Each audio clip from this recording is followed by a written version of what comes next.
Today we're playing Daggerfall Unity. Before we begin, I'd like to invite anyone who's new here to follow if they enjoy what they see so far.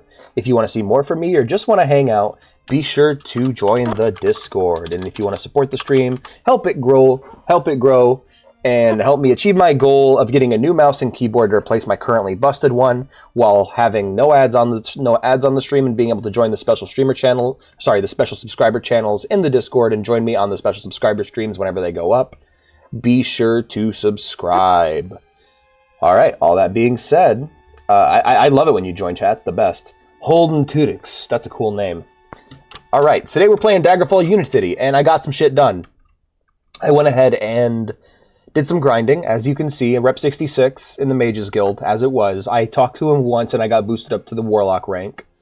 So that's that. That was accidental. I was going to not say anything, but... Crouching a blanket while I work, hell yeah. So, these are normal, hand-to-hand. However, Restoration, I boosted up to 87 while I was off-stream, and Alteration is at 37. So these are enough to become Archmage. Other than that, my Will, Speed, Luck, and Endurance soon are all at nearing 100, which is the cap. I don't know if this goes over the cap. I'd have to look it up. Where's the crack stat? The crack stat for the salt? That would be Alteration, which is at 37 right now. I also installed some mods. First off, I fixed the grass. It's now pixely and nicer looking. The art style is more consistent and cohesive. I got a mod that changed the landscapes to make them more accurate to the climate of the region. I got a bunch of stuff actually. I now have that little clock in the bottom right corner. Hello there. That joke must have been an airplane because that went over your head. Oh, I thought he was referring to mine would be holding two dicks. Oh, damn, you're right. That did go over my head. I read it like Holden Caulfield. I don't think we got any more enchanted items. Oh, no, we did. We got the Torque of Good Luck. We got the Amulet of Fortitude. We got Torgo's Bracer. Hi there, Ghost. Yeah, they're on Netflix now. Amulet of Water Walking, and I have this helmet I need to put on. There we go, cover my disgusting cat ears. We also have these Leaping Boots. I put them on when I need them. We got more books to read. And how are we doing on gold? I have 0 gold on me. I'm broke. Which means I should probably go to the bank, but that's okay. We haven't been up to much quest-wise. Just been getting ourselves ready for the stream, and yeah. Oh, by the way, that's how fast I can punch now, thanks to the speed stat being maxed out. Kill the robot? You should meditate on what you have learned about running. That's hilarious. Okay, so I just accidentally leveled up again. Perfect. We'll be able to put those 3 points into Endurance. Hello, Parister Wicksmith. Let's get a quest, buddy. Warlock, I am perplexed. Perhaps you can help me with some research. Sure, man. What's up? Splendid. I'm working on a... Okay. We need magic wrap.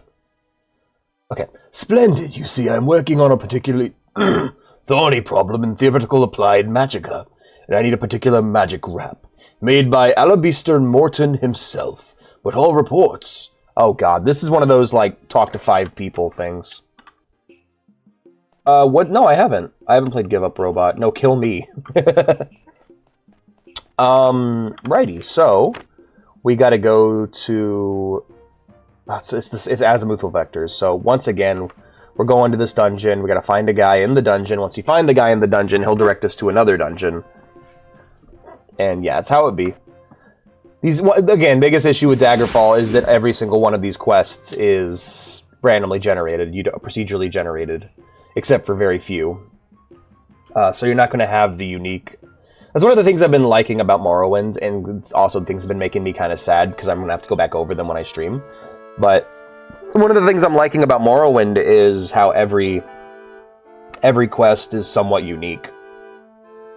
And it has interesting writing behind it. It's very cool. Now, where the hell is this dungeon? Is that it? No, that's a rock. Where is this dungeon? Also, I found a third-person mod, but it's not what I was looking for. It basically turns you into a generic sprite rather than showing your actual character. Where the hell is this dungeon entrance? Let's go check over by that pond. It's the only landmark. There it is.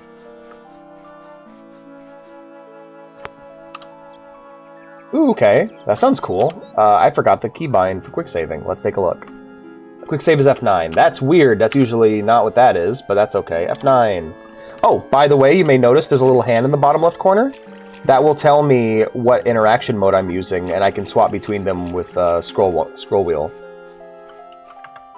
Oh, yeah, and I also have crouch to sneak now. So no more slow walking. We now crouch walk everywhere like in a classic Elder Scrolls game. All right, it begins. Once I get my hand-to-hand to cap, we will start leveling Shortblade, because I need to level Shortblade to get through my next guild. Oh, right, I should probably... Oh, right, it's R, not T. It's T in Morrowind. This is going to happen to me a lot, worry not. Wait, what? Okay, let's rest for an hour then? Huh, alright, well, I guess I didn't level up. Did salt work? I forgot. It worked. It really worked. It's why several of my stats are at 100 now. Oh, that was something that's different about Morrowind. They don't let you put points wherever you want. You can put them wherever you want, but you get bonuses to putting them in certain places. Oh, hey, Scorpion. This ought to be interesting. Shit, damn. All right, Belinia's Balm. Yeah, if anyone's worried about me being overpowered, worry not, my friend.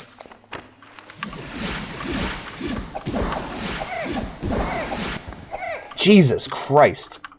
All right, well, you're done. Rest until fully healed. Huff and Salt. Yeah, is trans in Morrowind? It's trans in Morrowind. T for trans, yes. Yeah, Salt worked very well. Salt made me very powerful. Salt made me the man I am today. Get into the salt business, everyone. I'm telling you. Many opportunities in the salt market. I'm a salt man myself by trade. I'm an oil man by trade. I drink your salt. I drink it up. So did I get a mod for that? No, I didn't. Yeah, we're gonna see a lot more. We're gonna see things kind of be different throughout this playthrough. I got a bunch of mods for things. I think I've basically gotten every mod that I'd want to get off of the Daggerfall Nexus. Let's go ahead and heal up. Bop, bop, bop, bop, bop. Nope, not good enough. Rather work at Spudsies. Oh, okay. I've been snorting salt every day, and I still haven't gotten addicted. Every morning I'm shaking to sniff salt.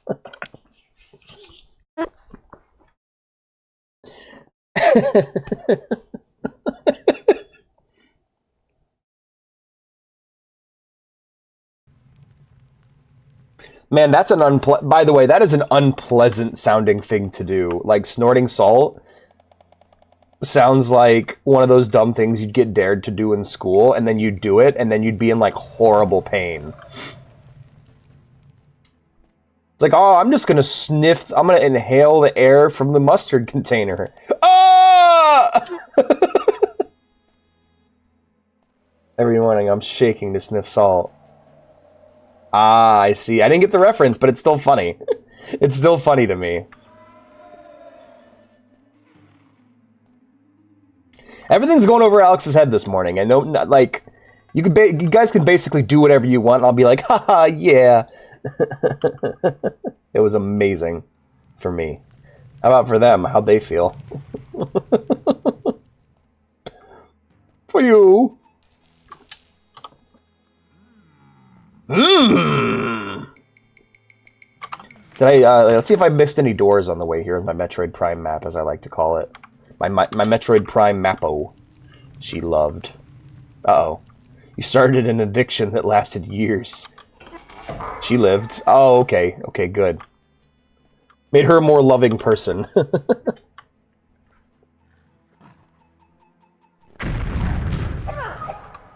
You struck with precision. Hey, look at that, I got a crit. So I changed the way crits work. Now crits work like crits, rather than acting as extra attacks, like D&D. Oh. Oh, don't mind if I do. Hell yes. Got a new pauldron. Got gold, green berries, a palm tree, a brazier. Yeah, finally an armor upgrade. I've been waiting. I've been waiting for this. Never mind if I clip the mustard. Mmm. I love it. I love it. That's fucking awesome. I love that you can hear the monsters before. Oh, it's a giant. That's less awesome. Fuck. Do I have shield? Oh shit! I forgot to get shield. Yeah, I know. Giant's dead. Okay, we got bestiary, troll's blood, mummy wrappings, gorgon snake, and gold. Hell yes. Okay. Let's go ahead and quick save here and rest until we're healed. Top off. There we go. Do a flip! Oh yeah, so that there on the ground is a bit of the mod. I made it so there's more blood. There's actually like blood decals on the environment when enemies get hurt.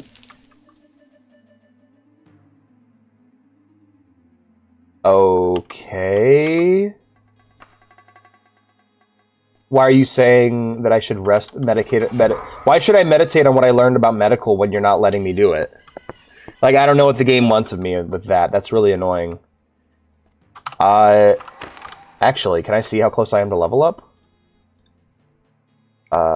History, I guess? No. No.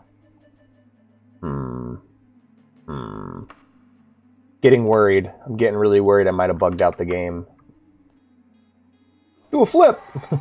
That's a werewolf down there. That'll be fun. So I've actually seen some werewolf gameplay from other players on... Oh, yo! Daedroth! Alright, here we go. Oh, shit. Cure... Delinia's Balm. Oh, Jesus. Okay, that was intense. I guess we're getting to the point where Daedroths are on the fucking leveled list. That's something else. Did not expect that to happen. Okay, I really hope my mods haven't fucked up the game, because I'm worried that I'm not going to level up now. That's really concerning. I mean, it's not the end of the world, and it doesn't matter that much, but... Like, level cap's around 30, right? Yeah, I'm level 10, so... Yeah, the game doesn't really have a level cap per se, it's more just, Alright, beat the giant, perfect. Did that count as that room being filled in? No, it didn't. No, it did not. After much practice, you feel ready to advance further in medical.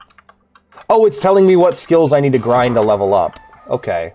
Pet the cat. You'll never know until it's too late. Oh, great. Thanks for the info. I don't mind too terribly. It's not a big deal. If I can't level up, it's not a big deal in this game. But I think what's happening is it's telling me that if I try again to level medical, it will level up soon. Medical will improve. Which is nice. It's nice to get that. That actually helps me feel a bit better. It's a good feel. Hello, Daedroth.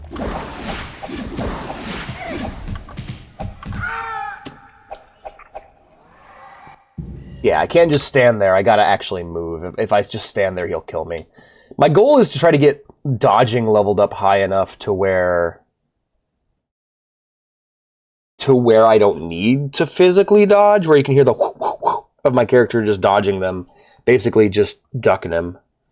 Game, did you know practicing makes you better at things? Yeah, I'm starting to realize some issues. But what I need to do is next time I find like a bat or a rat, I need to just stand there and let it beat on me for a bit so I can level up my dodging. Artful dodger, easy does it. Bum ba bum bum ba ba ba ba bum ba bum ba bum ba. Turn the lights off. Nah. All right. Fortitude. Oh, I should.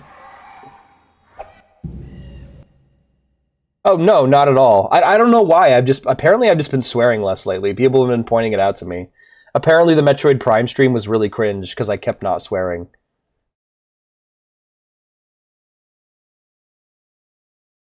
Oh, hey, you know what, guys? You know what I got? So I plan on changing regions in the game. So I went ahead and got out my Daggerfall paper map that I own, that I got with the Elder Scrolls Legendary Collection. So now whenever I need to know what country is what, I don't gotta mouse over and click anymore. I can just pop open my map, and it'll tell me. So that's pretty cool. It's gonna come out a lot. It's gonna be used a lot more when we play Morrowind, that's for sure. But I just thought it'd be a fun thing to add to the stream, to have like the sound of me opening a map. Feelies. I've heard that called feelies, like that specific, like, damn, I can't hit this fucker.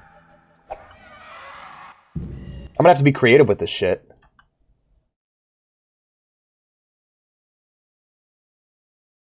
Should be honored, Alex. I'm watching you instead of a hot goth girl right now. Damn. Didn't take... Well, I appreciate it.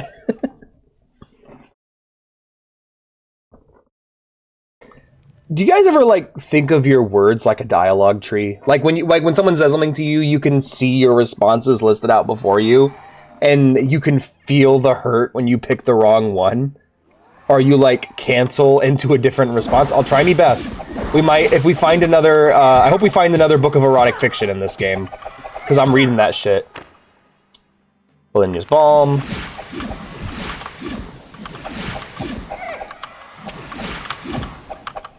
Woohoo! Got him. Some ingredients. Okay, well, fuck. I'm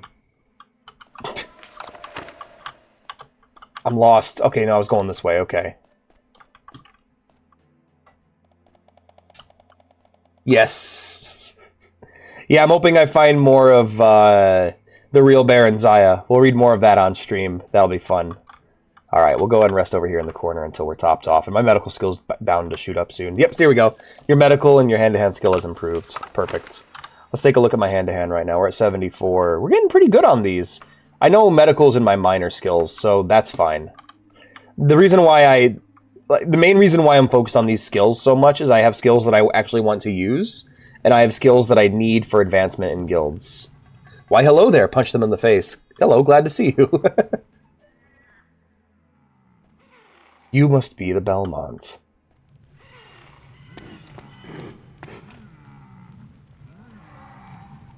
Hello. Oh, it's a werebore. Okay. You're still a horrible threat, and you're still a horrible abomination against nature and all mankind. And if I get bit by you and I become you, I'm not going to become you. But you're not as scary as a werewolf. There's apparently no italics on Twitch. Damn. Damn. You better not disappoint. Aw. Hey. I like, when I got told that, I started to disappoint out of spite. I'm not going to become.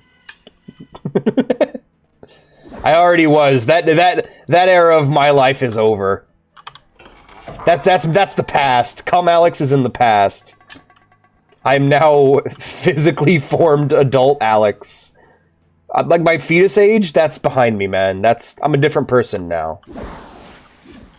Dude, I was watching True Blood with a girlfriend, and I don't know what's going on in that show, but a lady who fucking caused the apocalypse is like, went off to some guru, and like, she's like, I'm the cure.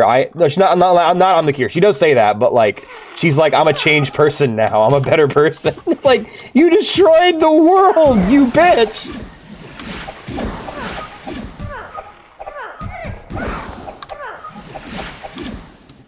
I've hit rock bottom basement. My parents keep me more disappointed in me. They know I'm obsessed with 3D models, ribbons, and ceramic. Honestly, comrade, you're a wonderful person, and your parents should be proud to have you. Real talk, all of you guys are just great. You guys are some of the best people I've ever met.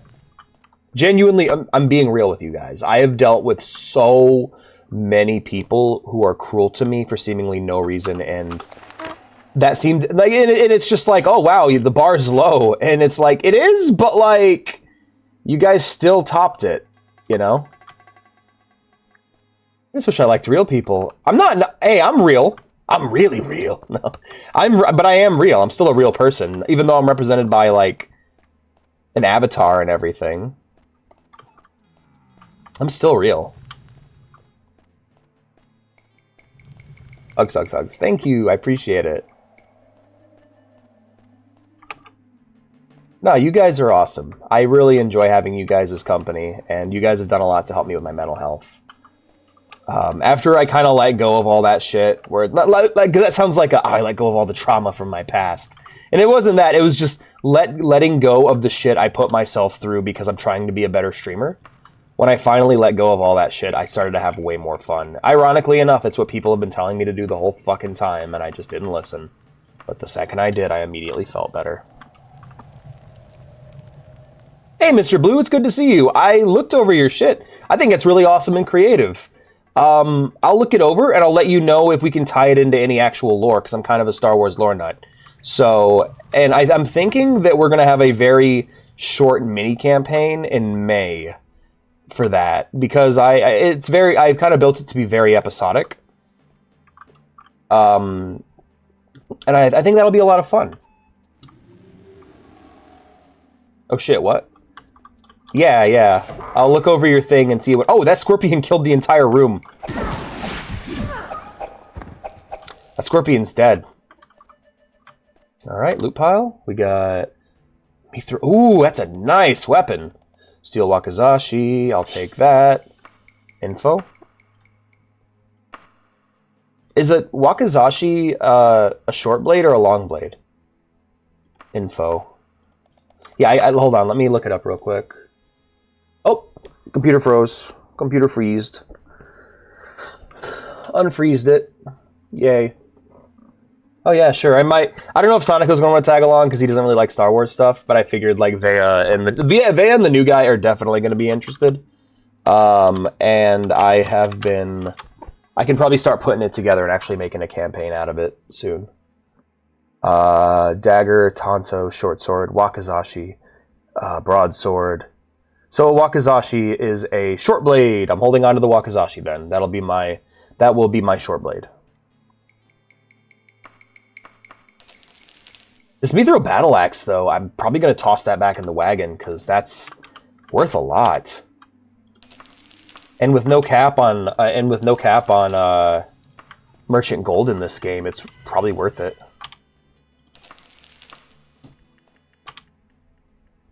Gold, broadsword, no.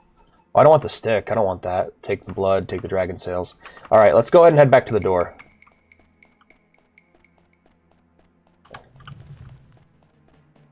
Oh god, look how fast I am now. I think I'm actually faster than my horse. Race and planet and other stuff. Yeah, there's some things in there that are ineligible. If you know, I think I can type it out to you. That'd be appreciated, man. I'd love that. And I'll get you the character builder because it actually has a full-blown character builder.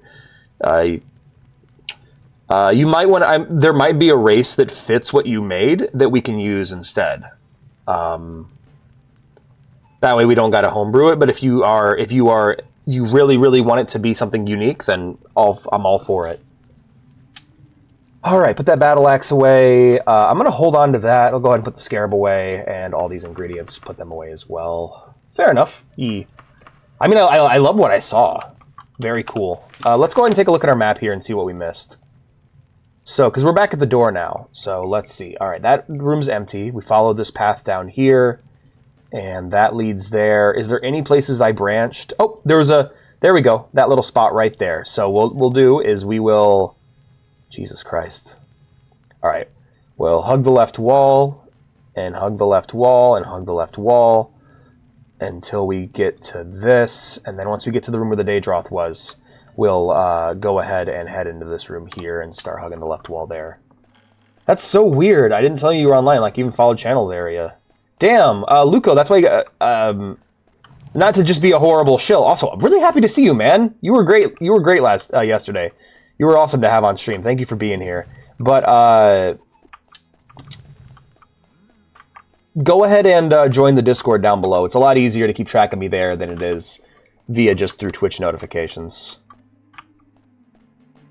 Did it? Oh, that's a bummer. Yeah, I'd recommend joining the Discord, because that way you get the ping. You'll get the ping that'll let you know, like, hey, he's live, you know.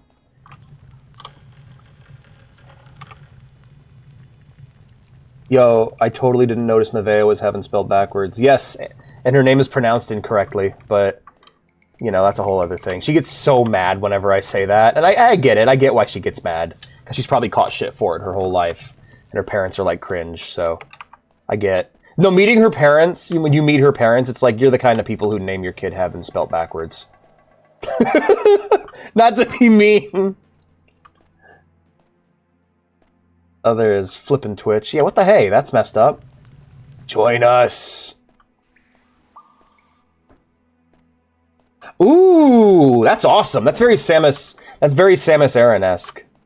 But oh yeah. So what I love, one of the things that Daggerfall Unity adds that I want to now mod into every Elder Scrolls game is infighting. I love that shit. What'd you name your... What's your brother's name? Lay? Ah. Her brother's not named Lay. You ever have names that just you associate with douchebags? Her brother, unfortunately, has one of those names for me. Hello, bag. What is up with this bag? I tried to get that bag, but I didn't understand what I was looking at. Alright. If I hug left here, where does that put me? Okay, that puts me back at the intersection. Alright. Okay, in that case, we'll turn around, head this way. I tried to get that bag, but I couldn't comprehend that bag. I have prejudged someone based on a name. Oh, yeah, absolutely. Yo, yeah, the Mandalorians are sick. Space Spartans. Not like Spartans from Halo, but Spartans like from Greek mythology, of just might makes right and power, and like you look at, and it's basically an entire culture of people that have been tormented by their own ideology. Oh God, yeah. So you got to be careful. That's one of my favorite Johnny Cash songs is "Kid Named Sue," where the whole song is about how his dad was a piece of shit, and about a boy named Sue, whose dad was a piece of shit and gave him a girl name so that people would make fun of him and beat up on him so that he'd grow up tough. And the end of the song, he's like, now that I understand what my father was trying to do, I think I'm going to name my kid Bill or Tom or John, or any old name but Sue. It's one of my favorite. I love it where it's like, all right, I get you. I understand you, but fuck you. Fuck you for putting me through that shit. Even made a fucking poem. Basically, yeah. Yeah, I'm excited. The biggest thing, and I want to make this very clear, any story can be a Star Wars story. So if you want to tell a really cool, like think of an original story, like think of a completely original story and then adapt it to Star Wars, is what I'd recommend people do. That's the best way to go about Star Wars storytelling, is make something that you think is really awesome and inspirational, and then adapt that for the Star Wars world. Bake my kid Lucifer. What is bro doing? Bro's let him cook. Let him cook. Maybe, you know what? Maybe don't let him cook in this scenario. Being dyslexia and typing too fast. No,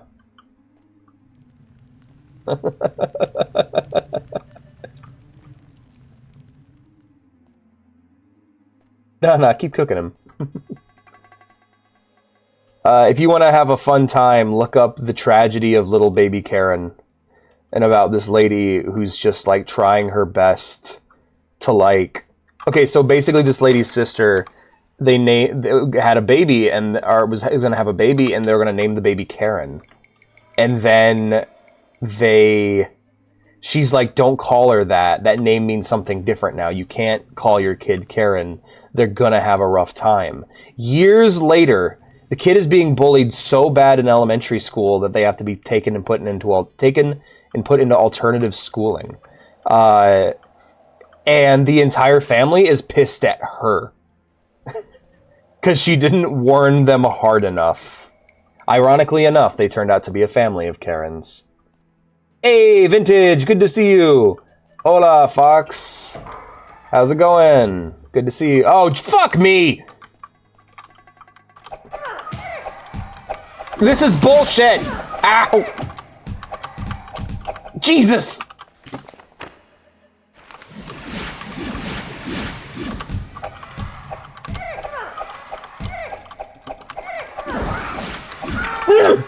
Damn it. I did. It looked really good. About Nan King, a kid care. Sometimes your dyslexia creates miracles, comrade. Naming, not Nan King. Oh, Darth Maul's mom is really sad, actually. Okay, so there's this book called Plagueis. It's probably the best Star Wars book. I really recommend it. It is, if you like Palpatine, if you enjoyed Emperor Palpatine in the prequels, you should definitely read Plagueis. He is brilliant in that book, and you get to see young Palpatine, who is just fucking... He's fucking Star Wars Patrick Bateman, okay? He's a sociopath. And so there's a moment where he's visiting Dathomir to try to find a slave that he can use as an assassin. And this woman just runs up to him. It's like, those Night Sisters are insane. They're horrible, crazy monsters. Take my child, get him off this planet. I can't... if you can't afford to take both of us, please just take my child and get him away from this. And gives her kid to Palpatine because she sees a human and goes, thank God, a human. This place is insane. Take my child, get him out of here. And that was the start of Maul's story. That's where just basically the tragedy that is Maul's life began. Dude, you don't even know. Not only do people worship him like he's some sort of ideal masculine figure, real-life serial killers were inspired by him. Jeffrey Dahmer was inspired by Palpatine. He had one Star Wars movie. He only liked one of the Star Wars movie, and it was Return of the Jedi, and he would watch it over and over again because he wanted to be like Palpatine. Before the prequels.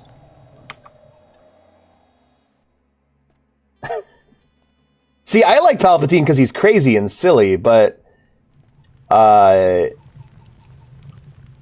Jeffrey Dahmer liked him because he was evil, and he basically wanted to become just a being of pure evil with no conscience or regret. Oh boy, people love their psychos. They sure do. But I like Palpatine the way I like Bowser. But at the same time, like, he's not like this predestined Sith figure of great power in the book. He's just... Okay, let me tell you the first conversation that Plagueis has with Palpatine. He sees this kid and he's like, yo, he goes to Naboo. And at this point, Plagueis is just a senator. The people don't know who he is. They actually never find out. But he sees this kid and he's like, yo, this kid is really, really force sensitive. He's really powerful. I need to convince him to become my new apprentice. I'm going to go talk to him. And he sits down next to this kid. It's like at a college campus, right? And Palpatine's just like all sad and mopey. He's like, what's wrong, young... And Plagueis is like, what's wrong, young Sheev Palpatine? And he's just like, my father took my speeder away. And like, why did he take your speeder? She's just like, I don't know. He got tired of me getting into crashes and stuff. I mean, you run over a few people and you get just... Like, basically, he's a spoiled rich kid and he's pouting because his dad took his car away because he kept running over people. And that's our introduction to Palpatine. Even as a kid, he just lacked empathy. And it's like, okay, I can see why this fucking kid became the ultimate Sith Lord. Because when you give a sociopath, like, force sensitivity... It's just fucking insane. Do it. Oh, yeah. Oh, yeah, no. Well, Palpatine, the biggest problem that Maul had, and it's something that Ventress eventually got over, and the reason why she was able to kind of move on, is that Maul always believed in the Sith ideology. No matter where he was or what he did, he was still loyal to the ideology of the Sith. Evil Hydrate. Oh, I'm recovering from last night. Damn it. Alright, what kind of shoes were those? Oh, boots of Magicka. I need these. I can't not have them. That's too important. But I also need armor. Leather helm. Well, yeah, look at that leather helm. Yep, kite shield. Can't wear it because it's leather. Tempting, but I do need my magic. I do need my boots of Magicka. So we'll go ahead and remove those. Now, I haven't gotten that far into lore videos. Me neither. All of my Star Wars lore. I hate, I'll be honest, I haven't found a Star Wars lore YouTuber that I like. Everyone I've watched has been very embarrassing and kind of silly. What's used is different from when worn. When used is different from when worn. Oh shit, did I do a goof? Hold on. Info. Boots of Magicka. Absorb spells. Is it on use? Oh, that's just no. I don't need those. Those aren't good. Okay, we'll go ahead and equip these, and we'll put both of these in on the wagon when I get there. No, yeah, Maul going completely insane was bad for him, of course.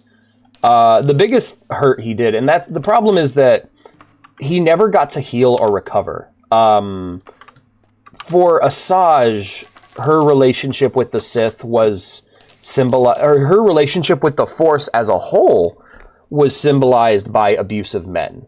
There were very specific male figures in her life that she was able to associate with the Sith and Jedi ideology.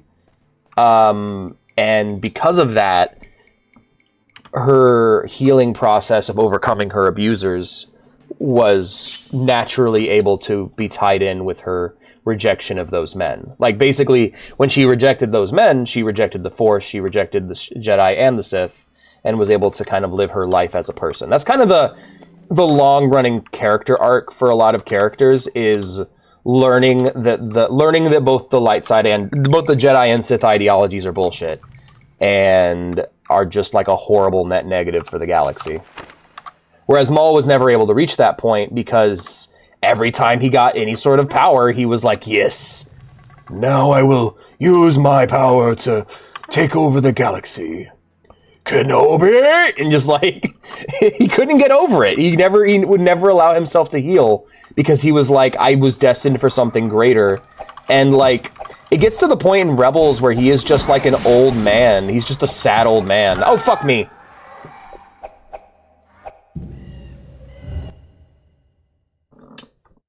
Except using one object to get another, which the game told him to do 3 times and literally showed him the object he needed to get in a cutscene. Bro just wanted to fight some Jedi. My favorite Maul moment is when... Okay, so you guys know about the Inquisitors, right? In Rebels, there are these in Rebels and in Star Wars lore, there are basically...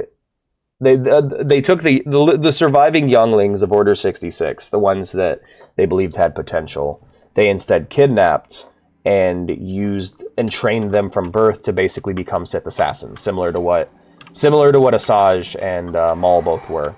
Or a good example of like an Inquisitor in lore before they were called Inquisitors would be Starkiller from The Force Unleashed. Of just, basically we trained you from birth to be a Sith. Shit! Sorry, I'm forgetting what my keybinds are because I've been playing so much Morrowind. Helicopter. Yeah, oh god, I always forgot about the helicopter. So yeah, two of these Inquisitors are chasing the main characters of Rebels, and one of the main heroes of Rebels, Ezra, finds Maul, finds him on Malachor, one of the planets in the Malachor system, which is just this entire planet that's just this entire system of planets that has just been wrecked by war. Just change your keybinds. You're right, I totally should, but I'm used to the way things are now. And the game also functions differently. Like magic works differently, for instance. Just trying to bait one of them out of here. I just want one. Hey.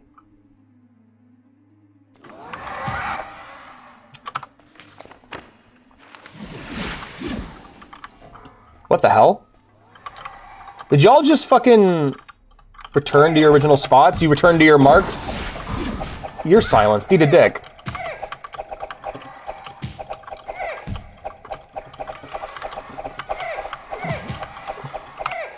I'm screwed. Yeah, they silenced me. So yeah, the two Inquisitors attacked Maul, were attacking them, and Ezra just and Maul just one shots both of them. Like they both go in on him, and he just bam bam, and they're done. And that's something that Rebels does a lot of. The like fights. There are a lot of fights in Rebels that are like completely one-sided, and they're very brief. Just boom boom done, and we never see those characters again. And it's like, oh, are they just dead? Yup. You strike with precision, rampant flailing. God, I love Daggerfall, right? Oh, I love your name, by the way. Game's done marginally well.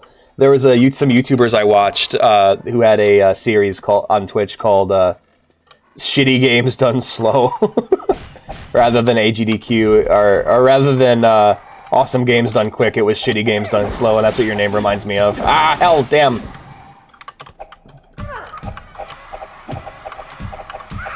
Hell, damn. Is my brain just deteriorating? Like, is this just part of getting older? I can't swear good no more? Thank you. That's a nice name.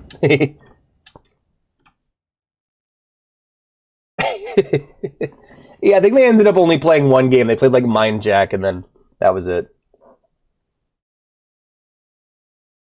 Bro, they said /TP star. This really reminds me. Yeah, the art style of low poly 3D with like pixel textures. It really has a similar style to it. I love the way Daggerfall looks personally, except for some things. You know, so anything they made from a 3D model and didn't like. Well, then again, the Daedroth doesn't look bad. Like the shading on it's really good. It looks like a lizard wearing armor. Hell damn hell. Game's done on crack. Oh, I'm certain. In a world with the Dark Olympics in them, I'm sure. I guess we're kicking off Star Wars month early. Nice. Hell yeah.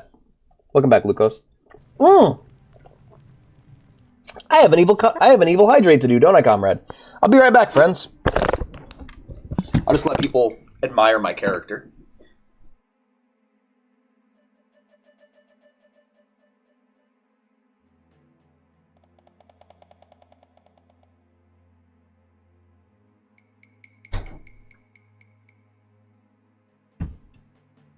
What'd you miss in chat? He has the Daedroth murder your ass, right?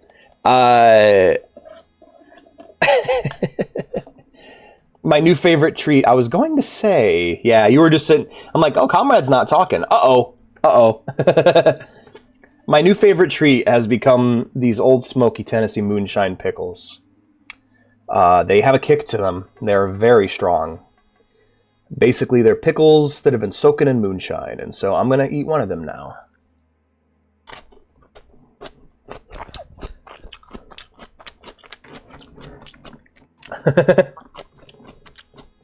You look great. Thanks. You die now. Hope I'm getting that crunch on mic. I'm going to add mukbang as you know what I'm going to do? I'm going to add mukbang as a tag to my streams, because I do just eat on mic.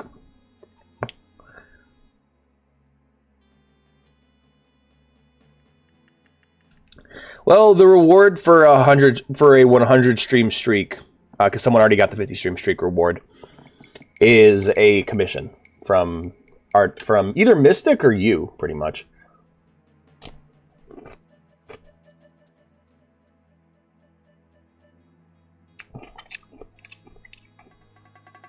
Right? They're really good. And you can drink the juice after you're done and get really drunk. It hasn't gone away. One of my artists. Yeah, you're an official School of the Cat artist now.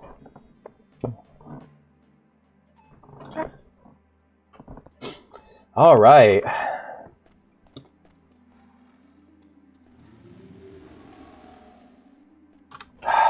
Fucking 2 Daedroths.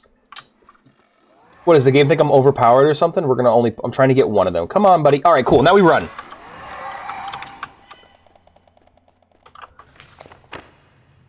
That way we don't pull both. And now we take them on one at a time. What the hell? Died too quick. Hell yeah, good plan. Whee! Oh boy, I hope you guys are enjoying the Daedroth grind. Lizardman fighting. Oh. What is my favorite Daedroth design? I love the way they look in this. I'm trying to think of like, because like that's the kind of the cool thing about Elder Scrolls is every game feels like it's like aesthetically.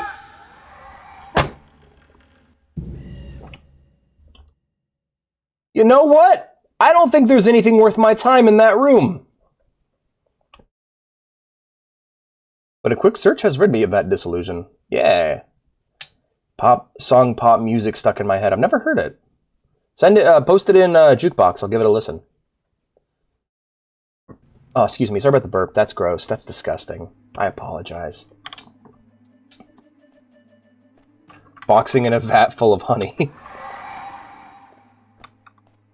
Oh yeah, he keeps calling them discount Argonians. I'm like, I thought that was really funny. Goaty is a great guy. I've loved watching his. He's a great streamer. I've loved his stuff. He takes he takes shit a bit too seriously, but otherwise he's fantastic. You know who else is a great streamer? Casually Vintage did a secret Oblivion stream and did a really good job, and I loved watching that. And he even made an ugly orc lady for me because I have that thirst for orc women apparently. Yeah. Why'd they have to take the visual ASP down from the Saber Sights TMT? I'm not familiar. What I will say is that the rule for the party is that nobody's a Jedi. The rule for the party is that everyone is going to be playing as mortals. They're not. You can be like a martial arts master or a master swordsman without being a Jedi, but you can't be a Jedi. That's the only rules. You can't be Jedi or Sith. You can't be Force sensitive. That's really the only rule applied to the campaign.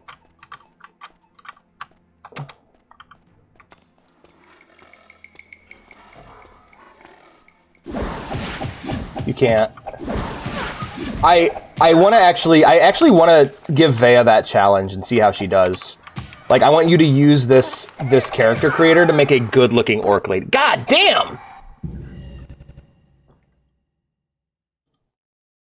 I'm just talking my OC. Alrighty.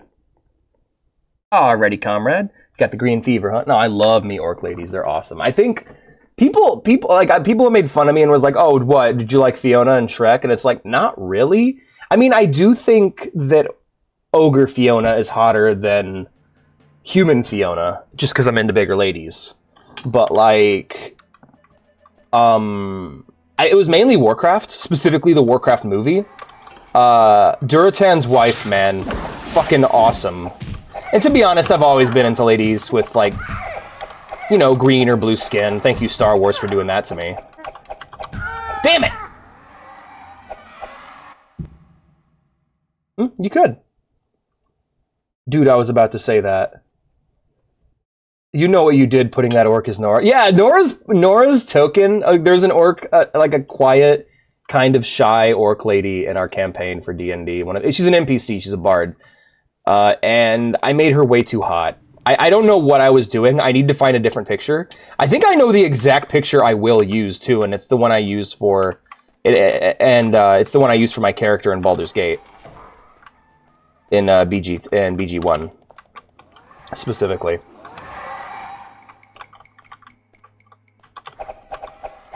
What a day of discovery, nervous laughter.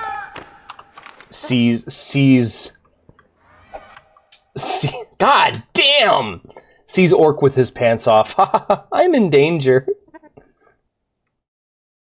I don't know what I'm going to do about this. This is actually really tough. Because I'm trying to separate the group. What I'm probably going to do, actually, is pull them and then run away.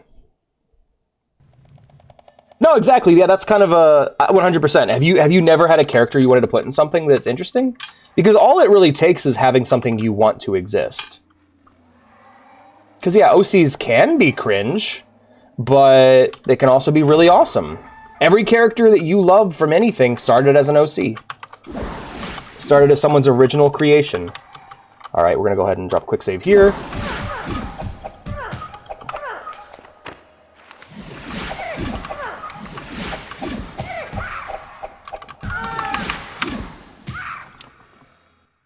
God, the screams, man. Yeah, she is, like, really hot. I didn't mean for that. I'm just like, wow, how did we end up with that image as for Nora? I think I just looked for the first Orc Lady image I had on my computer, and that was the one. Okay, feel free. Oh yeah, that's another thing. That's another thing I'm open to. Like, if you guys got creative works you're working on and just want to yap about your OCs or whatever, go for it.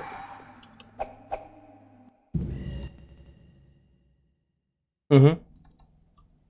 Yeah, I personally, one of the rules I have is that your OC should like, okay, the idea is if your OC was to show up on screen, it shouldn't detract from the world. That's kind of my rule, but that's a rule that I apply to myself, not other people.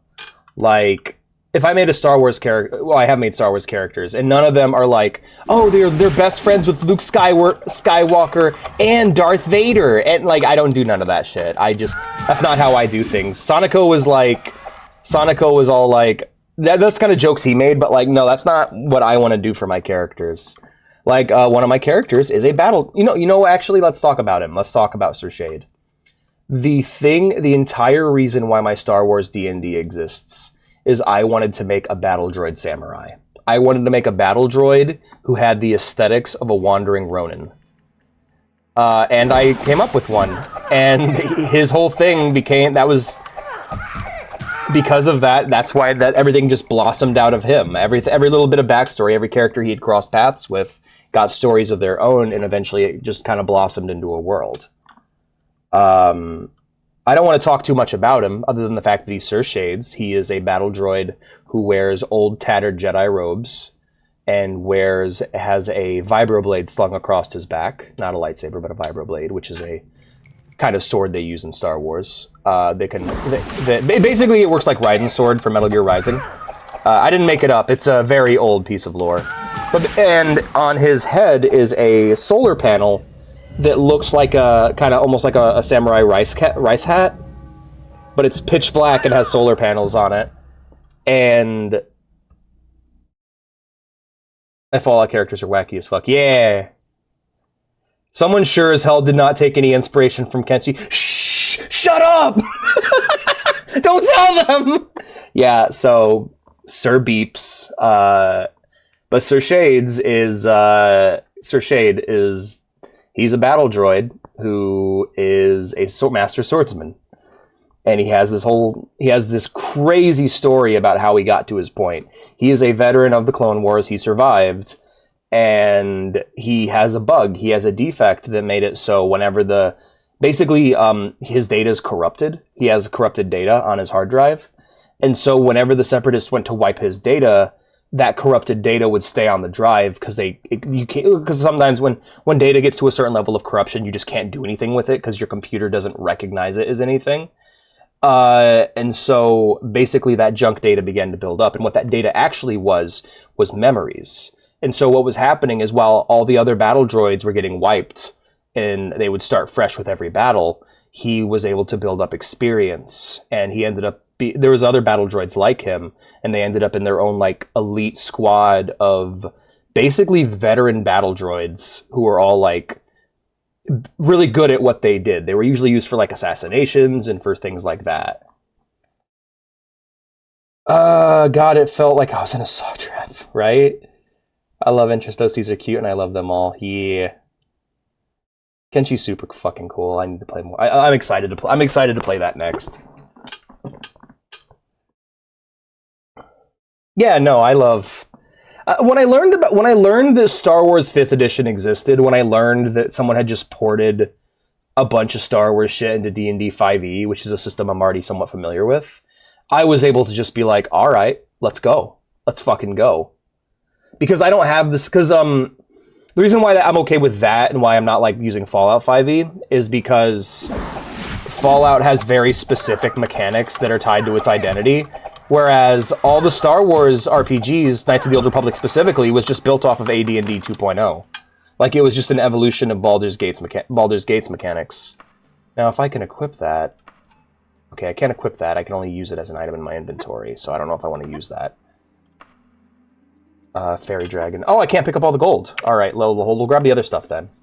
Damn. I'll take it. but we need to head back to the entrance soon. Rest. Yeah, let's back up a bit more.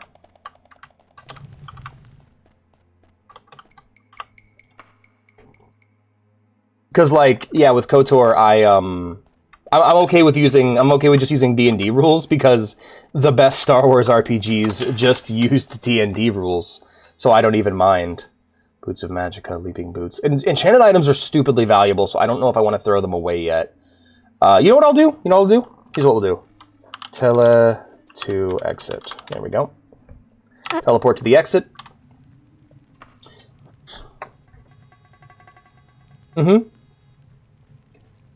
Ooh, that'd be awesome. There's also a Avatar RPG. Because, like, basically, if there's an official rule set for the game, I want to try and use it, but right now I don't have time. I'd love to be in campaigns for those things. However, I don't have time.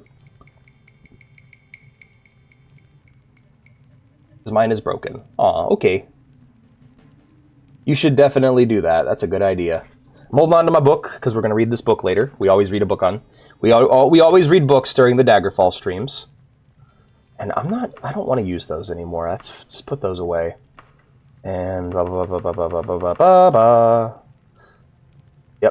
Yep. And the bow, I'm holding on to the bow and the wakizashi because I actually need that for... I'll actually need that soon.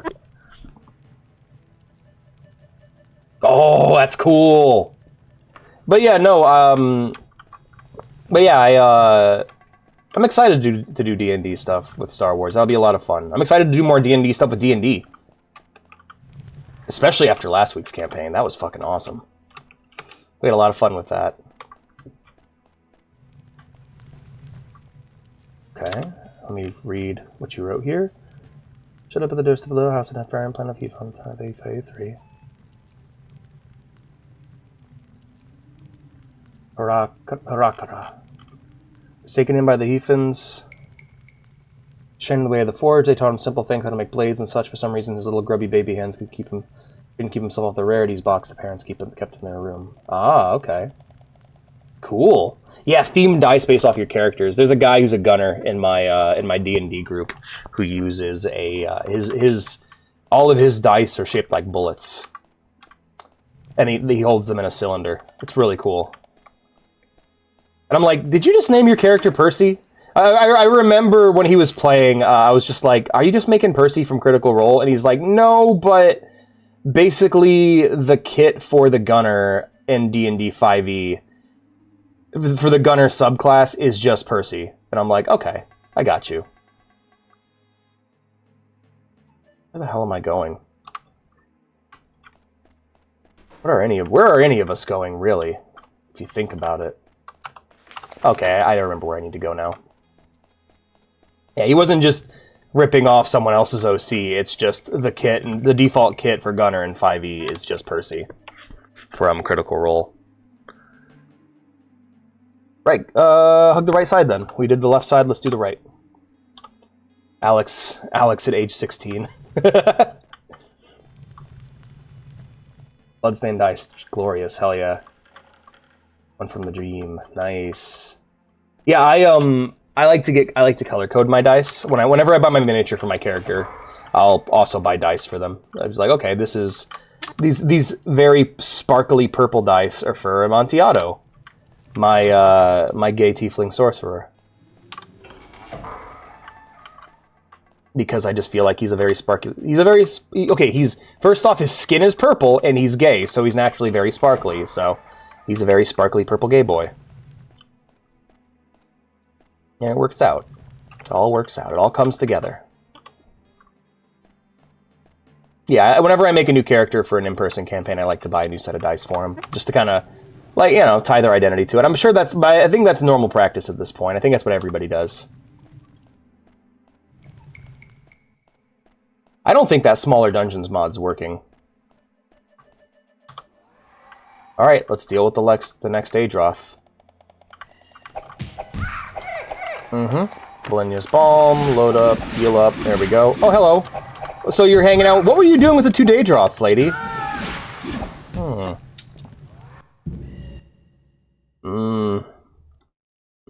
Poor little mage girl. What were you doing with the 2 Daedroths, huh? The 2 lizard men? What were you doing in here? They don't seem to be attacking you.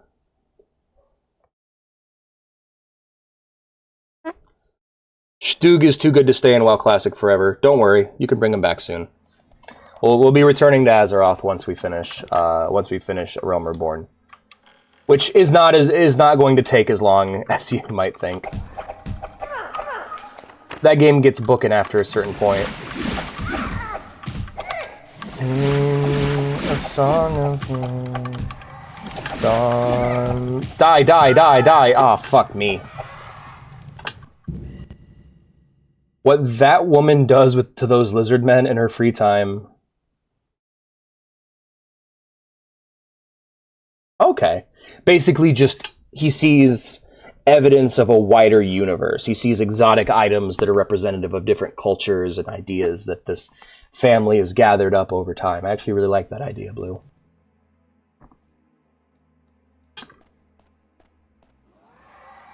What is a story other than a collection of OCs whose backstories just happen to overlap? What is a world? What is a setting except for the place where all those OCs live? Damn it. Just all this evidence of the wider world that's out there. Yeah, I like that. Kind of like how when Luke met Obi-Wan, and Obi-Wan, like, even though he denied, even though Luke was like, no, I still got stuff to do at home, what he hears of, what he learns of, is like evidence of a wider world that tempts him into adventure. We're all OCs if you think about it. We're all OCs of the Lord. Damn it! I hope you guys enjoy seeing me fight one lizard man over and over again and just dying. They do so much fucking damage, man. I desperately need to get a shield spell. Oh, I hate that scene. I think if I were to think about my favorite scene, it would probably be the very ending of Knights of the Old Republic 2. Where Kreia has her complete mask off moment. That would probably be my favorite scene. Now I need to go Lord be a Sims addict, right? Crawler root, so that's nifty. Yee. Oh, here's, and also if anyone's curious about like the naming conventions in Star Wars, it's like this. Take the English word, take an English word and make it sound fantasy-like. This character is violent. They are, and they're like an oppressor. They're like a savage oppressor. Savage oppress. Well, we can't just call a character savage oppress, so let's name him Savage oppress. You know? And that's how you get Star Wars names. You just take English words and you make them sound fantastical. Savage. You and that lizard man have a monogamous fight relationship.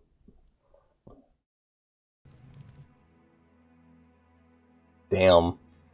That's scary, by the way, Vintage. Holy shit. Vader, alright, we have this guy. He's a big guy. He's dark. He's very dark. And he's an invader. He's like invading people's space, their privacy. He's invading people's privacy. we have this guy who's like an invader. They've invaded the galaxy and he's dark, but we can't just call him Dark Invader. So let's name him Darth. That sounds fantastical. Let's just call him Vader. Let's remove the N and we'll call him Vader. Alright, we have this guy, he's insidious. And Darth is like a title for like Sith, right? So, Darth Sidious. There you go. We have this guy, he keeps like kidnapping children. He like convinces children to do what he wants over a long period of time. And he's a Sith, so he's a Darth. And he's a groomer. He's a groomer. We'll name him Darth Grooma. There we go. That one's not real. That one's not real. I just made that one up. Darth Gruma. This one here, he likes to have sex with boffins, and he's a Jedi master, but he loves having sex with Wookiees and boffins and other animalistic but humanoid beings. So he's like a furry, but like that's a terrible idea. So we'll call him Lord Fury. That's what we'll call him, Fury. That sounds much better than furry, and we'll spell it F-U-R-I.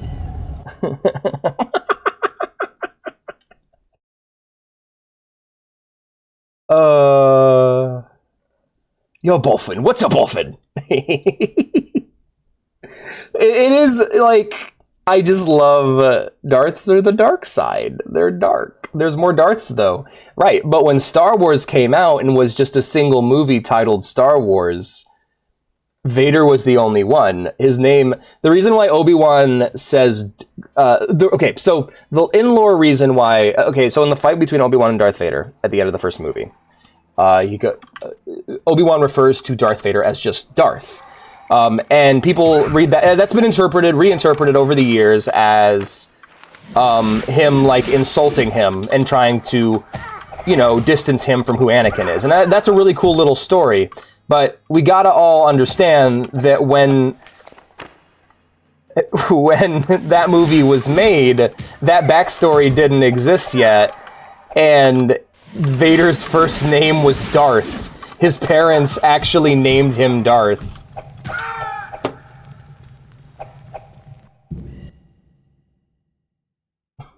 Can't believe his parents actually named him Darth. That's what I find to be funny. The Emperor was not Palpatine until I think it was an action figure came out. Like an action figure for Return of the Jedi came out, and they called him Emperor Palpatine. He was just the Emperor in Return of the Jedi.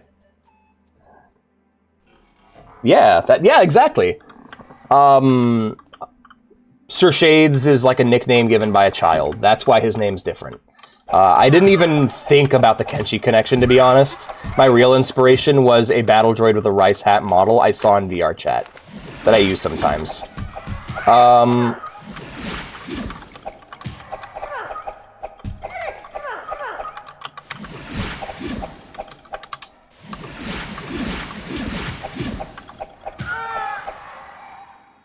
Helpy.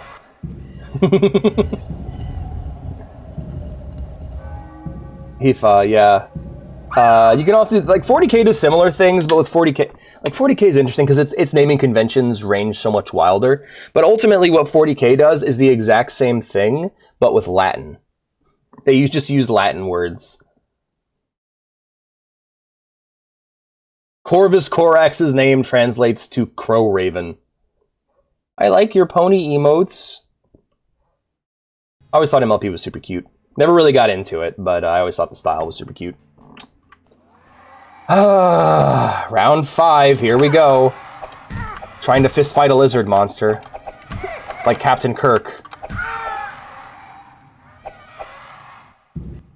Amontillado is, like, I also like to tie in names to backstory, so like my sorcerer character Amontillado is named after Amontillado wine. The reason being, he was born at a brothel. He was born out of wedlock as a bastard in a brothel. And whenever one of the ladies at the brothel would get pregnant, the child would be named after whatever drink the father ordered, and the father ordered Amontillado wine. So Amontillado's name is Amontillado because of that. There's some poor bastard out there named Bourbon or whiskey. Good old Baldur's Gate. Specifically the town, that's where he was born. If you want to do dark, grimy noir stuff in D&D, in the Forgotten Realms, if you want to do like dark, grimy noir shit, use Baldur's Gate. That's the Gotham equivalent. I was doing my best Khajiit voice. Hell yeah.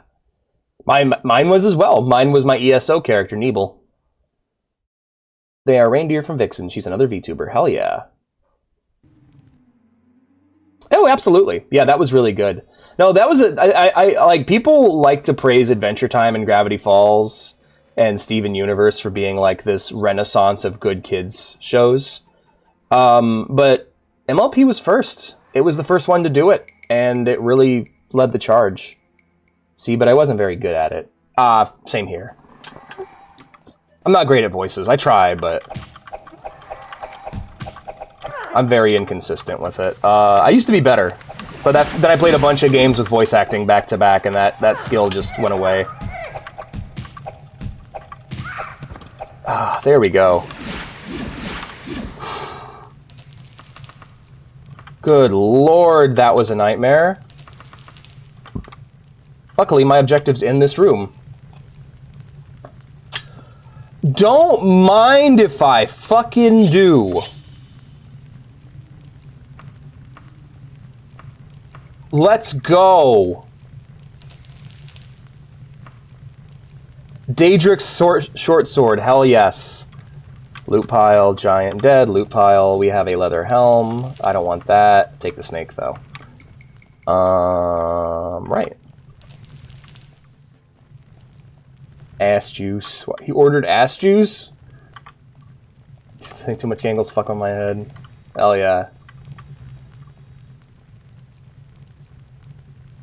But yeah, no, yeah, I appreciated it for that as well. There's an actual cocktail named ass juice. For real? That's messed up. Gangle style. No, Gangle's a character from Amazing Digital Circus. Hello, Carolissa. You're gonna tell me a thing at some... I have to go to some other fucking dungeon. Yeah, because this quest is the same every time. Let's go. Alright, we're just gonna tell to exit here and save time. Can I just hit the arrow key? Yeah, there we go. Awesome. Alright, let's unload shit into the wagon. We're gonna hold on to that. And when that gets full, we'll sell. Till then. No. She's a character with a really high voice. Yeah. Very high and shy. I recommend it. It's very good. It's surprisingly good sci-fi. You look at it and you're just like, oh, what the hell is this goofy Tumblr shit? But if you actually watch it, it's like genuinely fantastic science fiction. As someone who loves stories about simulations done well and hates stories about simulations done poorly, I can give examples of both. I really appreciated Amazing Digital Circus. And it's also got really good storytelling for, like, it's also got really good character-driven storytelling. Alright, let's head back to... Where are we heading? Jubithwa's Den is our next stop. Yes. Is very interesting, indeed.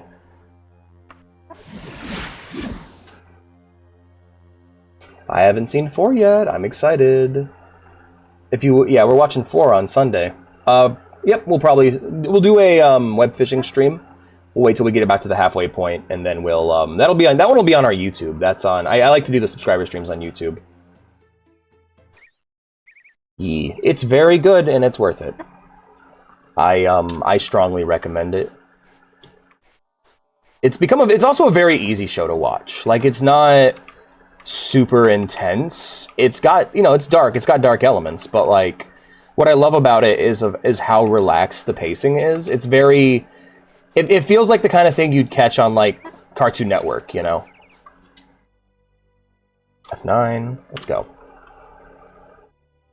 Yeah, save 4 for Sunday. We'll all watch it together on stream. Or you could watch it, or you can watch ahead and then hear my reactions to it. People really are... I mean, I have heard that everyone likes... Every episode has been better than the previous one, in like a very good way. Like, it started high and has only gotten better.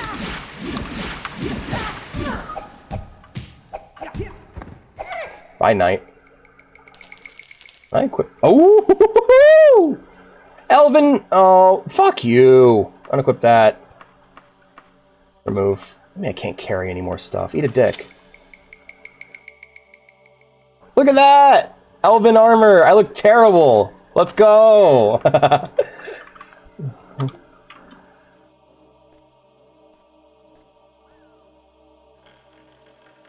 cat. Who's Alex? I'm Alex. Hello. Yeah, it's almost like my whole naming and branding is really confusing. You can call me Mr. Cat if you want. I like that. I like being called Mr. Cat. Makes me happy. Oh, there's just a naked woman in there. Alright, let's save here. I don't like this. That's creepy. Let's rest until we're fully healed. And let's deal with whatever the fuck this is. This is some Shining shit. What the hell? Hello. Hello, naked lady. What's up? Oh, it's a nymph. Okay, I forgot. That was really creepy, though, right? Just her standing in the middle of the fire, candles, butt naked, laughing. Like, oh, that's some good horror imagery, man. I love that. Hey, naked lady. I love Daggerfall, man. This game's awesome. I'm clipping that. I shouldn't, but I'm clipping that. It was too good to leave behind.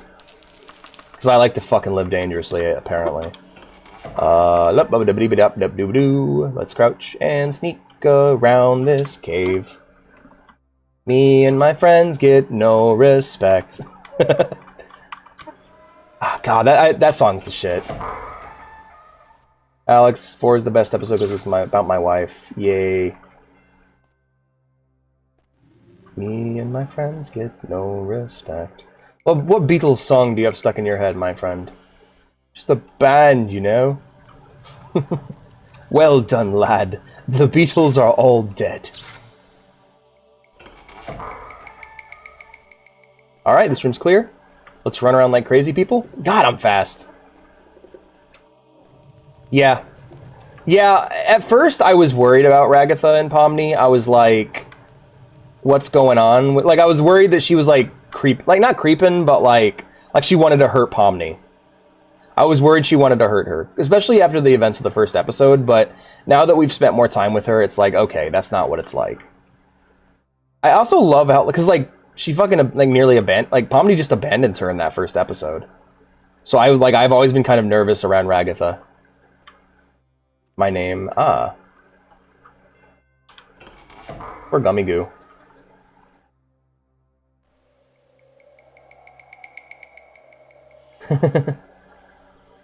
Yeah, no, actually, yeah, keep me blind on episode 4.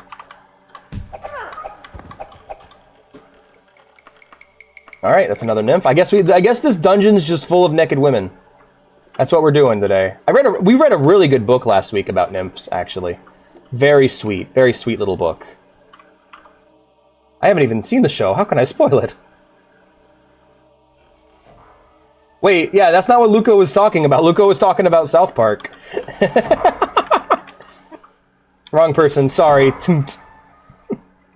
I always read that as TMT. I know it's supposed to be a little sad cat face crying, but I just read it as TMT. Too much titties. That's not...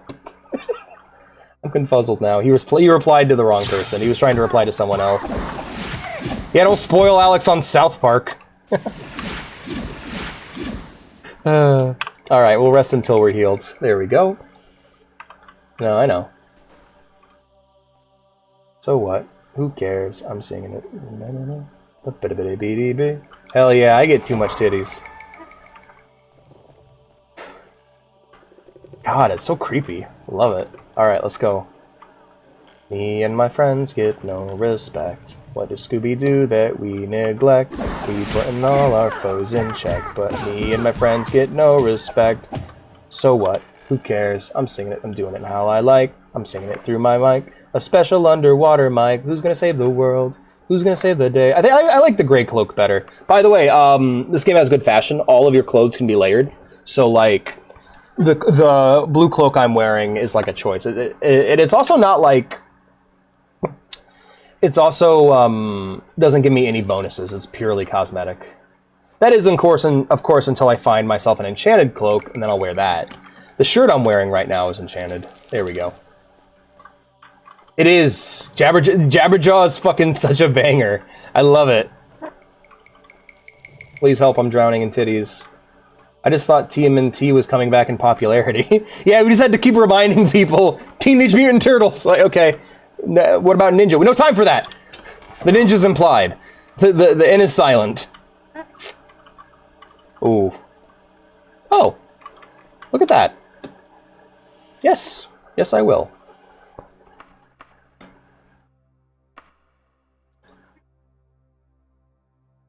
Oh shit, I have 6,000 gold on me. Cool.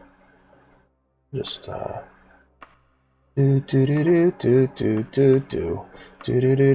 do do do do do.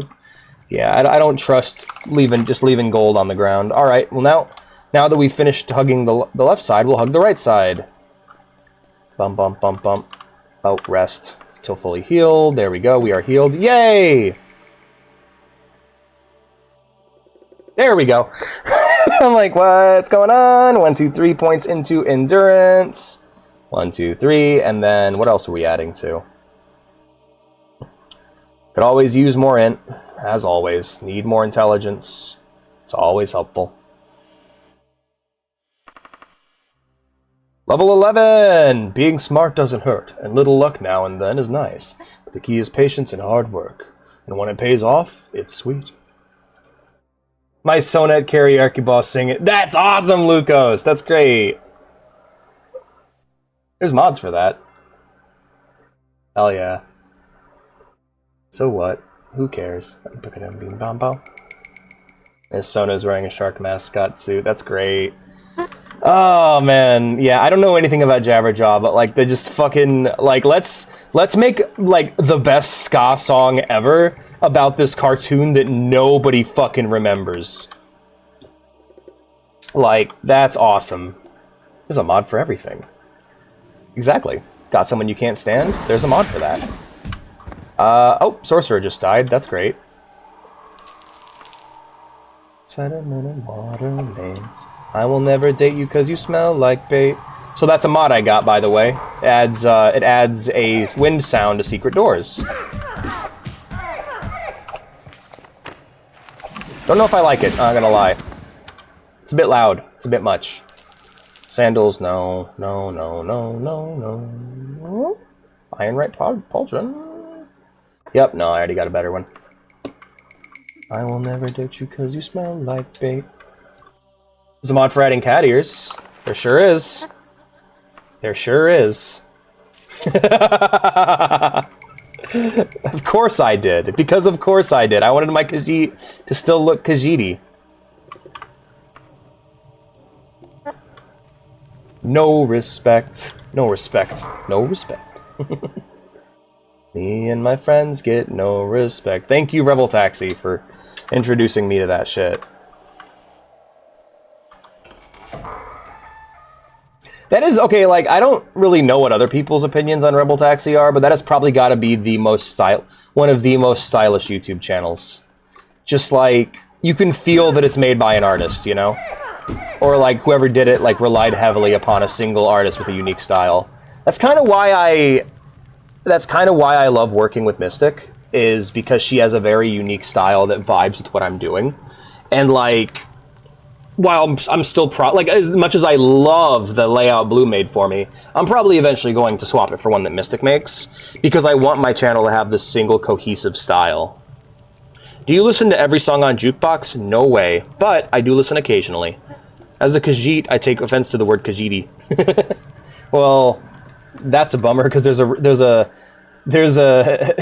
artifact in the game titled the Ring of Khajiit. Yeah, I listen to the ones that I'm interested in. I don't have time to listen to every song on Jukebox. That would be a great thing from YouTube Monday, and it's a shame that YouTube fucking killed that. Thanks, YouTube. King Edward Part 9. Hey, there's something else for us to read tonight. Hell yeah. That would be it would be difficult, but I am going to listen to your song, comrade. Because I said I would. God, that was like 500 gold that dropped off that guy? Shit. Oh, I pacified the sorcerer with my etiquette skill. I don't even see where the sorcerer is. You should rest and learn about What?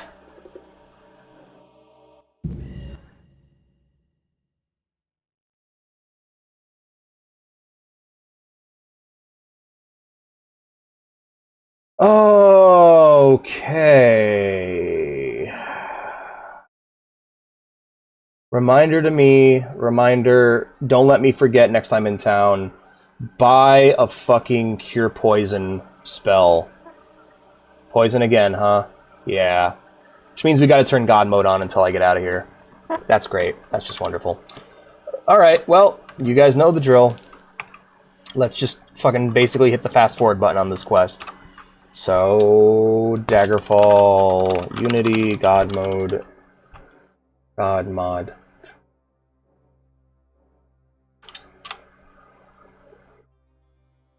TGM.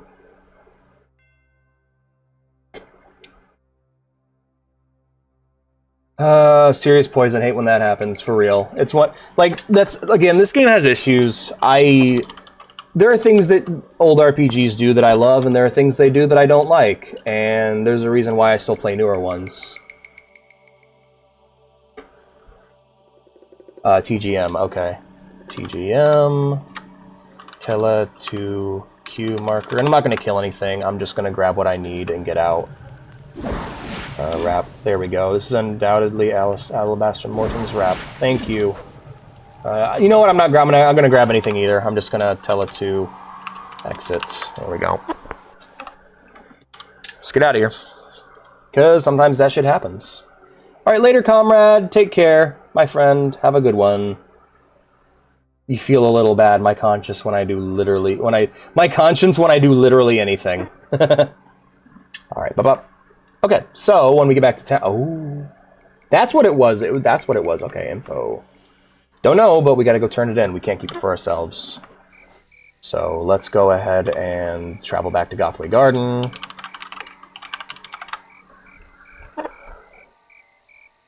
And boop. And boop. And boop. OG Daggerfall didn't have console commands. Yup. And it needed them. No, I am not a fan of long-term consequences in video games. I think every challenge is a lesson to teach the player, and every challenge should be able to be overcome by player skill. The lesson that they're teaching you in this is fucking bring cure poison scrolls, idiot, or potions or spells. And I get that. I'm not going to throw away like 9 hours of progress. I'm not throwing away 2 hours of progress because I got poisoned. Sorry. That's not worth it. That's too punishing. You can if you want to. I'm not going to. The challenges that I'm interested in engaging with in these games are usually combat challenges, puzzle challenges, things that are about my immediate skill.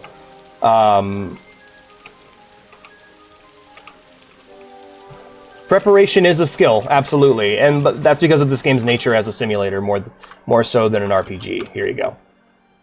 Thank you for the shit. Appreciate it. You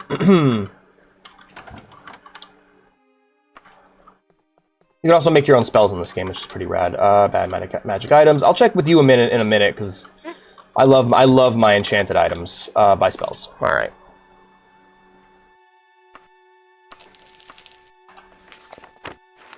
There we go.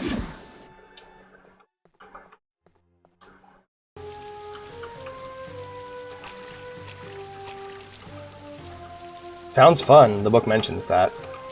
Just suffer. Yeah. No, Daggerfall is a like I said, simulator first, RPG second.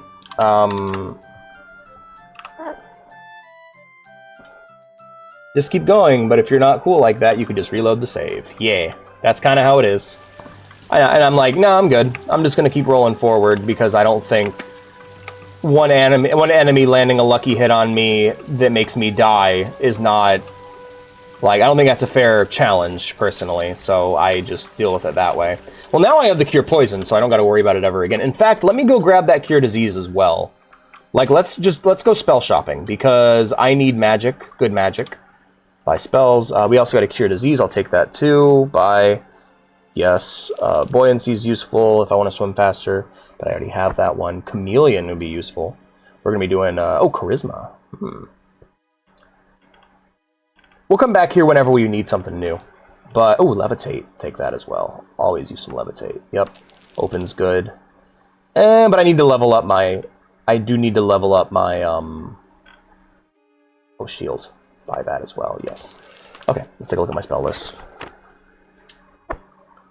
Okay, that's slightly too much. I need to start putting more points into intelligence so that I can actually use these stats. Yep. But yeah, there we go. That's the quest complete. Let's go and... Has this item been identified? Info. No. Alright, let's go get this wrap identified and then decide if we want to keep it. Here we go. The book mentions that. Yeah, no, just you're gonna die sometimes. Profit like a morals, good times. Hell yeah. I might actually stick with being if I get bitten by a werewolf, I might stick with it, because apparently the drawbacks aren't nearly as bad as I thought. So I might end up sticking with it. Drive a hard bargain, lady, but it's good you identified it. Silent Wrap. Cast when used, silence. Unused casting, not really my thing. So we'll go ahead and pop that into the wagon.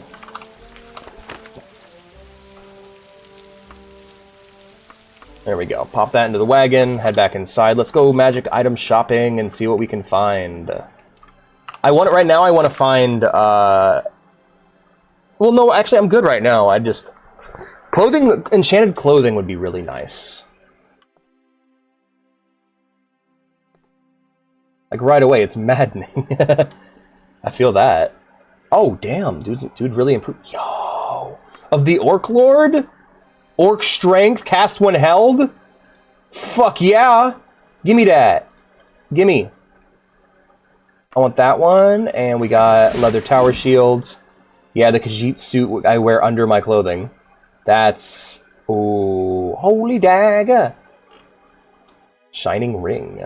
Info. Lights, cast on use. Okay. Take that shit. Hell yeah. Alright, now I have stupidly... Let's take a look at my character. Oh, look at that! My strength is stupidly high! Oh, man. Just get 60. Yeah, right? For real. No, I don't want to... It's tied to a quest in vanilla Skyrim. It is! It is. You just gotta make sure you get to the companions before you get hit by a vampire. Yep, go do the Companions Guild quest. That is how you avoid that situation. That is something I will be enhancing when I play Skyrim, is like, okay, look, we gotta... Make magic items now. We have to... We really need to, like, make Werewolf and Vampire more viable to use. I do like how it just boosts a bunch of your stats by default. Like, I know a bunch of my stats would hit 100 if I became a Vampire or a Werewolf right now. Alright, let's go ahead and quick save. Talk to Perister. Good quest. Occasionally we misplace trust in students. Are you willing to cast a spell to cure poison? Yes! Very well then, here it is. A student who will go unnamed. A student who will go unnamed. Decided to mix some snake venom into water without boiling it beforehand. As you and I well know, that permits the venom to spread. And now the entire decanter is full of the filthy matter. Thankfully, a simple spell to cure poison will do the trick. Once you have purified it, take it to Edwister Wixley, who tends to work in the Fox and Sword pub. You will be paid for the delivery. The reclaimed liquid will actually be useful in certain lesser trials, which we wish to record in an isolated environment. Quite convenient, and please have this done within 14 days for your reward of 1,761 gold pieces.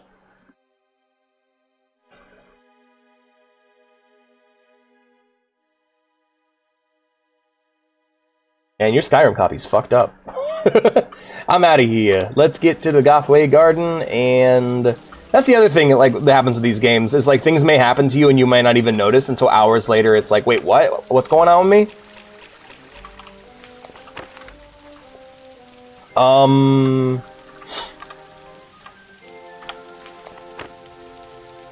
By the way, love the name, the Fox and Sword Pub. So a lot of these names are actually randomly generated, and only a few of them stuck around for later games. Oh yeah, that too. You can cure it as like a normal disease. One of the things I also like to do is to pick a god for my character, for roleplay purposes. So like, the entire Feline family line are worshippers of Dibella. You dream of a man who is less than a man. Excuse me? He's very sexy, though. Alright, we're looking for... I gotta clean... Oh, yeah, I gotta cleanse it first, don't I? Let's go ahead and cast that Cure Poison. Hello there.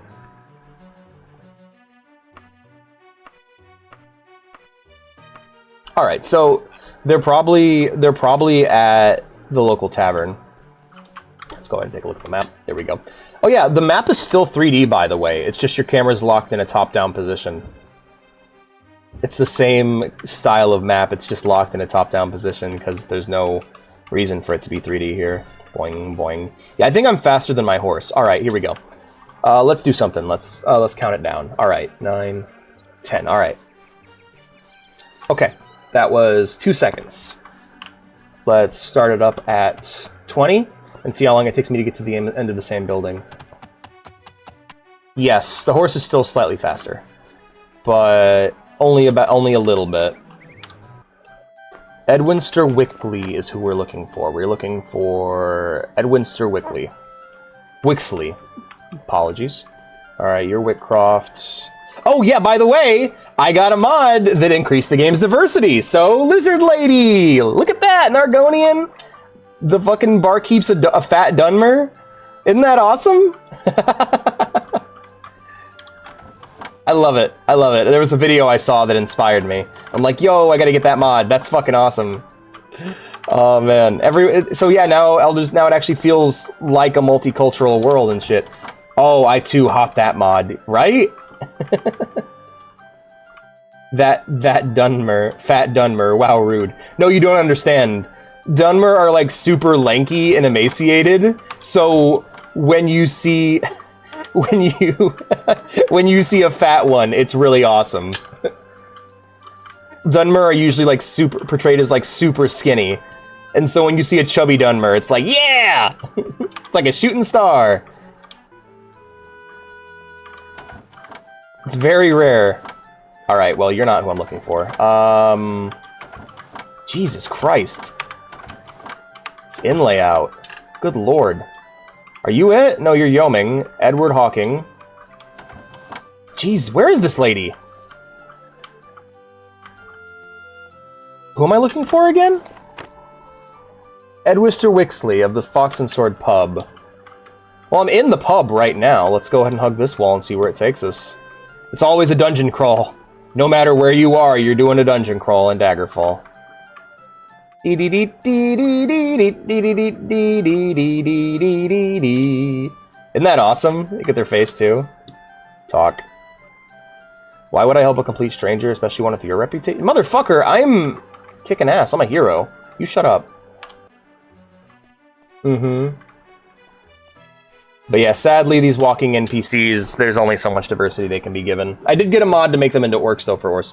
So, like, there's this great mod called Orsinium Belongs to the Orcs, and it actually makes all the NPCs wandering in Orsinium orcs, which is really great. General Kingscroft residents, thank you for your help, miss. To residents, hey, dude. Yeah, thanks, man. That guy's always the homie. The guy who marks it on your map is always the cool one. Like short orcs or tall dwarfs, etc. Yeah.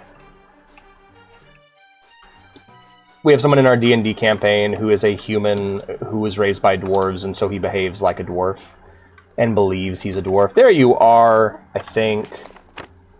Edwister Wixley. No. But you're related to him. Hop. Nope, I'm climbing the wall. Let's get off the wall. There you go. Spider cat.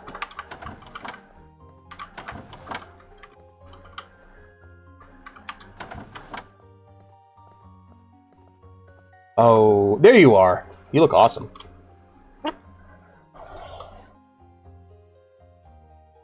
Yeah, I need to get... Oh, that's really cool, Lucas. I like that. I'm tired of seeing the same couple sprites everywhere. Yeah, I need to find more mods like that. That are of that style. If you have any suggestions, literally DM them to me on the Discord, because... The water has been cleansed. Very good. Thank you. What kind of matter is actually useful on several levels? This kind of matter is actually useful on several levels, one of which is to test the combined effects of destructive and restorative magics. But enough about that. Have at you! Here is the reward the guild promised you. A safe journey to you. Send my regards to the fellows in Gothway Garden. Will do, Mr. Friend. Appreciate the money. Oh no, I lost my long skirt. I don't get to wear my skirt anymore. That's a shame. But, like, I gotta wear this armor. It's too good. It's too good not to.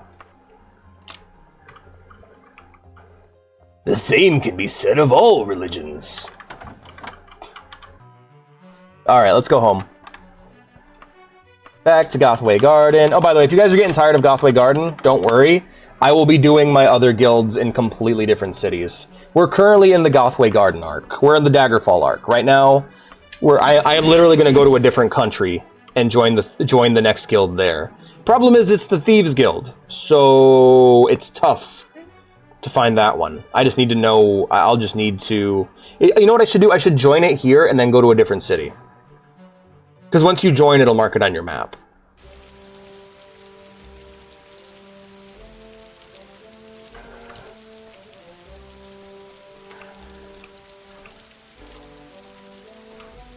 All right, let's head back to the Mages Guild. What time is it now? It is 6, 7, 8. It's a little bit after 7. I think they're still open. They should still be open after 7. That clock is really useful, actually. I just look like, oh, right, I have that clock now. I can just look at it. Cool.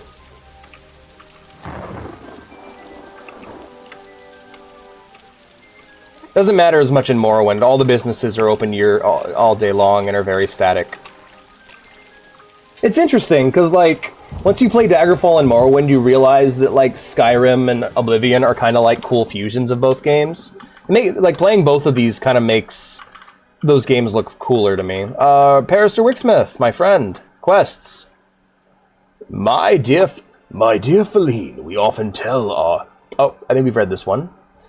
For a copy of a book, you request your help in culling a student too well versed in illusion magic for one's own good. Yes. I have to go and kill them. Perfect. Yep, not reading them because, well, I've already read them. J. Hold of Mooring, let's go. Are you guys ready for another dungeon crawl? Because that's what we're doing. Caverns and Catgirls. The good news is, I will most likely jump to the end of the quest line here soon. And then we'll be on our way. Because I pretty much just am doing this at this point for the reputation and just to say that I did it, you know? Because Daggerfall is a very, like... That was kind of the thing with these old, like with Arena and Daggerfall. A huge part of these games were that side content really wasn't well thought out. Side content was something you did to just kill time, you know? If you want to call through a dungeon, we'll get you a dungeon. If you want to do a fetch quest, we'll get you a thing to fetch, you know? It's not like Morrowind or Skyrim or Oblivion that were like, let's tell a story, you know? But yeah, when you get the exceptions to the species norm is really cool. But see, in D&D, I like to treat half-orc and half-elf as half-orc, half-something else. Like, it doesn't have to be half-human. So, like, Asukara, my main, my rogue OC, Asukara Thunderborn, is half-orc, half-elf.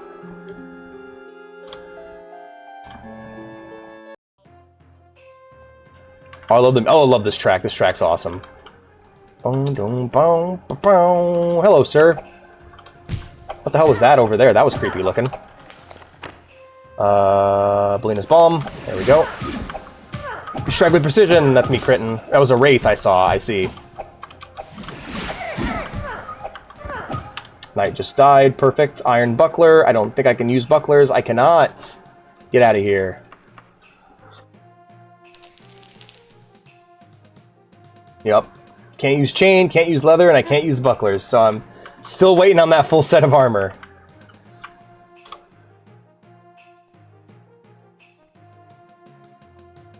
Bum bum bum. Bum bum bum.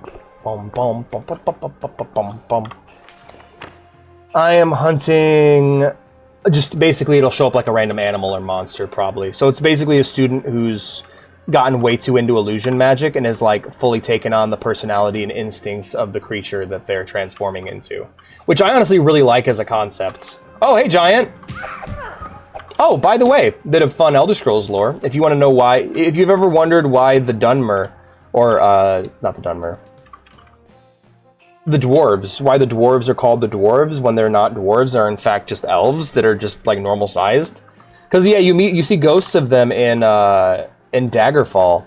Or not in Daggerfall, in Morrowind, and they just look like normal elves. The reason why they're called dwarves is the people who discovered them and first wrote of them were the giants. And they were the first nation of people that they had ever encountered, so they're like, oh man, they're like tiny people.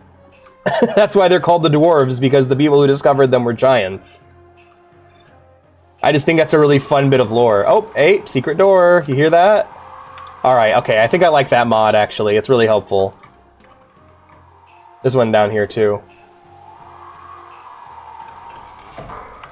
Oh, hi there! It's Mana Marco! Is this another one of your texts?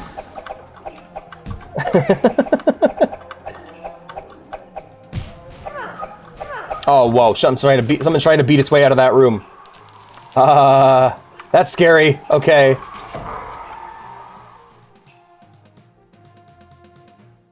What if it wasn't a spider, but like a human crawling towards you on all fours? Ooh, I hope you guys are digging the stream. It's been really fun. I love this game. Ah, one of these rooms. Lovely. Getting shot at.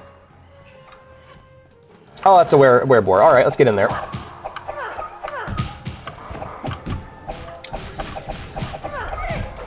Fuck it. Do it live. I'll fight I'll take all of you bitches on. Let's go. Oh yeah, if you're wondering why my camera's shaking slightly, that's because I'm clicking that hard. Alright, there we go.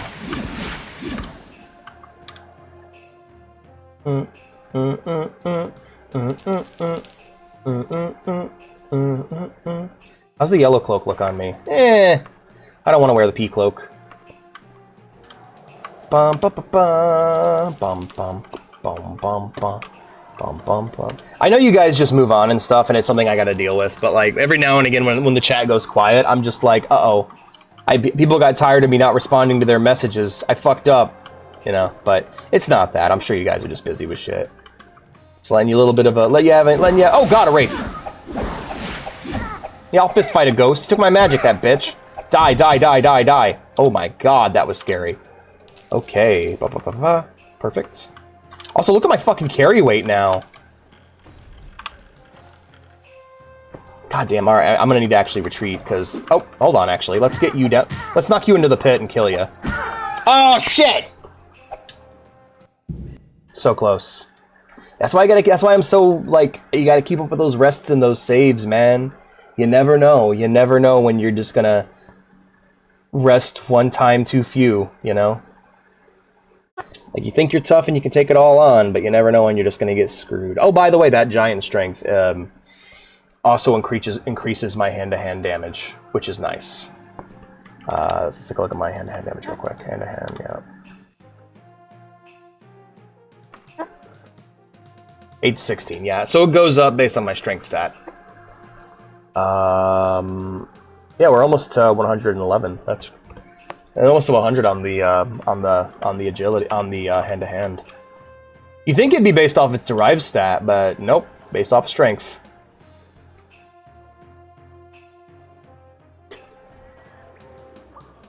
Alright, so now we basically just go through everything we just went... Oh, hello there! Kicks him in the head and he's just done. That was great. So yeah, in this game, less so than Morrowind, which I've been playing, and is currently my point of comparison.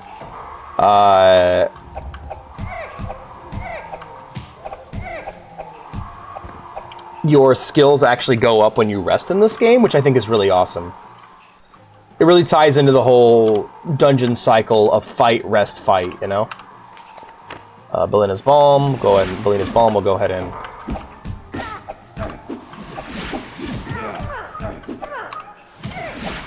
That's a naming convention for spells that...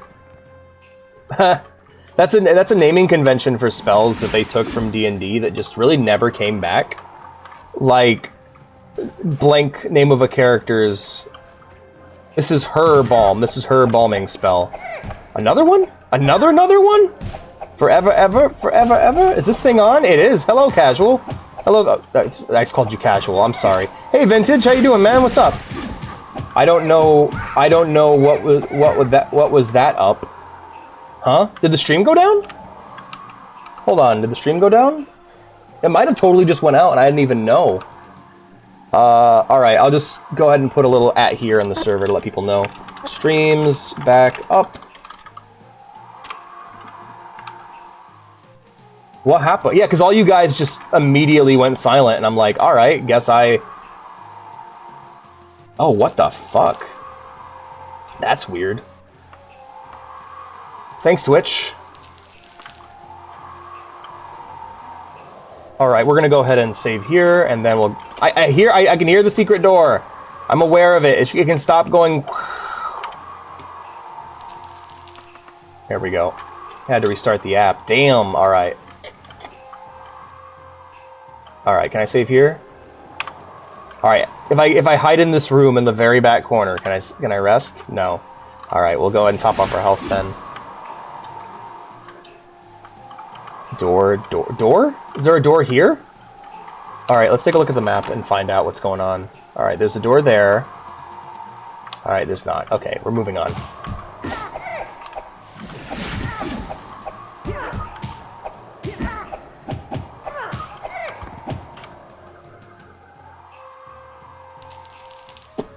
Chain, steel, leather, steel, leather, cure.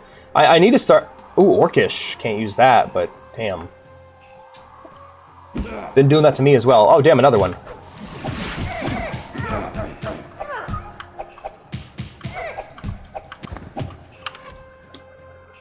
Can you imagine how terrifying it is to just have a lady just bludgeoning, just seeing like your friend, like, oh, he's gonna go fight that lady, and she just beats the shit out of him, completely unarmed? Is that what I think it is? Okay, it's Mithril.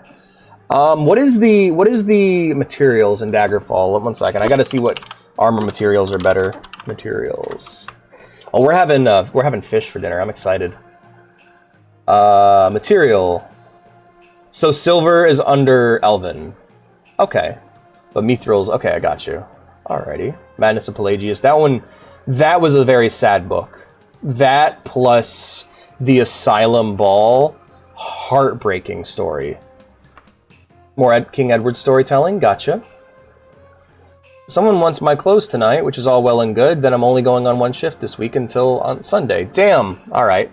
So do you want to starve and relax do you want to relax while starving, or do you want to... Now this is a target-rich environment. I knew it! There you are. There he is. That's the body. That's why I had to kill. Well, let's close this. Let's close the secret room for... He had a nice little setup here. I kind of feel bad for him. All these alchemy ingredients. Yeah. Rest until we're fully healed.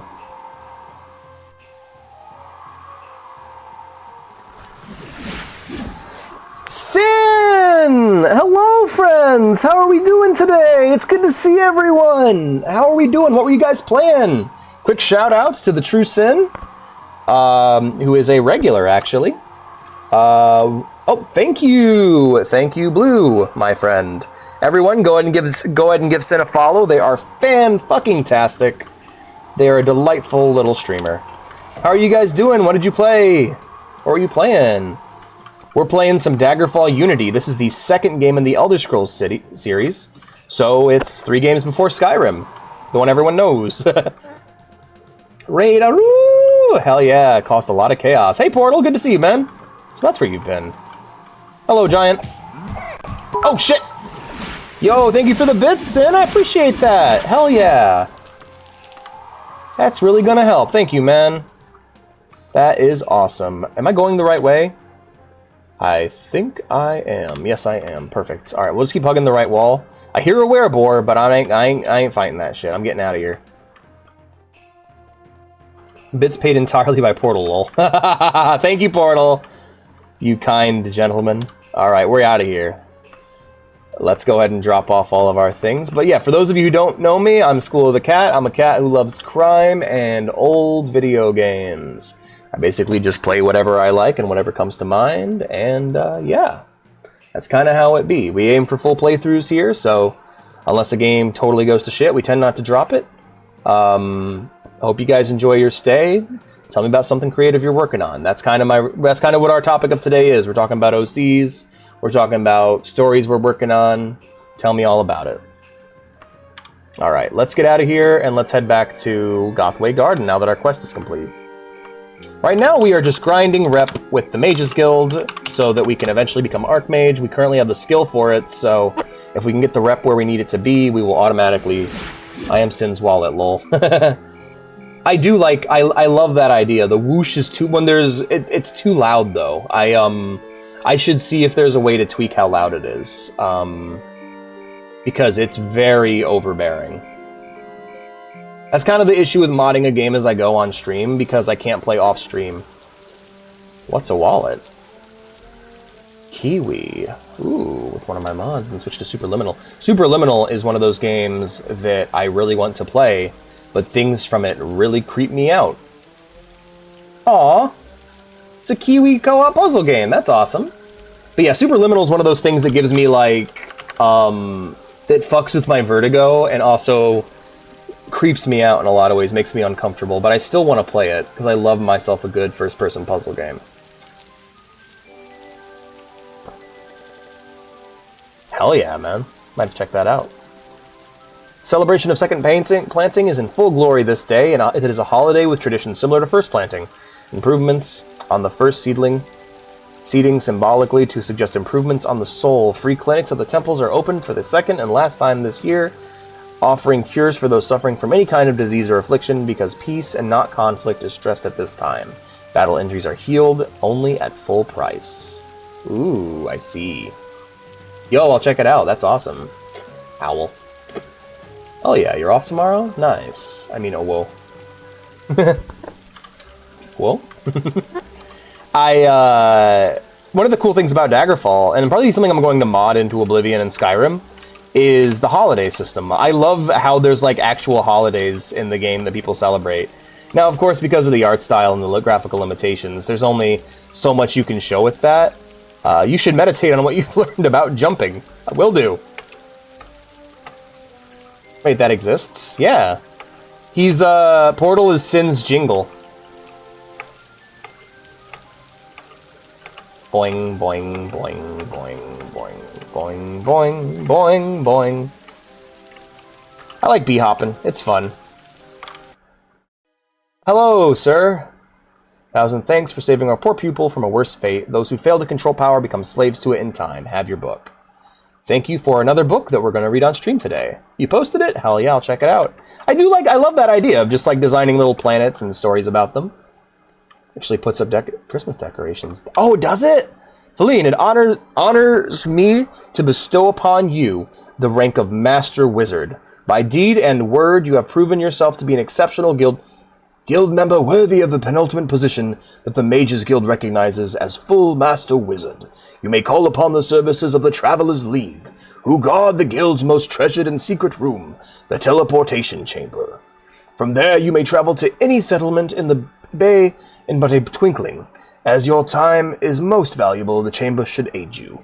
Once again, permit me to congratulate you on this great honor, Master Wizard. Hell yeah.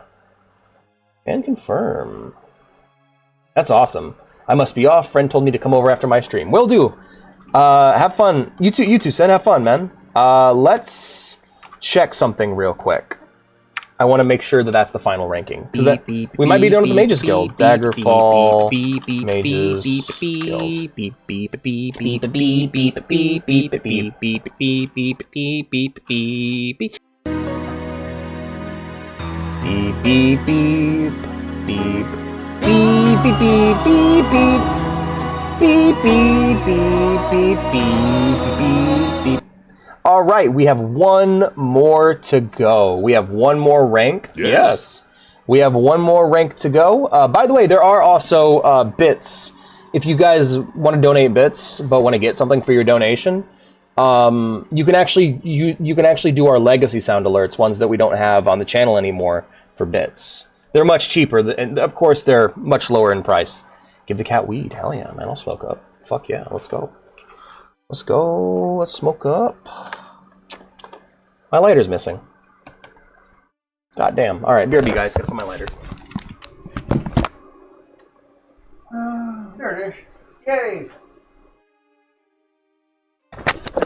Alrighty, Portal, have fun, my man. Thank you for the raid. I appreciate it. I hope that Goaty is streaming once we I know it's pronounced Fish. I just like to say Goaty. I hope Fish is streaming when we're done so I can raid them.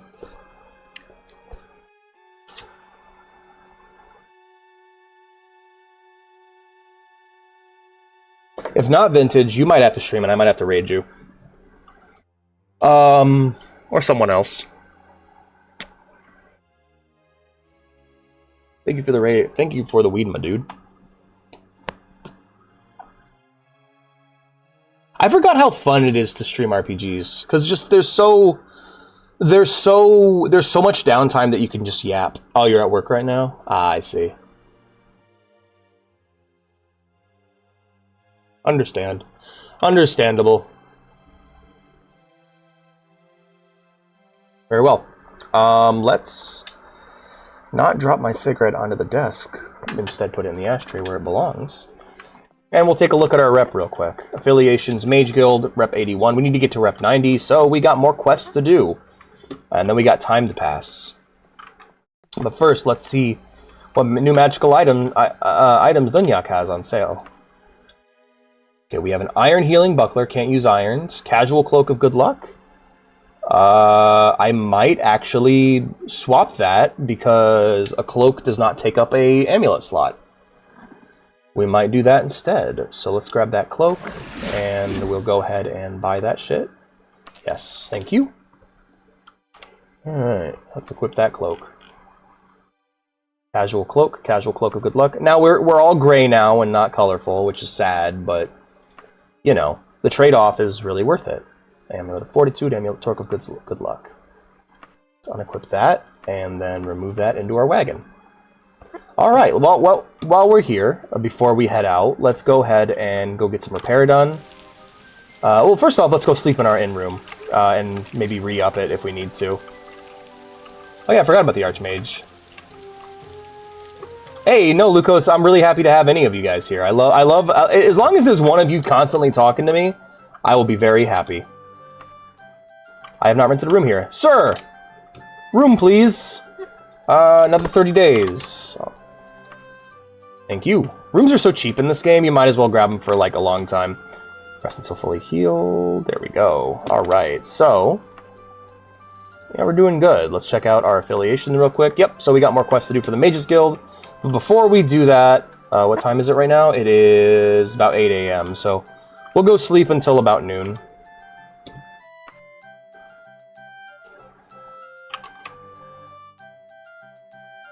Alright. Oh, now it's... oh, wait, that was PM. Hold on. Whoopsie.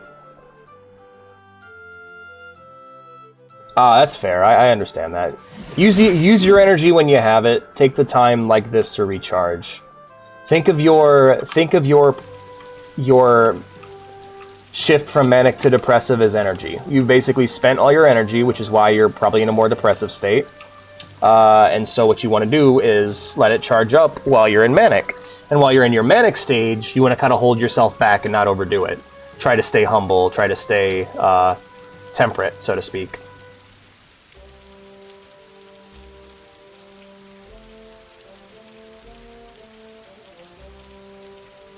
So I can work on cleaning my shit up.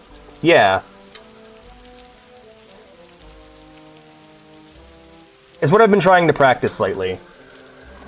My car is a mess and my room is worse. That's Yeah, keeping a clean house can go a long way into motivating you and helping you feel better. My house is messy right now too. If Vea starts cleaning today, I'll go ahead and take care of the dishes and the laundry, which I need to do. Imperial General Store. Go here. And I am burning up a bit of time in the game because only a certain amount of time needs to pass before I can rest.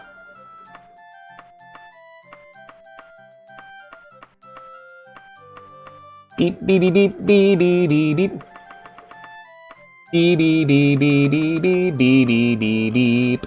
Beep, beep, beep, beep, beep, beep, beep, beep, beep, beep, beep, beep. Thank you for the repairs, my friends. Alright. Let's go and equip all our shit. That's what we look like with no armor. Pretty cool, right? And then... Hell yeah. We got books we gotta put in the wagon, too. Let's go ahead and move some of these to the wagon. Don't need all these copies of the same bestiary. And we don't need this potion. No, wait, hold on. We might actually need that potion. Let's hold on to that. Alright, and now, let's sell some shit. Sell, wagon. Alright, we are selling this Mithril Battle Axe. We'll also sell all of these. Let's double check something real quick. Alright, my luck's still at 100. Okay, sell. Let's sell wagon. There we go. I'll sell this Mithril Battle Axe. All of these. Casual Cloak, Long Skirt, Casual Cloak, and every copy of the Bestiary I have. And you can't buy ingredients here, so... Look at that. Look at that. Look at that. This motherfucker. This son of a bitch. Alright, you bastard.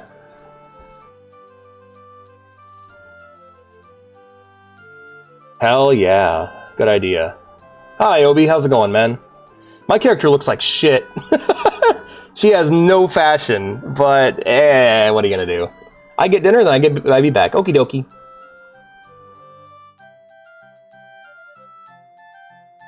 Yeah. Use the energy you got while you got it. When you're feeling those... Also, when you're in those manic episodes, try to redirect them towards things that are really useful. So, like, where you're... Like, I can do anything! Ha ha ha! You know, redirect that towards something that will help you in the now. Or even things that will help your future self. Keep the future little depressed you in mind.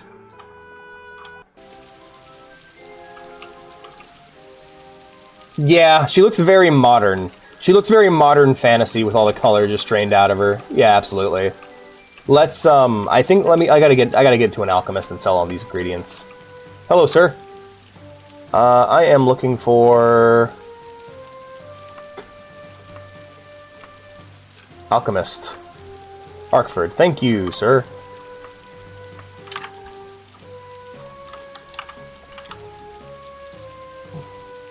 Yeah. My Saturn was blue, I say. Blue, I say. It came like that. I personally don't mind the black look, like black and silver and that look, because it's like, I don't know, I like my technology to be kind of sleek and modern looking. I know some people are like upset that the Nintendo Switch is the Switch 2 has lost all color, but like, I mean, it don't really matter to me, man. You don't really look at it other than, you know, when you're going to change cartridges. Something that, like, isn't super loud and obnoxious for me is preferable. I know that's an unpopular opinion. Like, I know people were, like, praising the return of the old colorful art style in HUD for the new Monster Hunter games. I actually preferred the Monster Hunter World look. I liked the sleek, minimalist look that it had. But that's just me, you know? New car and it's gray. Yeah. From now on doesn't care to do the right... I tell myself the me that from now on doesn't care to do the right thing, but I love I'm going to challenge me. Him and all his hopes and dreams. I tell myself though to him, and that's what helps me feel better and better. That's a good idea. Yeah, think of child you. Think of how child you feels about yourself. Because honestly, I think child Alex would think that modern Alex is the coolest. I think I'm exactly who child me wanted to be. I will try. Alright, well, I tried. What else do we have to sell in the wagon? Let's take a look. Wagon. Alright. Everything else I think we can take to a pawn shop. Excuse me. You know where I can find a pawnbroker?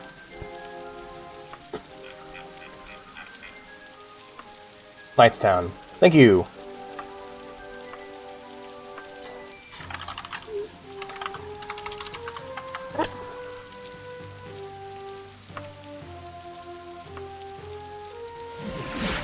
Shit was much more colorful when I was a kid. Yeah. I feel like the modern aesthetic comes and goes. The desire for modern, like that modern futurist, because like it's like what do basically technology is designed based off of what people think looks futuristic, and so that opinion shifts and changes with time. Usually in response to a previous style. Like if the style of something being futuristic is super colorful and nice, colorful and loud, then in turn the response to it will be something that is very muted. Old dialectics, you know.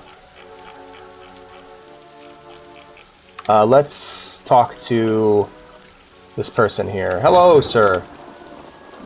Pawn shops. Old Hawk shop. Look forward away east of here. Thank you, sir. All right. I'll ask someone once we get closer. Actually, hello, doggo.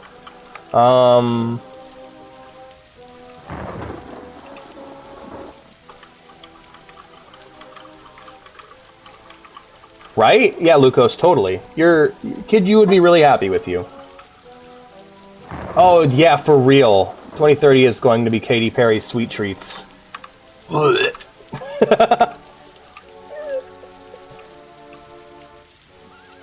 Yeah, I've always... I don't know. I don't really know what my aesthetic of choice is, personally. I don't hate the sleek modern look, but there are times where I'm just like, yo, tone it the fuck down. Like, I know Fortnite, like, for me, as I look at it, and I'm just like, ugh. Like someone barfed color all over it. But there's a bunch of stuff I feel that way about, not just Fortnite. Alright, that's all the stores here, I think. Not this one, though. We haven't looked at this one yet. That one might be the pawn shop I'm looking for. Superior costumes. So that's a fashion store. Hey, that might actually be helpful.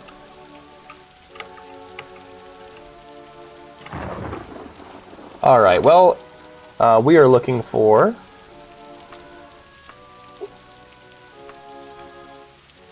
pawn shops. Best if I marked it on your map. Thank you, miss. Over there to the southeast. Thank you. I was always running. 1 and 2 was heavy on the 90s.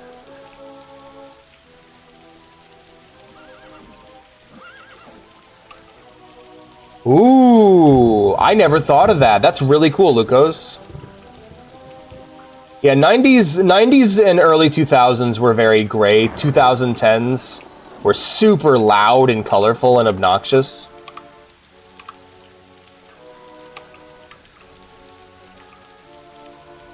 But, like, it is really cool where you preserve those, like, different phases of the style, like Fruitiger Arrow. Like, Fruitiger Arrow is, like, one of my favorite, like, new... It's not new, it's something we've had for a long time, but the internet, like, finds these old styles and aesthetics and isolates them.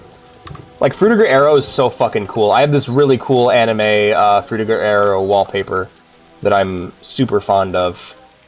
From 9 to 20. So we're getting close. We're getting late. I'm gonna have to stand out here. It is currently 7 a.m. Okay, 2 hours then. 2 hours rest. Halt.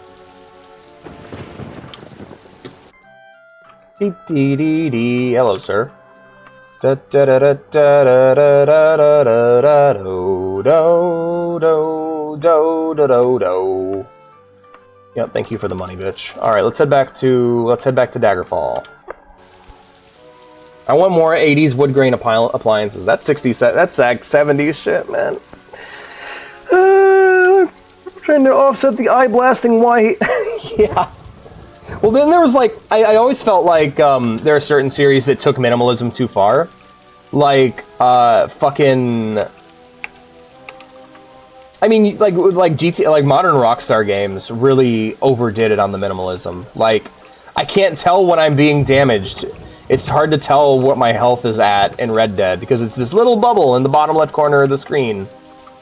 So let's like clog up the image with effects so you always know when you're being attacked. And it's like, well, that's really subtle.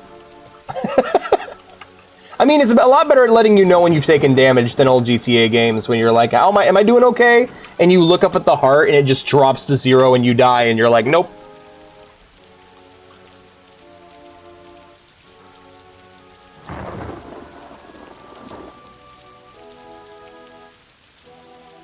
That sounds great. I really want to try mushrooms. I haven't had the opportunity yet. I did get some gummies with like the legal amount in there, and I think it doesn't work on me. I'm gonna need to actually get some real shit, some actual real shit. Because the gummies I got from the smoke shop didn't actually do anything for me. I also tried crossfading myself with other drugs, so I should probably just do it on its own and see what happens. Let's head to the bank. Oh, I'd love that. That'd be wonderful. Yeah, I'd love to try it. I've heard really good things.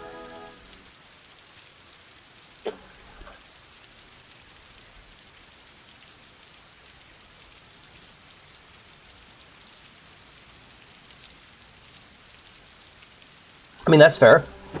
You don't have to. I'm always open to new things because, like, weed has... I think marijuana has saved my life. Like, not gonna lie, I think that it has helped me more than any other substance. Like, alcohol's fun for parties. That's like but I don't drink all the time. I only drink sometimes. Whereas weed, it's like, this shit has led me to more breakthroughs in my own mental health than any other. You know what? We need to break into a building to be part of the Thieves Guild, so we'll go ahead and do that in another environment. 8 to 15. It is currently not 8 o'clock yet. It is 7 a.m. So let's go ahead and rest for 2 hours. I do the beer and not much. I don't think I did enough to do anything. Yeah, it'll happen on occasion. Like, I really prefer my weed, which is high CBD, low THC. It relaxes me without getting me high. Speaking of which, let's finish this cigarette. Yep, you can buy these at I can buy these at the local smoke shop. They're CBD cigarettes. Have the exact kind of weed I like, but with a filter and a cigarette wrap.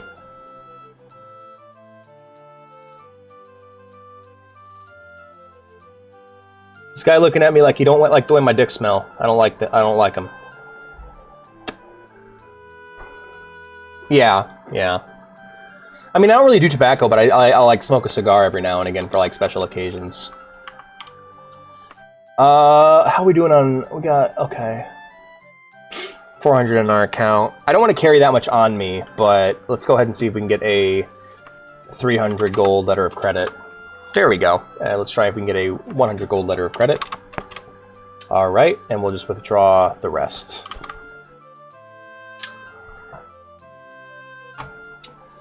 And we will. How much physical gold am I carrying on me? 9,265. All right, banking deposit 9,265. And we're gonna go ahead and withdraw a 9,200 gold letter of credit. That's okay. We'll go ahead and withdraw a 9,000 gold letter of credit. There we are.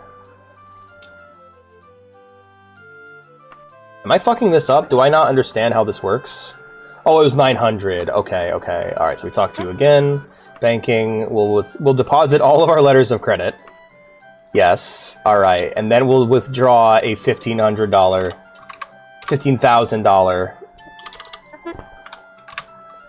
letter of credit, and we'll withdraw the 1 gold piece. There we are. Now we have all of our gold in credit form in one little paper here. That way we have so much more room to carry things. We also have these books to read. We're not there yet, but we will.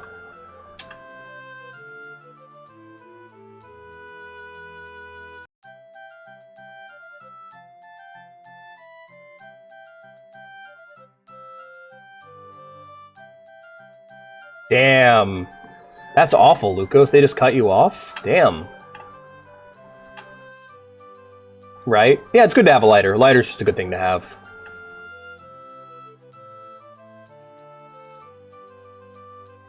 Yeah.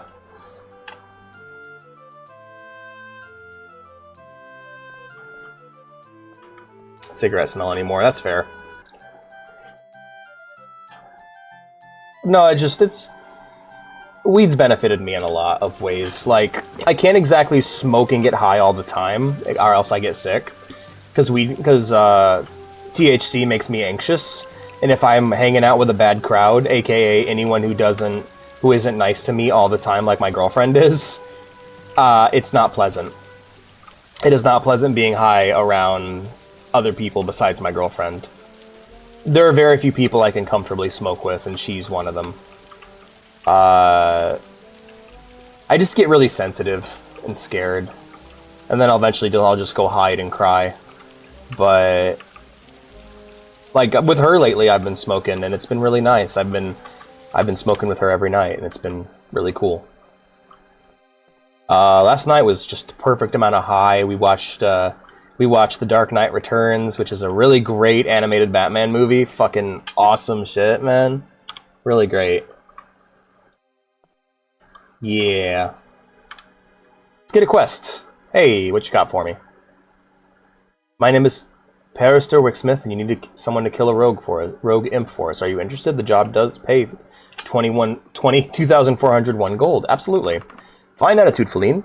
There is one thing I did not tell you. This imp was a familiar to a very high-ranking mage. It seems the imp fell into an experimental spell, and has been imbued with all manner of spell-like powers. You can find the creature at the Palace of Oxway. Apparently it thinks it's fit to rule. Do be careful, Feline. If you are not back within 10 days, we shall assume that you are dead. Alright. Here's our quest. Let's go.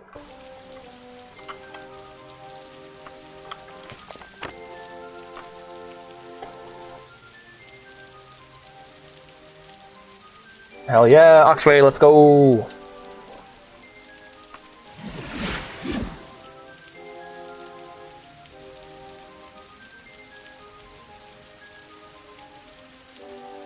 That's really awesome, Lucas. One heal of a quest. Oh, is it? Okay, I'm not familiar with it. I did not... Because, yeah, I'm like, oh, hey, this was one we haven't gotten yet. This ought to be interesting. They're sending a mage to deal with me. I am Emperor of the Impish. You cannot stop me. Oh, ow, ow, why are you punching me? Aren't you a mage? Oh, shit.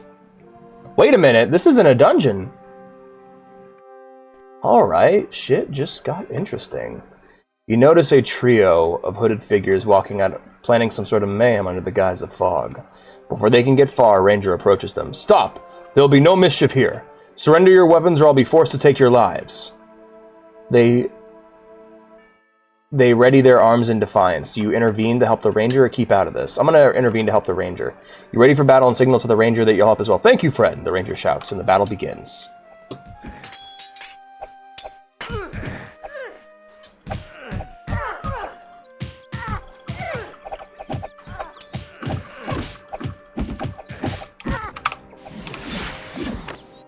Linus Balm. The three criminals are down, and the city watch finally emerge from the fog and thank both of you for the assistance in keeping the town safe.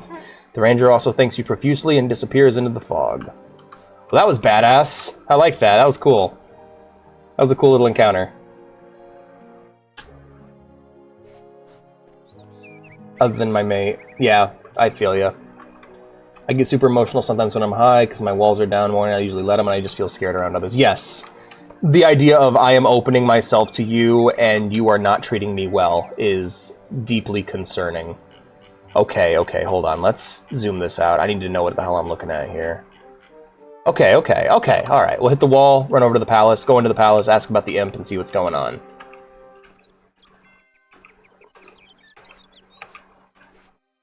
Is there a inn nearby? I could use an inn to sleep at before we just go in. It really does. The mods have really improved this game and made it fantastic. There's a Mages Guild, but they don't offer beds, so fuck me, I guess. I'm guessing that's the temple in the center there. So let's go ahead and make our way over here. Let's horse up, actually, because I want to get there quickly. Here we go. Bird up. Alright, you alerted the horse. Feather and muskrat. Hello, Mr. Dunmer. Room, please. A day. Goodbye. Alright, let's go ahead and find myself a bed real quick. And then we'll rest until we're healed. Is there a bed up here, or is this just an attic? Okay, I walked into the attic. That's not great. Oh, hello. Cool dog.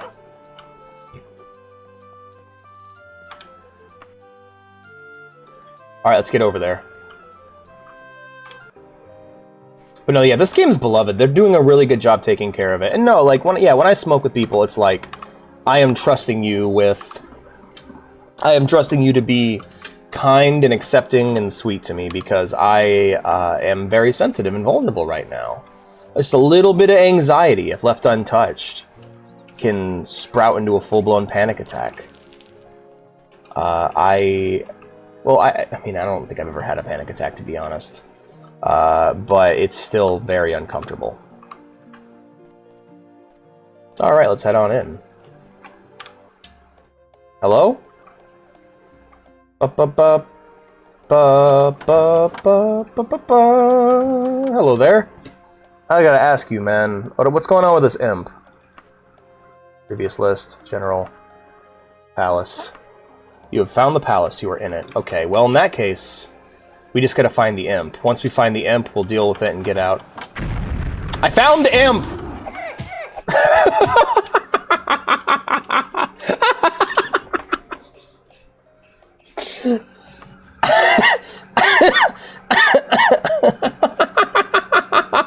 I came out of nowhere. Shit.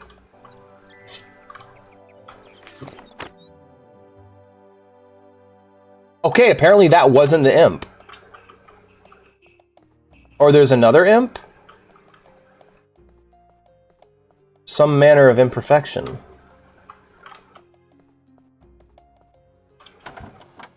Should be under tell me about. Ah, okay.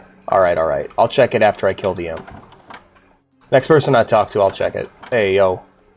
Dark Brotherhood serves a useful and legitimate purpose so long as they are not spoken of publicly. Ignorant minds make an outcry of the kind of work they do. Nevertheless, this last month they failed me in a task that should have been simple. You must... What? Bitch, I just met you. Tell me about... Any news?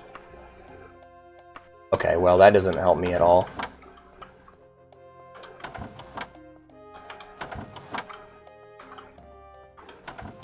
Could, right, of course. Yeah, no worries. I got it. I just didn't see it there. Are you... Where's the imp? Wait a minute, but that didn't... But it didn't...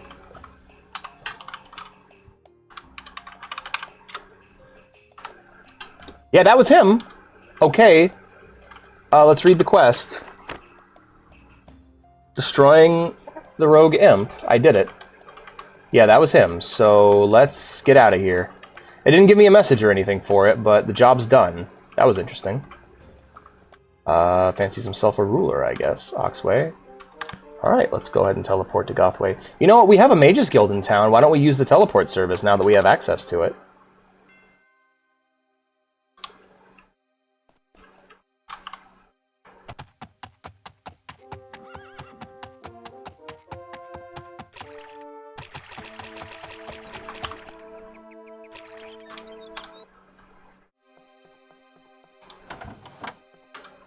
Not you. Not you. Hello. Teleport me to...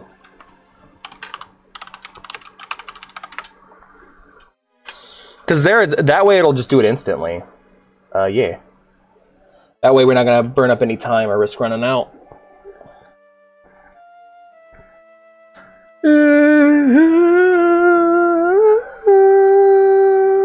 I think Veya's awake. I'll be right back, you guys. Oh, we're here. never mind. Alright, let's horse up. Welcome back, Obi. I'm horsing up. How you doing, man? Good to see you.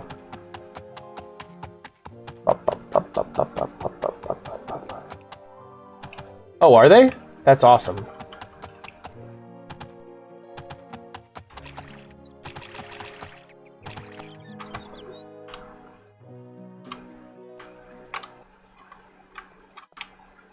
Tough little beggar, eh? Well, you've finally... Tough little beggar, eh? Well, you've finally earned your pay. Finally! Well, I like horses. Me too. Same with Fighters Guild. You sound a bit quiet? Am I quiet? Hold on, let me take a looky-loo here. Test, test, test, test, test, test, test. I'm redlining the audio, so I'm not that quiet. But I did get paid, so that's pretty cool. What's my rep at currently? So we're trying to get to rep 90. We're at rep 86. So one more quest should do the job. Let's head on back to the inn, go and rest up, and come back swinging. God, I'm so fucking fast now. I love it. So speedy. Yeah, so now we're putting points into strength, and we'll get that to 100 soon. Rest until fully healed, yes. Alright. Let's go and repair our gear. And then once we've repaired our gear, we'll go ahead and begin... We'll go ahead and tackle the next Mages Guild quest. Alright, Superior Quality, Superior General Store. It's where I always go.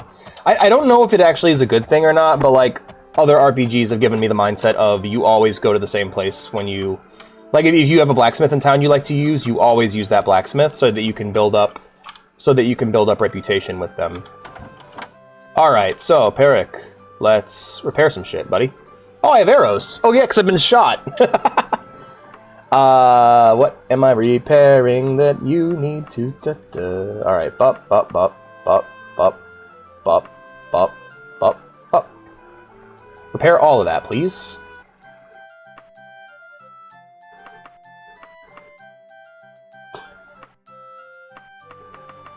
I love that you can repair magical items, that you don't have to recharge them. It's so nice.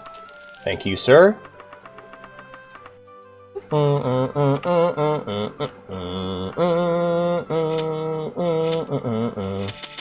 no, I put the armor on first. She's gonna be really uncomfortable. Oh yeah, all my clothing's magically charged now. Hell yeah, let's go. Alright, we're all geared up. We're all ready to go. Wagon... Yep. Alright, nothing new in the wagon, really. Haven't done any more dungeon crawls. So with that, let's go ahead and head over to the bank. Actually, let's see how much we're carrying on us in terms of gold. Alright, I don't want to carry too much gold on me if I can help it. Because, yeah, we have the letter of credit with 15,000 here. Where do you guys think I should buy my first house? Because I want to buy, like, a manor. I want to buy a big house.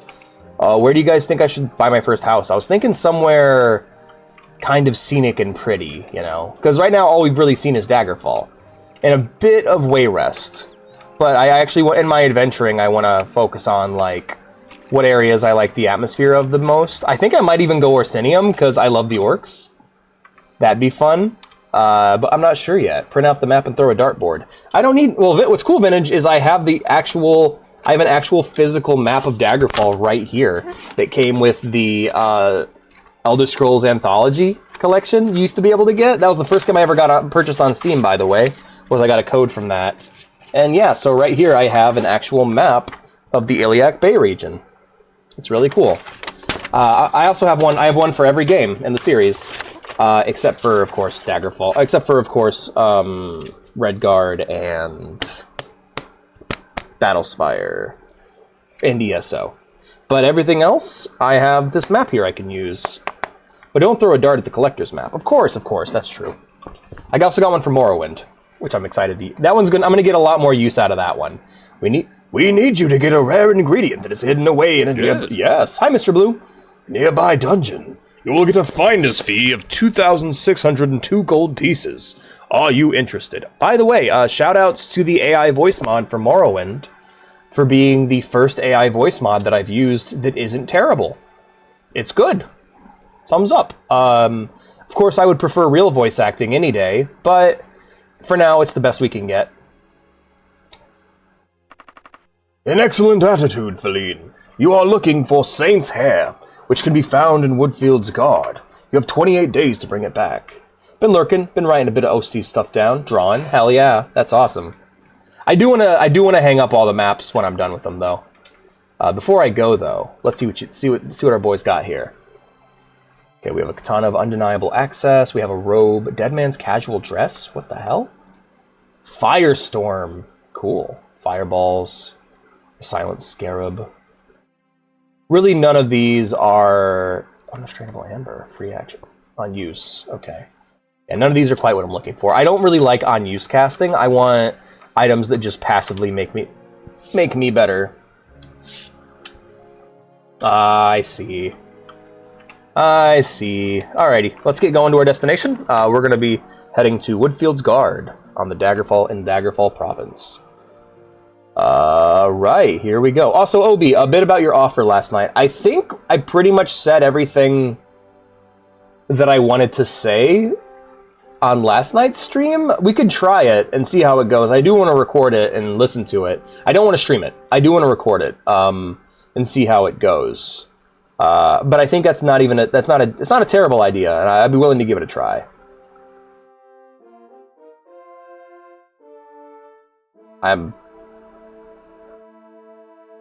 We'll save it. Save it. We'll save it. I'm saving it. I ain't saying shit. We're saving it. Not in my Daggerfall stream, damn it.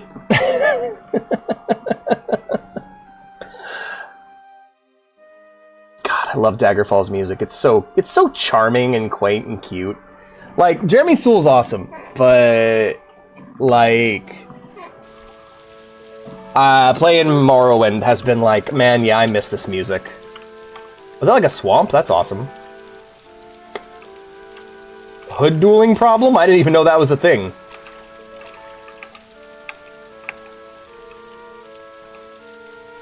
Alright, F9, what are we looking for? We are looking for Saint's hair.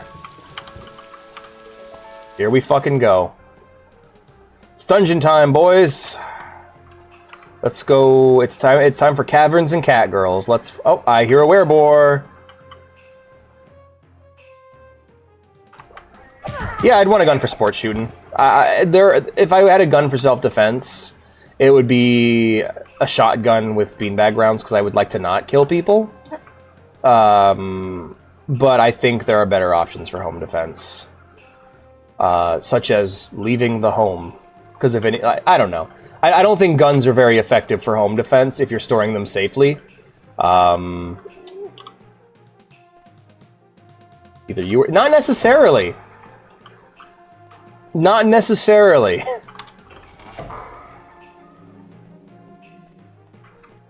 But, again, that's a gun nut thing. Gun nuts get like that. People who are really into guns all of a sudden just think because they purchased a firearm, they can murder somebody. And it's like... Alright, but you're still taking another life. Could you just do that so easily? I don't know, man. I don't think I could.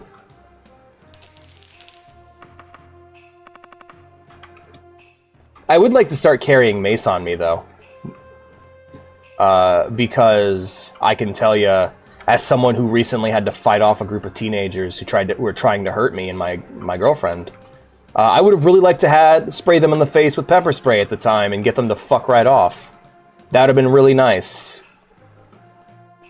Rather than having to fucking grab furniture and grab a fire extinguisher and start swinging. Like you said, what if they were on meth? I mean, even if you're on meth, I don't know if you can exactly tank a fucking tank mace. But yeah, like, I don't know. This is not the kind of topic I want to discuss right now. Anything could be used as a weapon. Yeah! Some things are just better, though, I gotta say. Fire extinguisher, not great. Especially when it's an old, busted fire extinguisher that you can't get the fucking pin out of because it's rusted shut because the fire extinguisher's been there since the building was created. It's interesting. Life's a nightmare. Life is an ongoing nightmare. I did not enjoy that experience. A gun's rather efficient, that is true. But you did murder somebody, and it calls attention to you. So the problem with... Okay, so gun... You can't... Okay, how do I put it? guns work as home defense if they're not stored safely. If you're storing a gun safely like you're supposed to, it is rather inefficient and not useful for home defense. In the hyper-specific, extremely rare, almost never happens scenario of someone breaks in your house to try and kill you, rather than try to steal your things.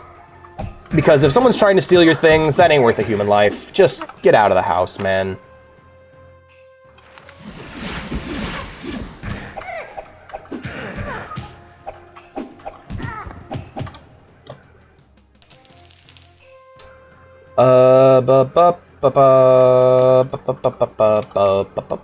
Nothing you own is worth murdering someone to protect.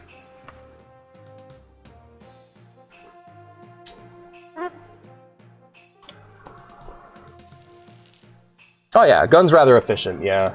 Because like it's the thing of like, all right, I store my guns safely, but also I'm all into guns for home defense. All right, someone's broken into your house. All right, you have 10 seconds at most before they find you and get you. So in that time, you have to unlock the case with your gun in it, making sure you, and just assuming you have the keys with you, you have to load the gun, and then you have to hope that you can shoot him in time. Or you can do what I recommend, which is leave the house and then call the police. Get a good idea of what they look like, get out, call the cops. If they're trying to rob you, they're not going to chase you out of the house, which is what most likely what they're going to do. But also, most robberies are going to happen when you're not in the home.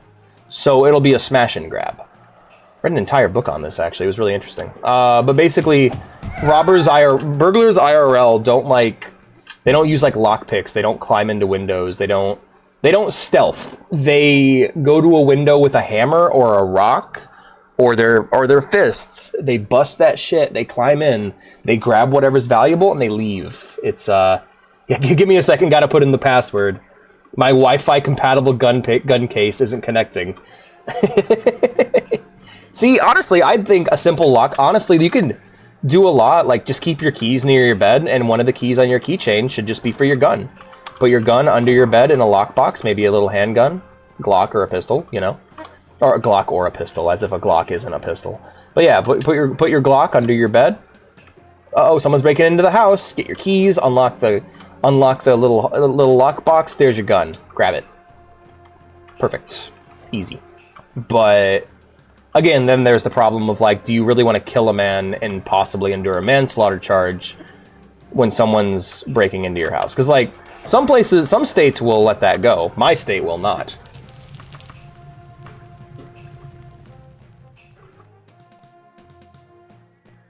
Yeah. It's more like GTA with cars. But except they bust into the house, they take what they want, and they get out. That being said, guns are really awesome, and I think they should be allowed for use in hunting, which is a very important part of maintaining our ecosystem, and for sport shooting. I think that shit's awesome. But as a gun nut, if you're a fan of if you just think guns are cool, and you want to shoot them at people, get into airsofts. But if you want to target shoot or go hunting, buy a gun. There you go. Because you could save money and time and blood. if you want to buy a gun purely so you can have an excuse to shoot people, I don't know, maybe consider buying a computer to play games on, or getting into airsoft or paintball, or not buying a gun, or just play COD. I wish it was, Obi. I can tell you from real life experience that it is not. Regardless of what the law states.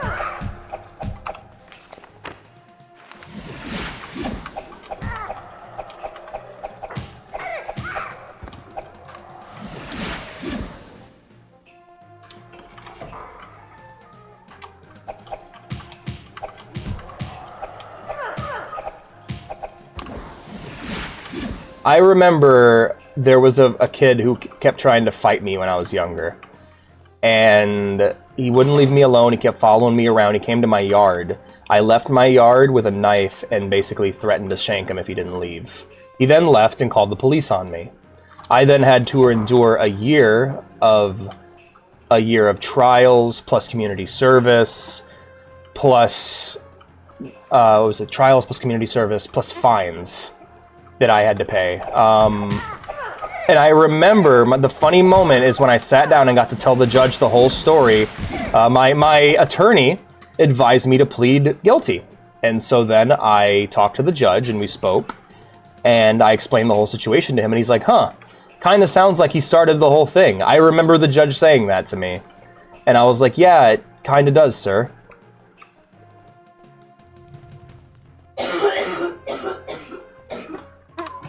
Yeah, the law isn't the law unless it applies to me. That's kind of like that, like that's one of those things where like it always bothers people when I say that, but like I don't believe that we actually have laws that are. I don't believe that innocent until proven guilty is the way that American law works. I have way too much familiarity with the legal system and with people and how they treat you once you have a criminal record to believe that. It's a lie, basically. Like a lot of the things we're told.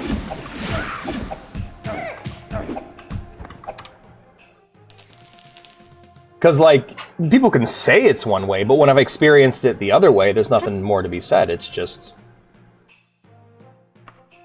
we can agree to disagree, just, like, I know personally it is not innocent until proven guilty. You have to prove your innocence in the eyes of both people and the law.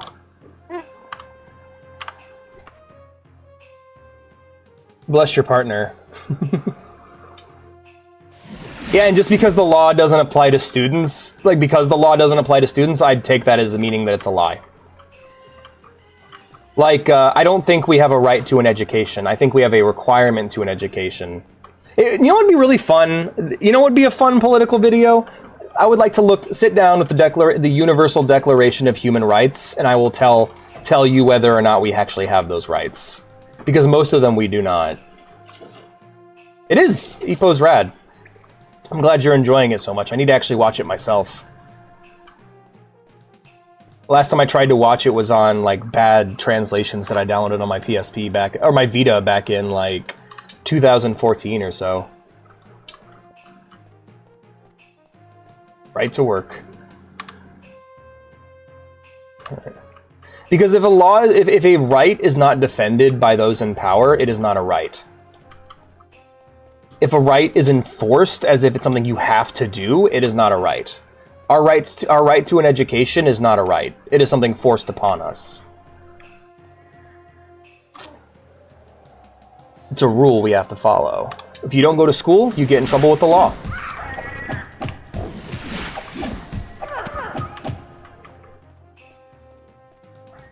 If it doesn't apply to certain minority groups, such as children or the elderly, then it's not a law. It's a lie. Or if it's not a right, it's a lie, you know? I don't know. All of them. That's kind of how I've learned, you know? That's what I've learned, is it's like... oh, that's fucked up. It's still bleeding. There are things we are told, and you learn from experience whether or not they're true. Can't fact check reality. When reality happens to you, you'll know for certain whether it's true. Ah, hell yeah, mummy wrappings. Yep.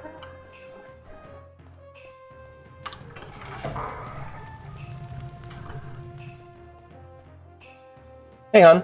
Go to Grandma's. See you soon, hon. Am I true? I mean, I don't know. You seem to be a person who exists. You might be a very advanced hallucination. One of the things I can say is that you do have the right to remain silent. Police also have the right to basically mentally torture you into speaking. You can't refuse to be interrogated. And if you're someone who's not mentally healthy, aka 99% of the human population on Earth, they can basically lie to you, they can mistreat you, they can verbally abuse you, they can do all manner of things that don't involve them laying their hands upon you. to basically psychologically torture you into giving a confession that they want to hear.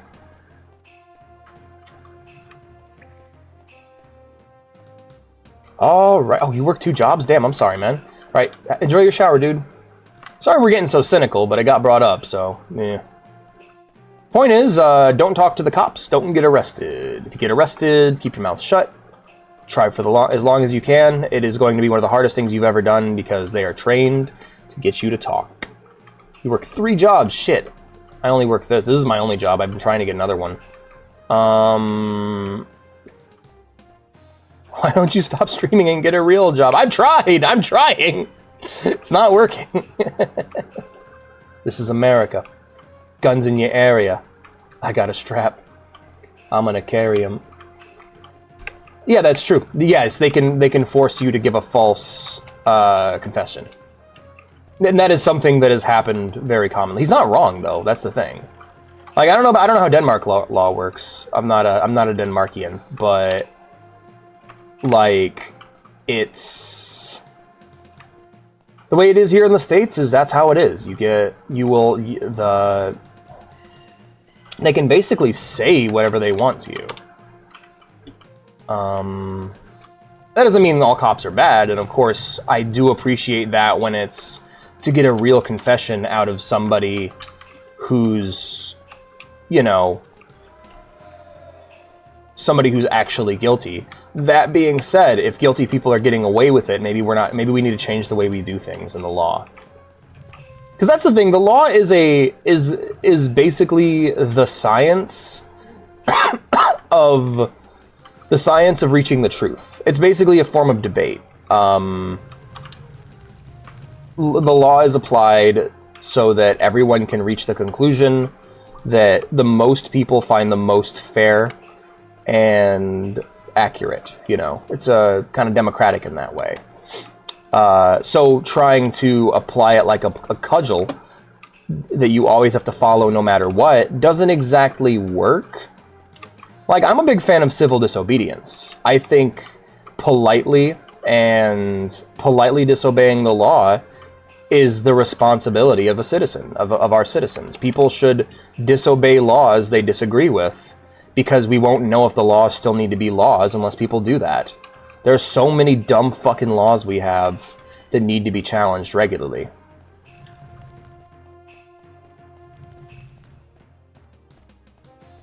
I'll be back if I'm not working, I guess. Alrighty. Take care, man. Alright, I'm just going in circles. Let's teleport back to the entrance. Tell it to exit. Alright, let's go ahead and access our wagon. We have an amulet here that I don't know what it does, so it'd be worth looking into when we get back home. Like, you can't put a bear in a lake in Oregon. Yeah, a lot of those old laws are like codes for creepy slave shit, but that's a whole other thing.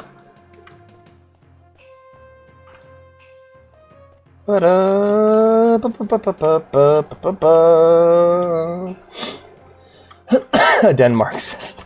Yes. Yeah.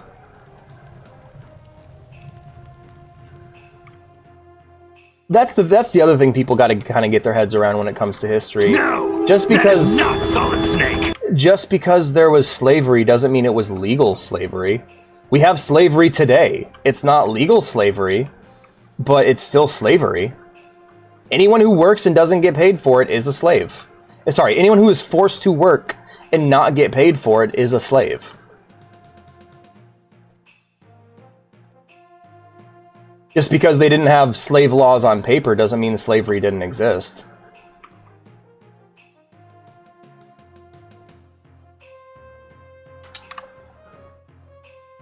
But then again, we're just going off of hearsay at this point. I don't have any sources for you. I just know what I've heard. What I've heard is that a lot of weird laws that we have in the law books to this day were weird code phrases that were then used locally by local judges and local courthouses to enforce slavery.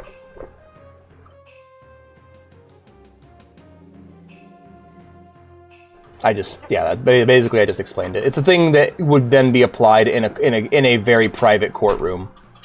the local community agreed that this was something they needed to have, and so slavery would be applied. It was something that northern states already did before the Civil War, that then southern states took on after slavery was quote unquote abolished. Real slavery wasn't abolished until like the 1940s, and may even still continue past then. Hello, little monster. Hey, Vay, how you doing, hon? I think there's my quest reward. There's my goal. How you doing, honey bear? Okay. And finally, my white robe. All the ice is finally gone. Hell yeah. Well, from the ground, but sky ice is still there. Snow, you mean? No, the sickles. The scary ones that are gonna kill us. The scary ones that look like they're gonna kill us, yeah. Yeah, they're extra sharp now. That's terrifying. At least it'll all be done at once. We should just make sure we're always walking through them together. Yeah. So we die together. Okay, that sounds fair.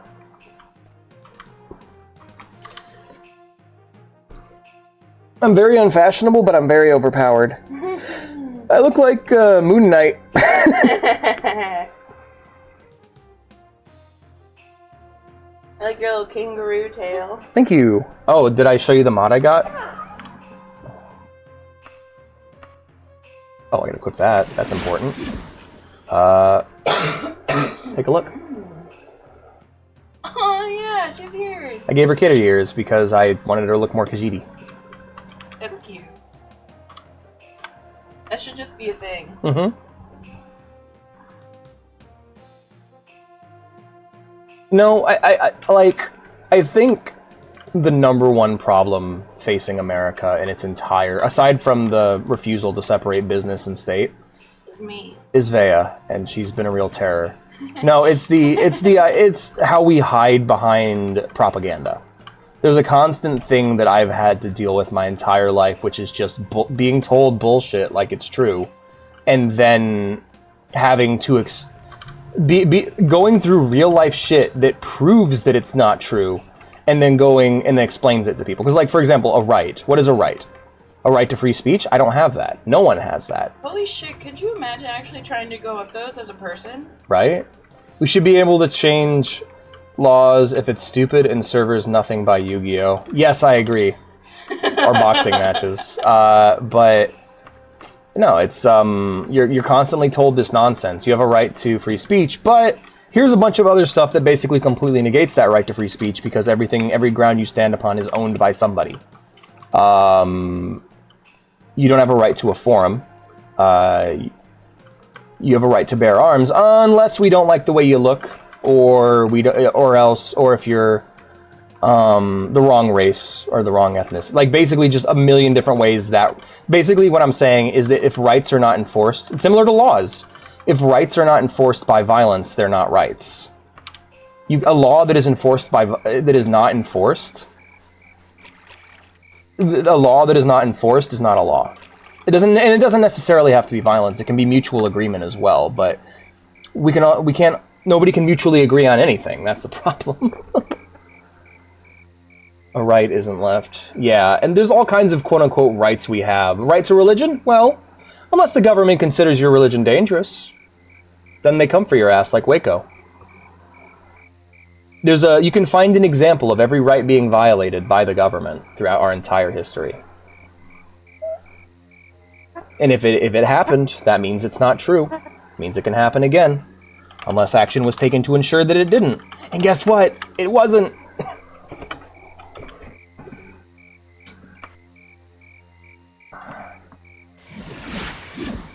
All I can do is hope and pray that our democracy itself is not a lie. Yeah, I got nothing good to say about anybody when it comes to politics, to be honest with you guys. I was...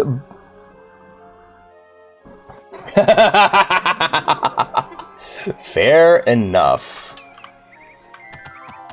Yeah. Isn't it funny? That's like, I love that Second Amendment. Isn't it like this? I love that Second Amendment quote from Alex. Anyway. Sure, man. That sounds fun. Increase my medical skill. Let's not talking about this. Love this horse, by the way. This name was named, like, Ground Sergeant, right? That's what we named him, the Ground Sergeant? Anyway. Hello! So this will do. Couldn't you have brought back a fresher sample? The quality of guild members just isn't what it used to be. Motherfucker, I outrank you! Gold. We're at 6,000. Okay. Alright, we can go deposit here soon once we get a bit higher. Politics, pro-trash talk. Pretty much. Like, I ain't got much to say about politics that isn't everything sucks, vote. Everything sucks. Vote so things don't suck less. Or, yeah, vote so things don't suck more. Yo, congratulations, Archmage Feline II. Congratulations, Archmage Feline II. The Council and Archmagister voted to award you with a new rank just today. We are done with the Mages Guild. It is over. We are the Archmage. Whatever. We got Sealed Door, Shining Prayer Beads. Let's go ahead and... Of what, actually? Oh, no, I don't want that. No. Magic items, info, prayer beads. Light. Well, on use. Okay, I don't care about it on use. Alright, let's go ahead and talk to the lady who lets me identify shit. Not you. Not you. We'll come back here for our magical needs, but we're moving on. We're going to move on to somewhere else. I'm going to go and do some stuff. So I wanted to travel to a new country every time I changed my guild. That way they wouldn't interfere with one another. Okay, on the wagon then, magic items. Here we go. Identify that, please. Yes, it is the amulet of the Orc Lord. It's the exact same one I'm wearing right now. It's the cape I'm wearing right now. Perfect. Wagon, remove, magic items, clothing mists. Perfect. Anyway, we are done with the Mages Guild. Mission complete in the Mages Guild department. We are now the Archmage. Next stop, I think we're going to be tackling... I do believe we will be tackling the Thieves Guild next. Let me check just to be sure. I thought I had. Hello, sir. Room, please. Just for a day. I'm leaving. I'm moving out. Thank you all for your service, Gothway Garden. We are moving to a new town to do a new adventure. Let's go ahead and check my guide real quick. I made a guide for the character called the Feline Chronicles that I use to kind of tell me what I need to do in order to get further in the game. Daggerfall. Alright, Thieves Guild is Shortblade and Stealth. Dark Brotherhood is Shortblade and Stealth. Okay. Fighters Guild, Shortblade and Archery. That's going to be interesting. Right. So all we're really going to be doing is equipping that Shortblade and using it instead of our fists. So let's head to our wagon. Let's grab our Daedric's short sword and equip that. And so fisting is... Thank you for the room where I did all my salt smelling. Right? Go ahead and put that into our wagon. There we go. Let's go ahead and sell our shit, and then we're going to head on out of Gothway Garden. Now we have this Daedric short sword here that I'll be using from now on.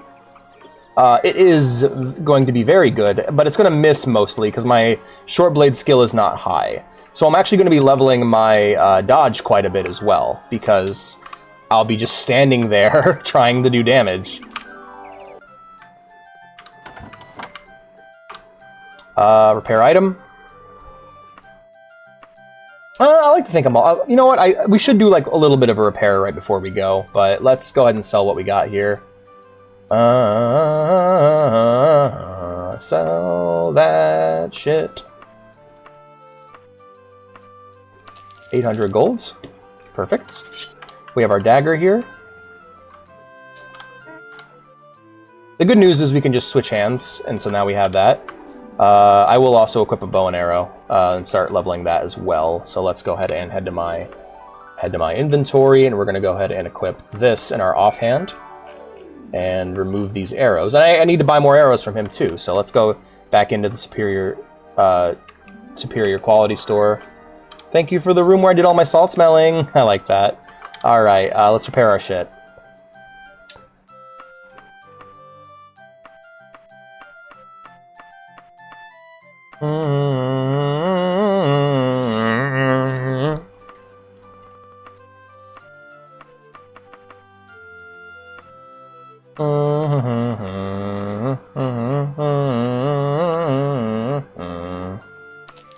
Alright, cool.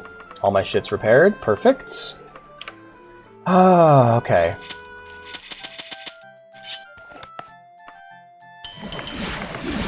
Oh, by the way, once I finish leveling my short sword, I will be switching back to my fists, because they're cooler.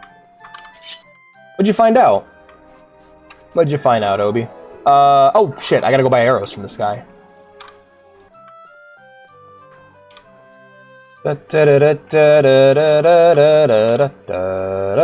Thank you.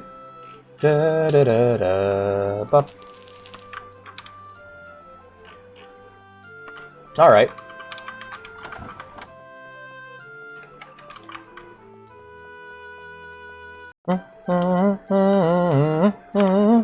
Alright.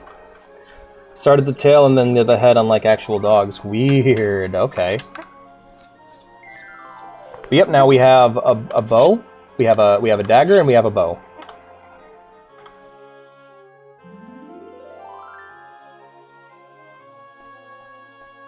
Yep. Now we switch back over to that. And so yeah, we are going to be stealth archering. We're going to be skyrimming. This ought to be interesting. So, our next stop for the Thieves Guild is Sentinel. We're going to Sentinel to join the Thieves Guild. So,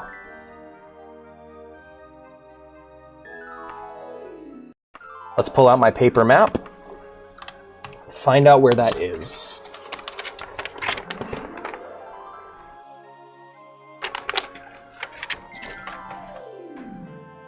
Oh, just across the river. Just across the bay. Heading across the bay to become a master thief. Friendship ended with... And let's just pick some small rinky-dink town to break into. Kajinra. Okay. The Rusty Cat Lodge. Perfect. Travel by ship. Here we go. Do you? What song? Alright, now I need to... Now, I believe in order to become a member of the Thieves Guild, I have to successfully break into a building. So, it'll be interesting to see how that goes. Here we are, guys. Sandy Sentinel. Tavern has a small icon of Arcade hanging from its doorframe. Save game. 37. We are really moving up in the world. Alright. Okay, guys. Let's alt tab real quick, and I gotta find out how to get into the Thieves Guild.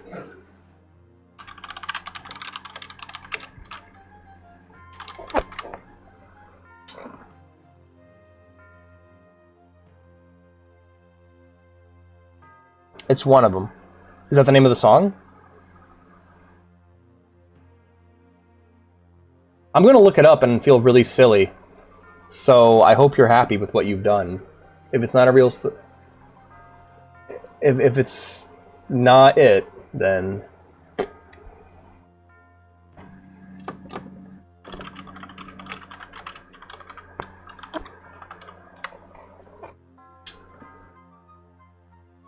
No. How dare you? Nope, I got no idea. No!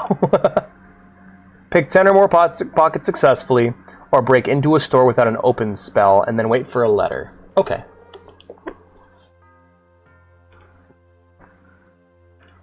Oh, this is not a dungeon crawling guild. Okay, we might then instead want to do the Fighters Guild. So in that case, let's go ahead and move to the Alakir Desert, which is fine because I wanted to go there more anyway. So we're gonna go ahead and do the Fighters Guild instead. Then let's go ahead and move that because there's no dungeon crawling, which means Okay, so basically all your XP you get from... Most of your XP you get while dungeon crawling, so... I'll keep my good guy streak going. We're going to head to the Alakir Desert, which I believe is just right here. And... Hammerfell is where I want to go. I want to go to the capital.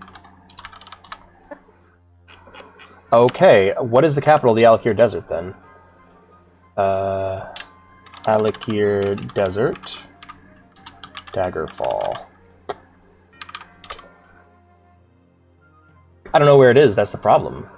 Province Hammerfell, Populous, Regional Temple, Iliac Bay. Oh, Northern Hammerfell, okay. What is the capital then? Alikra. We're going to Alikra. Alright, Alikra. Totally misspelled it. Let's travel to Alikra, and we're going to go, and we're going to find the Fighters Guild, and specifically, we're going to go to the capital. So, like, what are the Hammerfellans known for? The Red Guards. What are they known for? They are known for basically being the best swordsmen. They are the best swordsmen in Elder Scrolls. They're called the Blade Singers. They have an elite force called the Blade Singers. They are very effective swordsmen. Now, if I walk into this fucking town and I see a bunch of whiteys, I'm gonna be pissed. Yeah! You're goddamn right. That's an Alex quote right there. You notice a book chained to a nearby wall, replete with magical seals. Next to it hangs a note. 300 gold to read about for 3 hours. Learn the fine art. Oh hell yeah! I'll take a bit of skills. I'll take a bit of skill. Yeah, hell yeah. That's an Alex quote right there. Hello, camel. We have to stop them. They broke into the town and are petting all the camels. But yes, here we are, the Alakir Desert.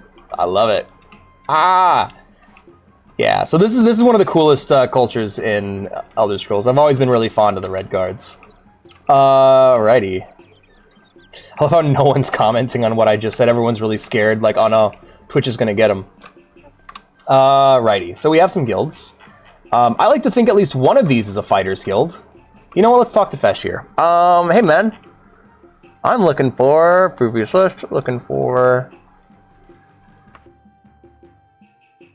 guilds. Looking for the Fighters Guild. Lion Tamriel, what? Oh, hey, come on, man. I'm gonna be well known here soon. You're getting in on the Feline ground floor. Hey, lady. Guilds. Fighters Guild, please. Find it not too far to the west, if you don't mind walking. So I'm guessing that means that that's our Fighters Guild. It's tiny. You think it'd be way bigger. Red Guards love their swordsmen. Curved swords. I think that's it. I think I'm looking at the Fighters Guild, guys. I'm excited. Ah, they're closed. Okay, open from 11 to 23. Okay, it is 9. So I can loiter for a bit. Loiter. Let's just loiter for a bit. A couple hours. Oh, we're not there yet. Let's loiter for one more hour. Hello there, Rupar. Or Rupar. Not you. You're not who I want to talk to. Who do I want to talk to? Hey, Dunmer. Oh shit, you're the leader of the Fighters Guild? A Dunmer? That's fucking awesome. Hey dude, what's up? I want to join your guilds. Sorry, Khajiit. We're looking for real warriors at the Fighters Guild. Come back when you've learned something about weaponry, alright?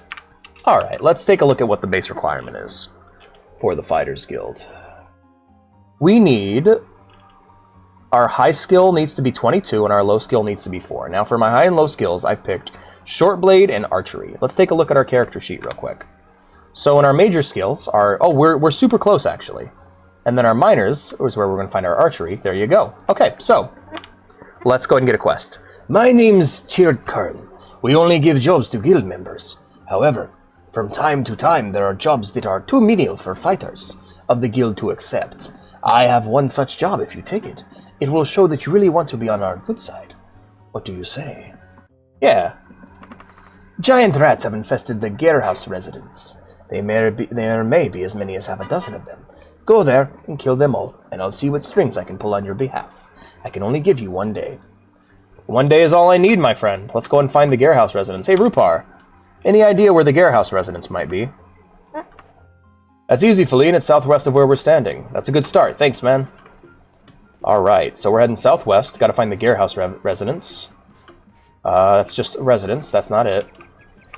It might be this one, then. If it's not, we'll talk to this lady here. Residence. Okay. In that case, hello, miss. Hello, Kersi. General? Gearhouse residence. Sorry, I haven't got a clue. That's okay. We're pretty limited on what could actually be the residence here. It's pretty narrow. Dude, I got 2 weapons by my side right now. Hell yeah, right? I came packing. But I haven't got the skill, and they can tell just by looking at me. Hey, Rajula, can you tell me where I can find the Gearhouse residence? Oh, there's no reason to talk down to me like that. I can't help you anyway. All right. Sorry, miss. I wasn't trying to be rude. We are looking for... Good day. The Gearhouse residence is somewhere that way. Just keep going southeast. Alright. Residence. Residence. Okay. Residence. Hey, Fasha. Can you tell me where the Gearhouse residence is? Help you just go southeast of where we're standing. Okay. So it's probably one of these buildings, right? Residence. Residence.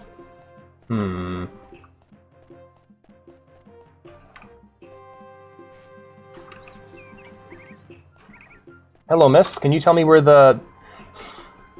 This is getting embarrassing. Thank you. Thank you, ma'am. I really... Wow! That was way further than they said. Okay. Dude, I got 2 weapons by my side right now. Yeah, this Daedric Dagger is going to take care of me, man. Like, this Daedric Dagger is going to get me places. I don't think I'll have a better one until... Hold on a minute. Let's check the material tiers. Yeah, no, that's the best possible short sword I can get in the whole game, aside from a special, like, named weapon.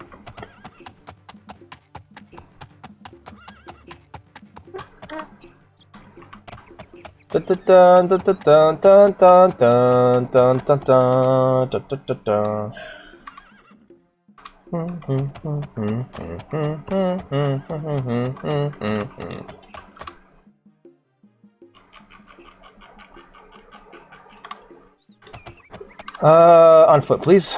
There we go. Apparently that's the Gearhouse. That's not the Gearhouse residence. That can't be. The door would be labeled. There it is. All right, you guys.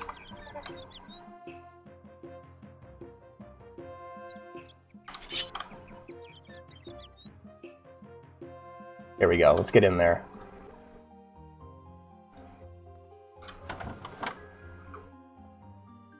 Hello, miss. I'm here for the rat problem.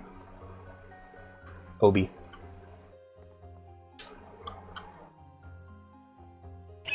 Ow! Whoa! Clop, clop, clop. Hi, Killface Kitten. How's it going? When I get my dagger out, you're screwed, little guy. Yep. You strike with precision. The body is no treasure. Rat's dead. Hello. Hello, miss. Oh, there you are. Hello. They just came out of nowhere, didn't they? Clop, clop, clop. How you doing? Welcome to the stream. Today we're playing Daggerfall Unity. How you doing? Where are these rats coming from? Is that all of them? I guess that's all. Hello, miss. Tell me about... Where am I? Alright, what about rats? Tell me about rats. Rats. Okay, yeah, they just keep spawning. What is this place? That's most of them. Fighters Guild won't quibble over the rest. Excellent. Hello, Killface Kitten. Alright, yeah, so they seem to just be spawning as I move throughout the house. Yeah, most of my leveling is going to be done in dungeon crawls, so we're just going to wander from room to room here grinding rats. Because not even in this game can we escape the rat grind. The rat grind is ever present. One of the things I love about this game is when you interact with bodies, their named, their text just disappears like that. So is this area just a fountain of rats? Alright, job's done. Let's go make our way back to the Fighters Guild. Uh-oh. Game's freezing. I'll be right back.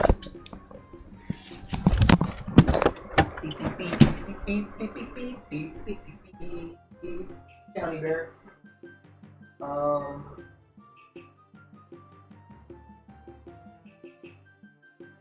Okay. Go ahead and meet the Montreal.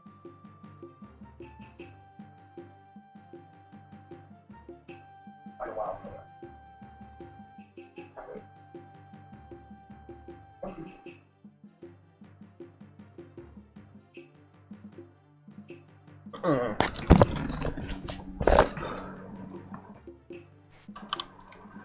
Alright, the horse has been alerted. Hi there, School of the Cat.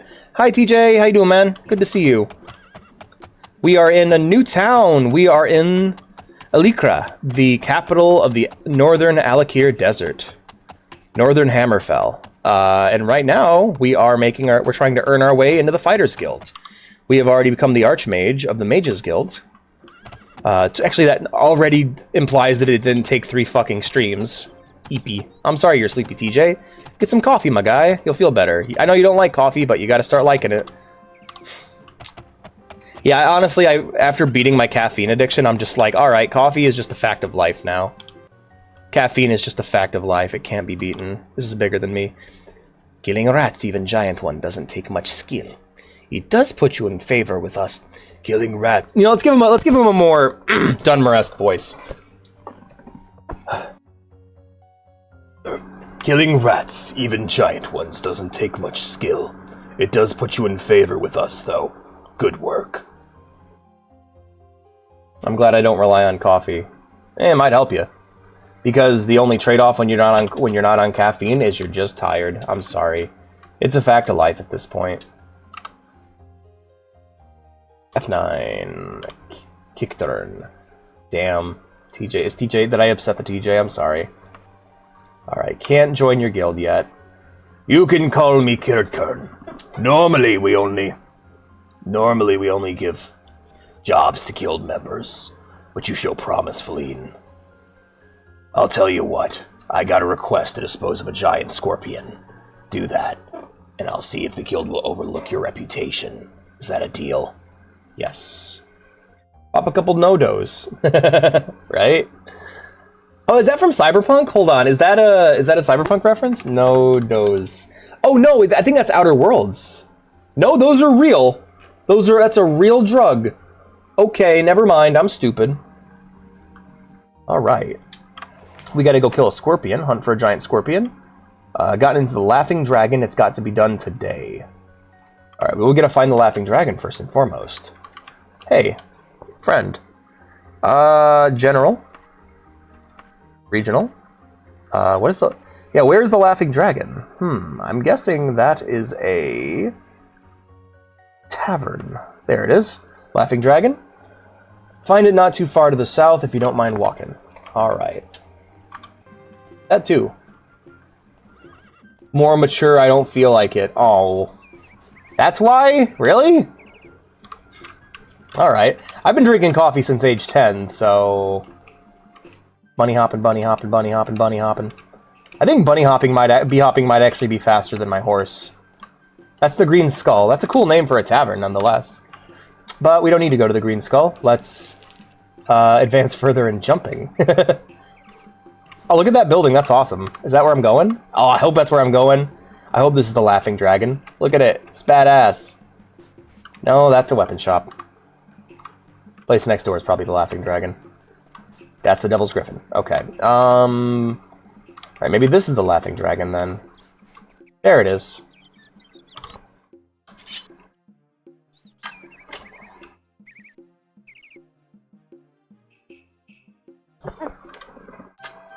What the fuck?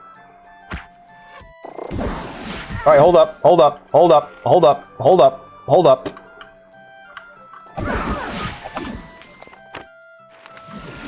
Let's just get him away from these people and fight him on...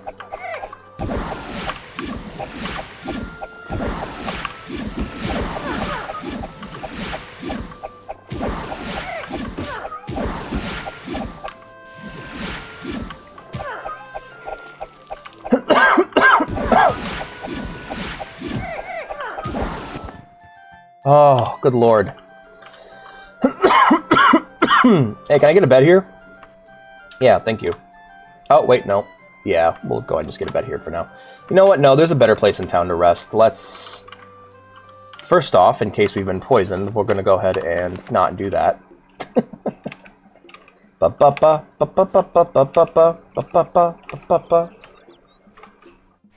Not sleeping much can make you sleepy as well. No shit. You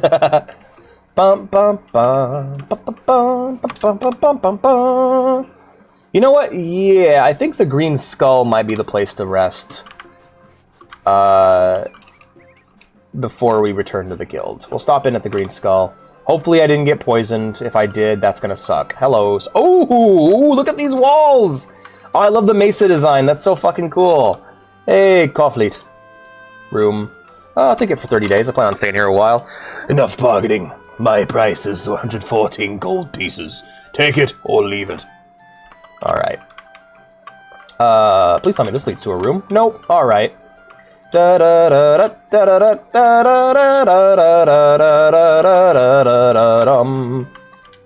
door's just fucked. Alright, this is where I'm sleeping then. Rest until fully healed. I'm not poisoned! Yay! Alright, I think I have just enough short blade skill to get in now. Short blade 20? Oh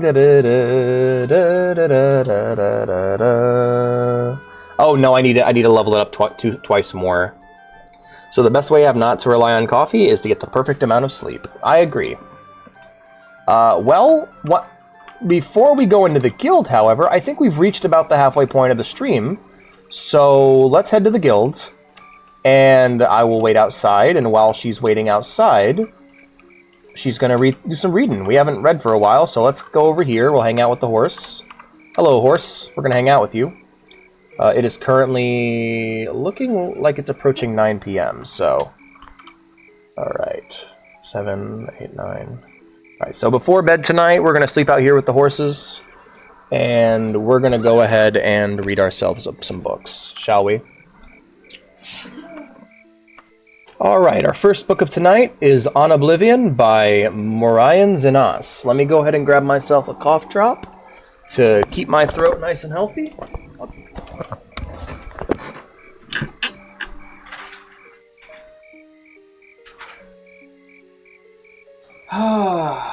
Stretch my legs out for a moment.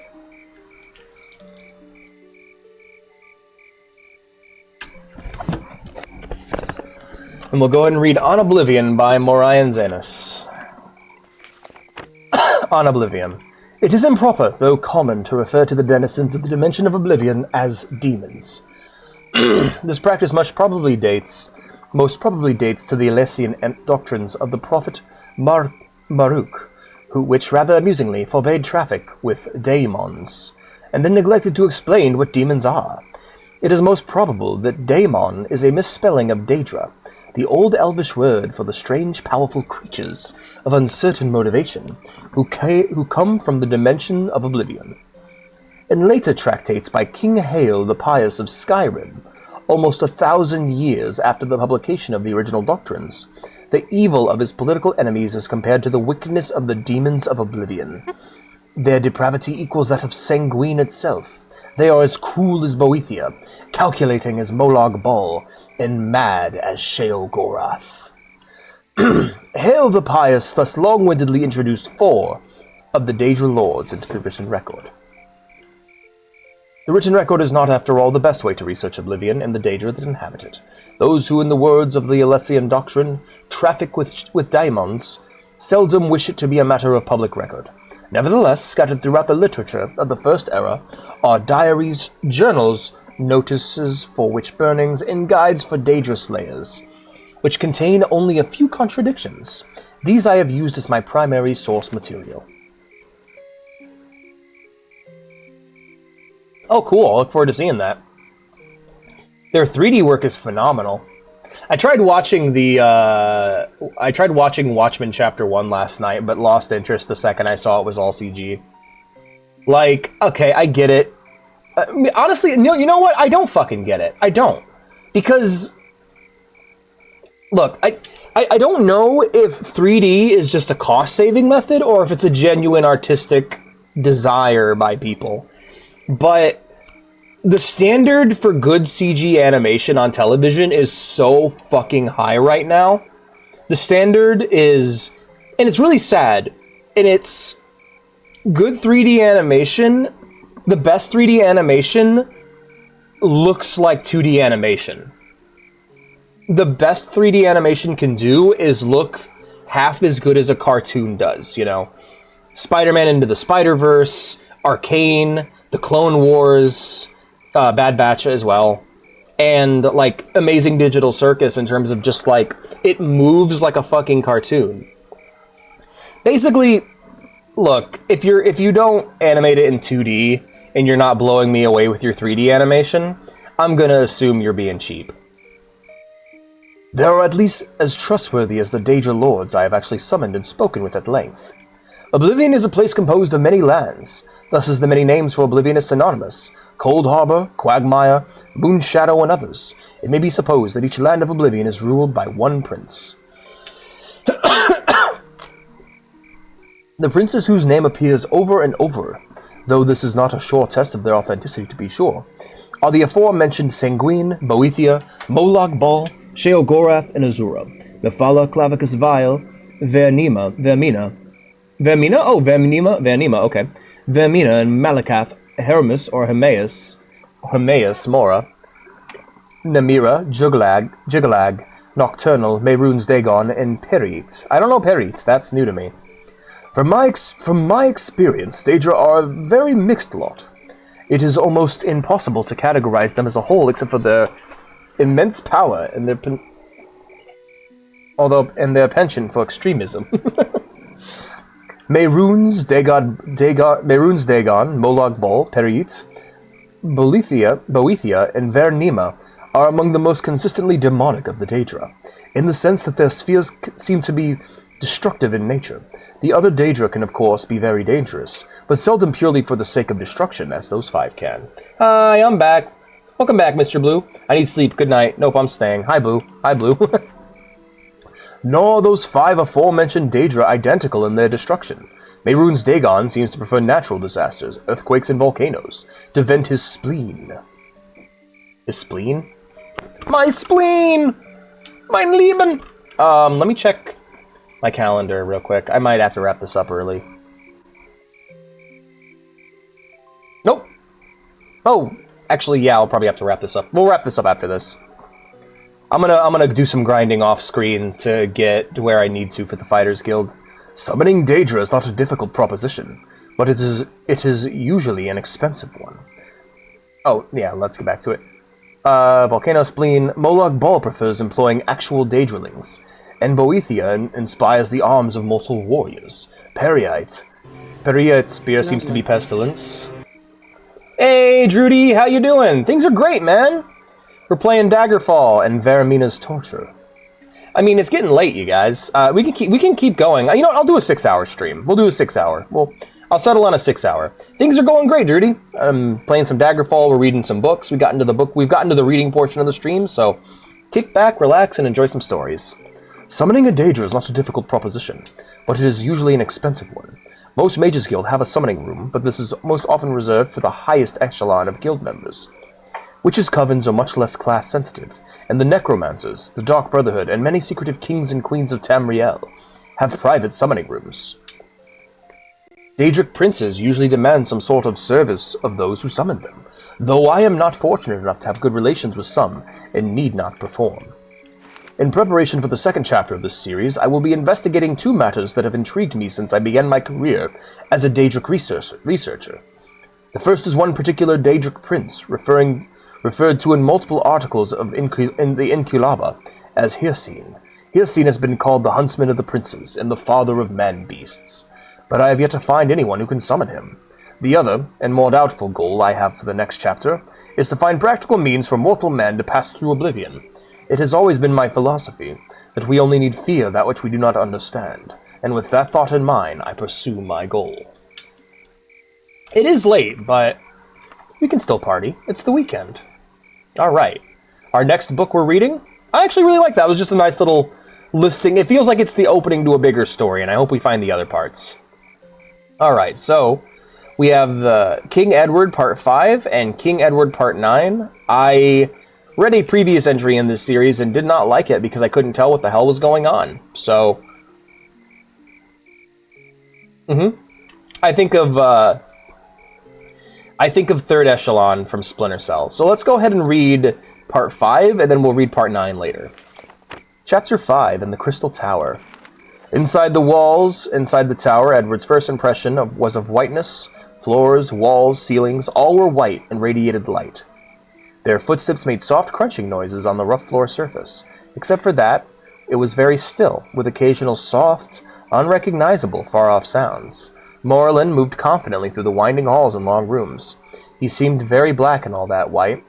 They passed long pools of water with fountains that sparkled in the light. "Where is everyone?" Edward whispered. "At a table. I'm hungry, I hope. I'm hungry, aren't you?" "No."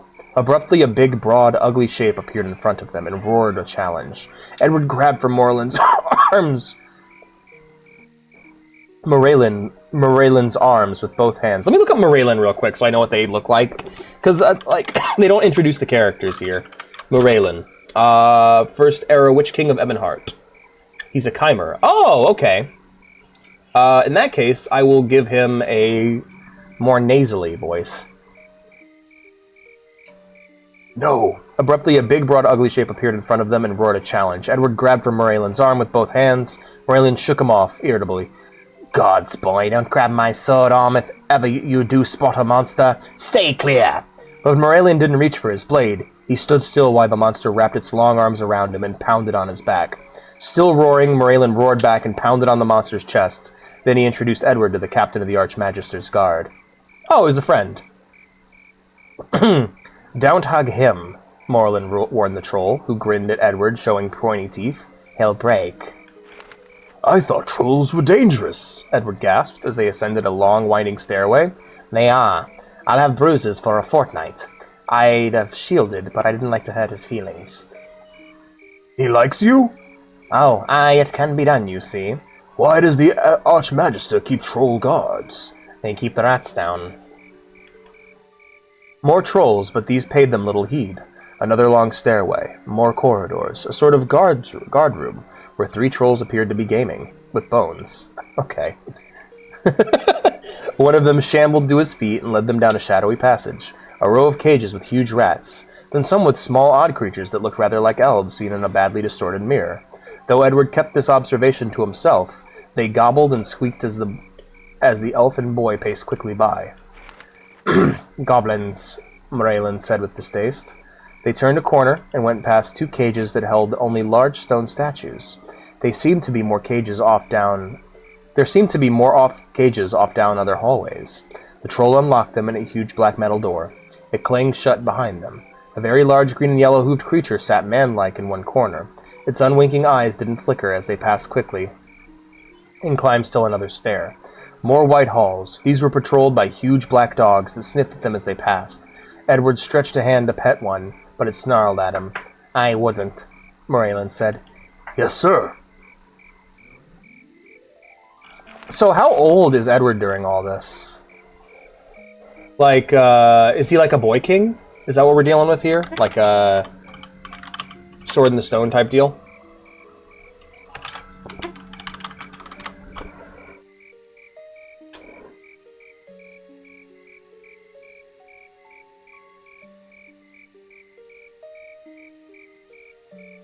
Okay. He's a kid. Alright, I'll voice him differently then. Where were we at? They keep the rats down. I wouldn't. Yes, sir. I wouldn't, Moraylin said. Yes, sir. They came to another massive black metal door. A voice sounded, "What is black and white? Has only one body, 2 heads, 4 arms, 4 legs, 2 red eyes, and 2 brown." "That's disgusting!" Moraylin yelled at the door, hands on his hips. "You are correct, mortal. You may pass." The door swung slowly open, creaking. There was no one behind it, just a narrow stairway that wound sharply. It seemed dark above. Moraylin raced up the stairs, leaving Edward clinging to the bottom rail, shaking. There was not a thing to do but follow. Welcome, Edward. The Archmagister stood white and gold in the center of a large, dim room. Huge windows looked out on the purple twilight sea below. Twilight sea below. Come here, child. Give me your hands. What? Edward put his hands in the Archmagister's, who smiled down at him. Edward's fatigue and fear vanished instantly. He smiled back at the Archmagister, who said softly, It is well. You may go, to the furious dark elf who stood glowering to one side. Edward was barely aware of him, his whole attention occupied by the Archmagister. The toilet seat below. Skibidi. Uh-oh, what have you done, Blue? Is there? I didn't know that. Which one? Goodbye, Edward. Bye. Edward didn't take his eyes off the Archmagister. From far away, he heard the dark elf go down the stairs. He calls you, son. Yes, sir. He calls you son, the Archmagister said. Yes, sir. I asked him if I may call him father. But you are not entirely comfortable about it. No, sir. That may be as well. You'll return to Daggerfall one day, and then you must be Corsair's son. So let the claim be on Moraylin's side. The Archmagister moved companionably to the window with him. The dusk was fast gathered as Edward stared out over the hill through which they'd journeyed. A dark figure appeared below and strode swiftly off into the night. That's Moraylin. I thought he was going to stay the night. It's dangerous out there in the dark. There are evil things out there. Can't you... Dangerous for any evil that meets Moraylin in his present mood. He will go safely, I promise you. Oh, but I haven't thanked him. He's been very kind, really. Why was he so angry about the door? It was just a silly question. The answer was him and my mother. When they're asleep and I'm not there, how do you make a door talk? Is it an illusion? That's 3 questions. Which of them do you want answered? Aren't you hungry? Would you like a bowl of stew? Yes, please. I'd like to hear about the door, please. Ah, you think the talking door may prove more comprehensible than a surly dark elf. More interesting? Or safer? The Archmagister's large golden eyes regarded the boy thoughtfully. I don't know if I like him. Sometimes I think And then other times Do you understand about liking, he said? He said he didn't. Simeon the Second. Oh, who was he? You would be more comfortable if you felt the same way about him at all times, yet you do not. Yes, that's it, exactly. You do understand. Moraylin is not a comfortable man. Well, I don't mean that exactly. Sometimes he is, like when we rode the dragon. Hi, Vea, says TJ. The Archmagister laughed aloud. His laughter reminded Edward of chimes. Yes, I find comfort myself in having Moraylin near at hand when dragons are about. A young high elf brought in a bowl of stew and set it down on the table. Edward felt a bit disappointed that the stew had come in such an ordinary way, until he remembered that the Archmagister hadn't sent for the stew. The priest at home in Daggerfall said it was a mark of evil things. Oh, I'm sorry. The priest at home in Daggerfall said it was a mark of evil things, that they cannot bear the light. Edward said between mouthfuls. Moraylin doesn't like sunlight, and he's black. Okay, goddamn, this is... Okay, Moraylin's a Chimer. He is I believe he's a Dunmer at this point. I think this is after they got cursed. I think this is after they got cursed by Azura for wiping out the, Yeah. What? I see. Do you know what evil is? I'm getting nervous, you guys. I'm getting really concerned. I see. Do you know what evil is? Well, if you do bad things, then you're evil? I see. If the cook had burnt the stew, would he then be evil? Edward grinned. No, he's just a bad cook. But if he did it on purpose, I guess he would have done an evil thing. But maybe he wouldn't be altogether evil. Maybe he was just angry about something. Or perhaps the sort of person who was pleased by spoiling others' pleasure. I guess that makes my little brothers evil. They sure like to spoil my fun. And you? Edward felt his face redden. I don't take any notice of them, he said quickly. The Archmagister's large golden eyes regarded him steadily. To his own dismay, Edward began to cry. He bawled like a baby. I don't know what's wrong with me, he gasped. I never cry, really, I don't. Hardly ever. Why ever not? Edward looked up. His tears had blurred his sight, but there seemed to be tears on the Archmagister's face. His hand reached up to feel the wetness. You have been very alone, have you not? The Archmagister said. Yes, until you brought the unicorn for me. I was all alone. They endure no evil. Edward sighed with satisfaction, feeling relaxed and comfortable. The Archmagister was wonderful. I'm going to keep reading. But remember, I'm not saying these things the book is, I'm merely voicing them. We summon the unicorn, Morelin and the dragon and I and others. It's a great magic and no one single man or woman may command. But don't trouble yourself over... Oh, sorry. We summon the unicorn, Morelin and the dragon and I and others. It's a great magic and one single man or woman may command it. But don't trouble yourself overmuch with judging good and evil. That's a human notion. Life is complex. I know of nothing that is wholly good or wholly evil, not even the unicorn. Edward's time in the tower passed quickly. There were few other novices, and the youngest of these was several years older than Edward. The boy spent several hours each day with the Archmagister. I actually want to read the one before this, so we can learn of Edward's relationship with the elf. The boy spent several hours each day with the Archmagister. He learned to cast a few spells and to open his mind so that he could renew his magic quickly while he slept. But often, they just talked. Sometimes Edward was given a book to read. Other times, he was allowed to choose one from the thousands in the library. He usually tired of them quickly. He didn't read Elvish script easily. His tutor had taught him the letters. But their few books were in Bredic. Spellcasting was more fun. Fire spells came easily to him, and he learned to shield himself readily. But to his chagrin, he couldn't heal at all. He invariably made things worse for the unlucky rats he was allowed to practice on. I don't know what I'm doing wrong, Edward cried out in frustration. He sent a dart of fire at the writhing rat, and it turned into a charred corpse. Edward, it will be well if you let the heal spells wait a while yet. Morelin said light heal is the first spell anybody learns, Edward said sulkily. Did he? Well, he is a practitioner of magic, not a theorist. Even I would hesitate to say what a Breton might or might not learn. And when he might learn it, you are the first of your people with whom I have worked. Certainly Morelin has no experience with your race, except for your mother, of course. My mother can't do magic. No, but we think the ability lies within her. She has not been able to learn to master it, possibly because she was too old when she first tried. If you want my opinion, it is your thoughts and not your hand which are causing your difficulty. Weeping might help. I don't feel like crying, Edward said rather sullenly. He felt more like kicking something, although incinerating the rat had helped relieve some of that. Meditation might help then. So, I don't remember if the Chimer... Hold on, I need to look up who the hell the Chimer were.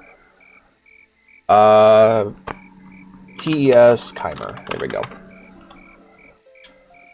Not Chimver. Chimer. Here we go.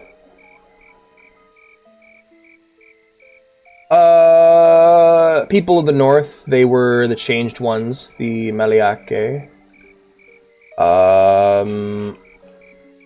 Okay, yeah. So, the Chimer would eventually go on to become the Dunmer, who are the Dark Elves. They're the one with the pitch black skin and the glowing red eyes. They're from Morrowind. Alright. Just wanted to know that. Watching the anime in English, but still having subtitles because they don't know English. That's hilarious. That's great. So I actually kind of like this little story. Now that I know what it's about, kind of the idea of like the boy becoming king, I'm interested to read the later parts, and we'll read some more of it. We'll read part 9 here in a bit, because we got to actually find the books in game. So it's just. How about a love story? The Legend of Lover's Lament by Kroll Bamuval. There is certainly American weebs in Japan. Apparently there's a lot of them. Ameriboos or Westaboos. The Legend of Lover's Lament. The night is very dark. Wind gently ruffles the willow trees. All is quiet, or so it appears around the shores of the small lake. Tamriel's moons reflect in the slightly rippling surface of the water. An owl's questioning call echoes. No lights are shining from the castle nearby. It appears deserted. Hideo Kojima. Yep. I have to process this information, right? As the night wears on and the planet's satellites move across the heavens, a faint glow appears near the castle. The light slowly moves towards the lake, and upon reaching the shore, stops. A figure, a beautiful woman by any measure, stands looking wistfully into the dark water. Her lantern flickers in the breeze and illuminates her. Tears are streaming down her cheeks. Her gown, once beautiful, is now tattered and stained. The surface of the lake becomes agitated, but not from any... Yo, thank you for the follow, games. I really love that. Thank you, guys. Thank you so much. I really appreciate it. Hell yeah. The surface of the lake becomes agitated, but not from a wind, as the night has become as still as it is dark. Slowly from the water emerges the figure of a man, a warrior, fully adorned in the armor of a knight on the field of battle. He seems to float over the water towards the woman and stops just short of her. Madalena, the ghostly warrior intones. My lord Gerthland, whispers the lovely Madalena as she kneels. You have come to me again. Yes, Gerthland responds. My days are long waiting for the night in which I can see my love. The lovers stand looking wistfully at each other, unable to touch, unable to kiss, unable to satisfy their unrequited love until the first tinges of dawn start to color the western sky. Gerthland drops something to the ground, as does Madalena, as each depart. The waters of the lake again take possession of the handsome knight, and beautiful maiden walks slowly back to the castle. As the waters of the lake settle into a gentle ripple, and the light of Madalena's lantern disappears, dawn breaks over the lake. On the shore are two... Hold on a second. My cat's such a diva. I'm in my bed right now. She'll stare at me until I make room between me and the wall, and every time I do, you have to. Wear a booze. On the shore are two beautiful roses, one crimson and the other white as fresh cream. Ripples from the lake overtake the two flowers and pull them into the lake, leaving the shore bare, as it was in the hours before the darkness fell. The town folk around Gerthland Manor tell often of seeing these lovers in their nightly meeting. The Boar's Bristle Inn is always rumbling with conversation about them. Lord Gerthland and Lady Madalena, who were betrothed. Lord Gerthland called to battle to defend the land. Herrigan, the castle's resident sorcerer, becoming inflamed with love and lust for Madalena, only to be rebuked by her.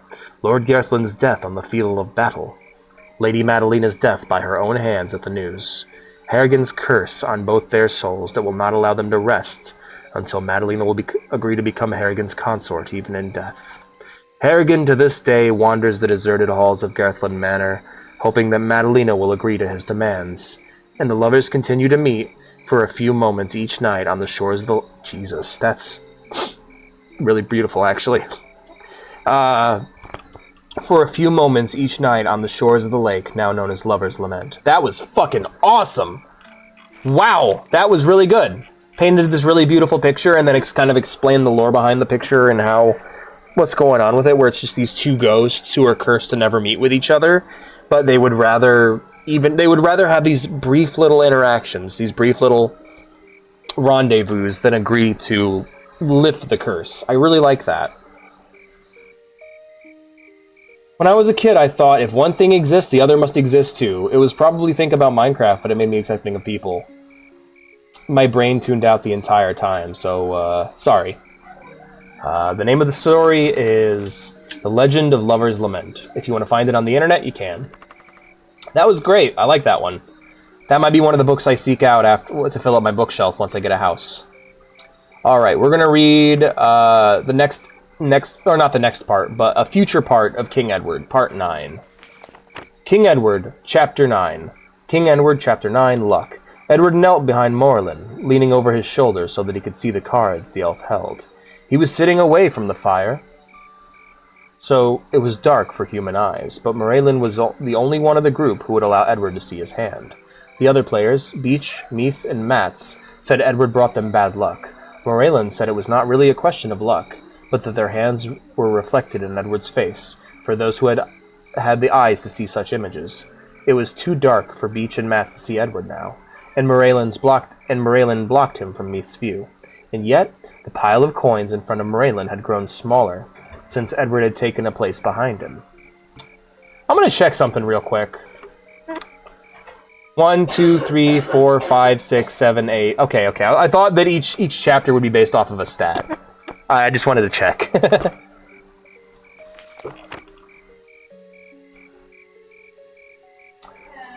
Edward's face grown smaller. Merlin has grown smaller since Edward had taken a place behind him, but this time he had been dealt a good hand. Edward could see that. It was Matt's turn. He was cogitating.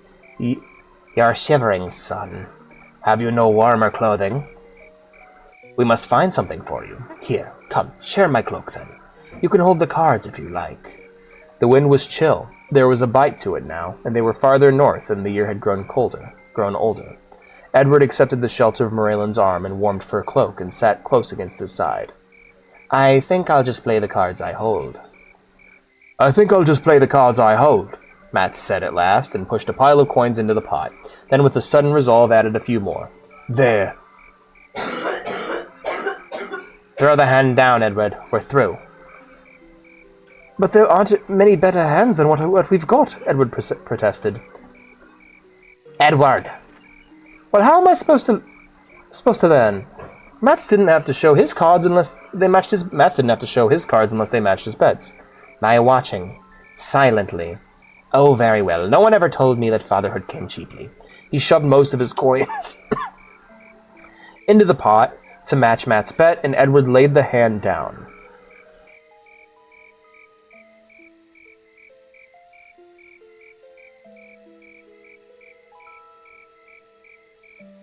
Bedtime stories, for real, so much power not to. I like bedtime stories with Alex, it's great. Ah, Matt said. You needn't do that, my friend. I'll show the boy my cards for free.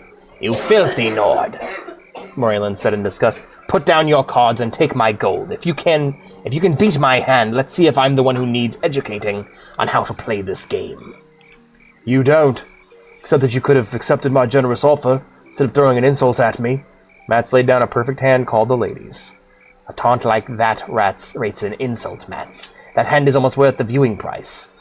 5 beautiful ladies. You don't see them together every day. They're not that fond of one another's company. How did you know? Edward demanded. Ah, that'd be telling, Marlin grinned. Some things you're supposed to learn for yourself. That's part of the game. But remember that a good he-boy my cards for free. What the fuck? Sorry, what? Remember that a good he-boy my cards for free. What the fuck is that line?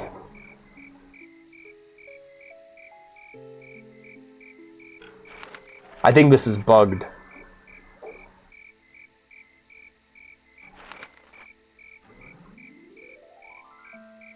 Okay, yeah, totally.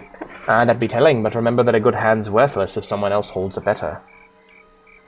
I'm sorry. Edward looked ruefully at the few remaining coins. No matter. It's foolish to play with Mats on those nights when the god of luck himself stands at his shoulder, and all I have at mine is a runaway Breton prince, who should be in his bed. He'd have had the money off me in the end. This way we'll get a bit of sleep. Spoil sport? Mats grumped. It's not every night Sai visits me, and I do enjoy his presence. He can leave as quickly as he comes. Sai is not someone you want to get over fond of, Mats. Who should know that better than I? Nay, do not apologize. I appreciate your concern for me, my friend. It's not altogether unwarranted, but I am mindful of the temptation. Ooh, excuse me. Jeez, alright, you guys are settling shit in the chat. Holy crap. And how capricious. I play only among my friends, who I do trust. Good night, then. Morelin and Myth went off to join the others who were already asleep, leaving Matson, Beach, and Edward by the fire. The Dark Elves' natural sleep pattern was a period of 5 or 6 hours during the day and a short nap of 2 or 3 hours after midnight. Now that they were traveling, they were sleeping only at night, which was a difficult adjustment for Meath and Morlin, who had to use spells to cope with it. Edward had slept a bit as soon as they had stopped for the night, and while the others prepared supper, in consequence, he was now wide awake. Beach was yawning, and Mats seemed to require less sleep than the rest. Tell me about Sai, Mats. I've never heard of him. Tell me about Sai, Mats. I've never heard of him before. I didn't know there was a god of luck. I just thought luck just happened. Being as you're Breton, I can understand that. Britons like things explained, clear and reasonable, in sequence. So one thing follows from another, and you know where you are. Most gods are like that. They lay down rules, and if you obey them and pay homage to the god, why then he or she grants you favor. And the better you keep the rules, and the more you worship the god, the higher you rise in his favor. Those rules aren't always easy to keep, and one god's rules may require you to violate another's. But you know where you are. Well, Sai's not like that. He's not a Daedra, but he's got a Daedric side to him for sure. One thing, if you worship him too much, he'll abandon you altogether. They call it Sai's affliction. It's an unwilling desire for the god's constant presence. My father suffered from it. Poor man. The disease is more than just a desire for the god's presence. The sufferers require continual proof of the god's favor, so they gamble incessantly. Not to win, for all they do with winnings is keep on gambling until they lose. Then they do what they must to raise a stake, so they can gamble again.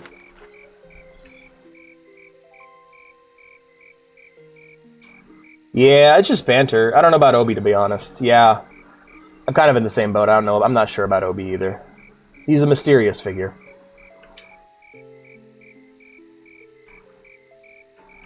Oh, it's a terrible thing, terrible.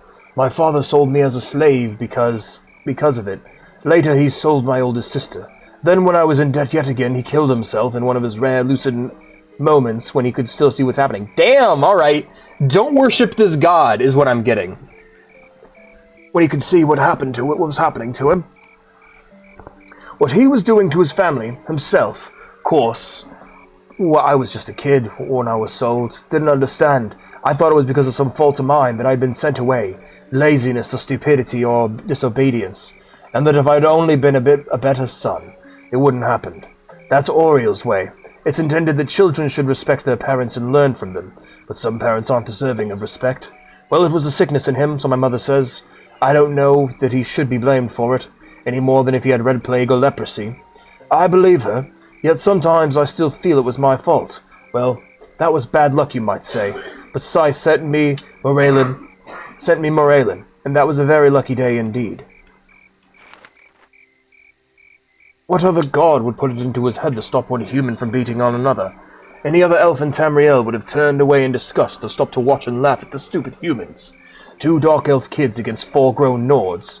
And for all they knew, I deserved what I was getting. I could have been a thief or a murderer. Suppose I was a thief. I'd stolen myself. So T.S. Sots? So when he could see what was happening to him, what he was doing to him, family, himself. Of course, I was just a kid when I was so... What the hell? Okay. I'd stolen myself, so to speak. Moralen can't say himself why he did it. He said he was spoiling for a fight that day, and seeing a slave catches on Moralan's soil did nothing to ease his temper. That's why I said it was Sai, but it was Moralan that listened to the god. There's no doubt it's a grand thing to feel Sai's hand on your shoulder. It's like riding the finest horse, like love itself. You're one with the world and everything goes your way. Everything's on your side, instead of being the constant struggle that life really is. You don't have to be smart or handsome or kind or witty. Things just go your way. If you do something dumb, it doesn't matter. It'll turn out to be the right thing to have done. Lucky. Friends! Welcome back. Welcome back, Vintage. You joined during story time. Some folks do seem to be born lucky, others unlucky. I don't know. I don't know why. Most everyone feels Sai's presence sometimes, I guess. You have, haven't you? Edward shook his head. He had no idea what Mats was talking about. Well, it's kind of agreed, I guess, this Sai's affliction. You see, there's only so much luck to spread around, and if few folks got it all, there'd be none left for the rest. Like tonight. I won that last pot, but the others had to lose it. Everyone can't win with Sai. That's not true with other gods, not necessarily.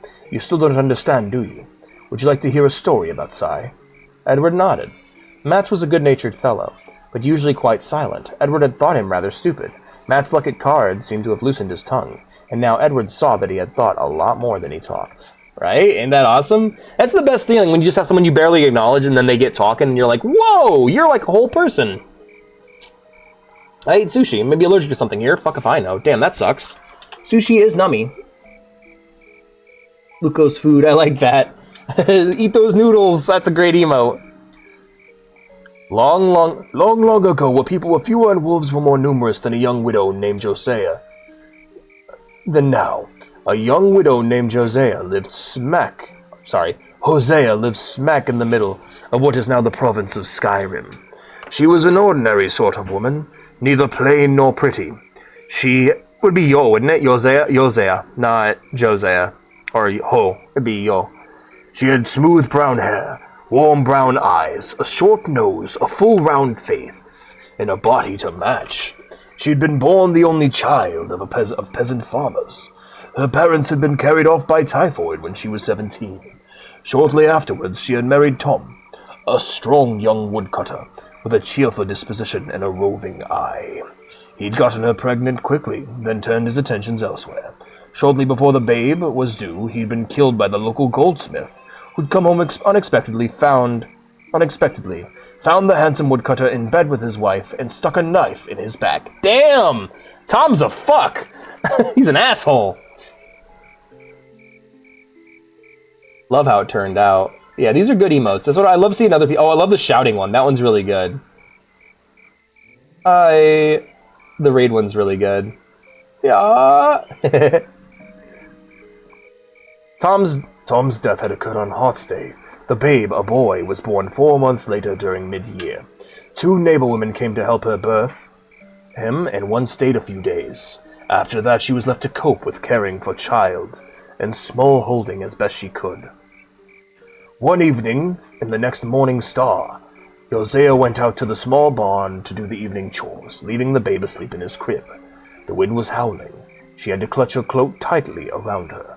She milked and fed the cow, fed the pigs and chickens. When she left the barn, she walked out into a fierce blizzard. The wind had risen so that the barn door was wrenched from her hand and slammed back against the side of the barn. She couldn't even see the house, which was near the road, and some little distance from the barn. But she set off toward it with confidence. She'd lived here all her life and knew every inch of ground, although she'd never seen a storm quite this fierce and sudden. Already there were 2 inches of snow beneath her feet. She struggled against the wind for some time, until at last she realized that she must somehow have gone past the house. She turned back and tried to follow her own footprints, reasoning that at least she'd warm herself in the barn before setting out again. But the snow was falling so thickly that her footprints vanished before her eyes, and she was quite lost, and quite cold. Hosea struggled on, hoping to come across something recognizable. A boulder, or a tree, or the road if not the house, a barn. Her hands and feet were wet and numb. She hadn't dressed heavily, and was now chilled to the bone, with ice forming on her eyebrows and lashes. They reference Hosea voice acted, and it's actually pronounced Joshe. Are you... Joshe? Really? That's wrong, but okay, I'll go with it. Timmy! Timmy! She cried her child's name, hoping against hope that the babe would wake and cry, and that she might follow the sound to him. She stood and listened, gasping the cold air into her lungs, but there was only the howling of the wind, or something more. A gray shape took form in front of her, staring at her with slitted yellow eyes. A great, gray wolf. Her heart seemed to stop. Her eyes filled with tears as she thought of a child lying helpless in the house alone, and his mother dead outside. How unlucky to die so close to shelter. Unlucky. She had always been unlucky. The unluckiest woman she knew. It might be days before any thought to visit her. She sank down to her knees, exhausted. The wolf sat before her, threw back his head, and voiced a dreadful howl. Oh, really? Damn. Deep is strong. What are we reading? We're reading King Edward Part 9. Her frozen hands scrabbled in the snow, looking for stone or stick, anything with which to defend herself against the pack. Another dark shadow appeared from the whirling white snow. She scrambled backwards in a panic. This one was also gray, but tall and two-legged, gray-cloaked and hooded. Its gloved hand reached for the wolf's head and patted it. Her scream died in her throat. No need to fear, lass. Will not bring you any harm. Nay, quite otherwise. Be you the mother of yon child? She nodded dumbly. His voice was deep and kind, clear in the high whistling of the wind. But her eyes went to his dread companion. No need to fear, he repeated. My friend Graylin here will lead us back to safety, unless you indeed do wish to spend the night here." His hands reached for hers and pulled her up, and she leaned on his arms and hobbled alongside him. When at last they reached her door, he said, "I stopped here hoping for shelter from the storm. I hope you don't mind." How could she refuse? Men too could be wolves, but if he were, it wasn't likely he'd take no for an answer anyway. "Please come in. I left the kettle on the boil, but I expect it's empty by now," she said inanely. She said inanely. I did go in, but there was no response to my knock, and I found the babe asleep and alone, and the kettle boiling away. I took the kettle from the fire, but left the babe be. I knew his mother would not be far, and sent Graelyn to find you. Lucky for you, but then I have always brought luck to those around me. He threw back his hood, and she saw that he was tall and pale, with silver hair and grey eyes. But a young face. His countenance was grim, but the silver eyes were kind, and his mouth gentle. He really wants everyone to know that he has silver eyes. Did I ask him to take out the trash, like, in real life or in my dream? I think you did that in your dream. You do that for me sometime? Yeah, after your stream? I will, absolutely. Thank you, babe. I'll go do that as soon as I'm done. Yeah, you're always the most unluckiest person, Never mind anyone else. The Eep is strong. What are we reading? Sorry, guys. I'm just trying to keep up with the story. I'm really trying to give a good performance. His countenance was grim, but the silver eyes were kind, his mouth gentle. My horse will want shelter on this night. Have you a shed to offer him?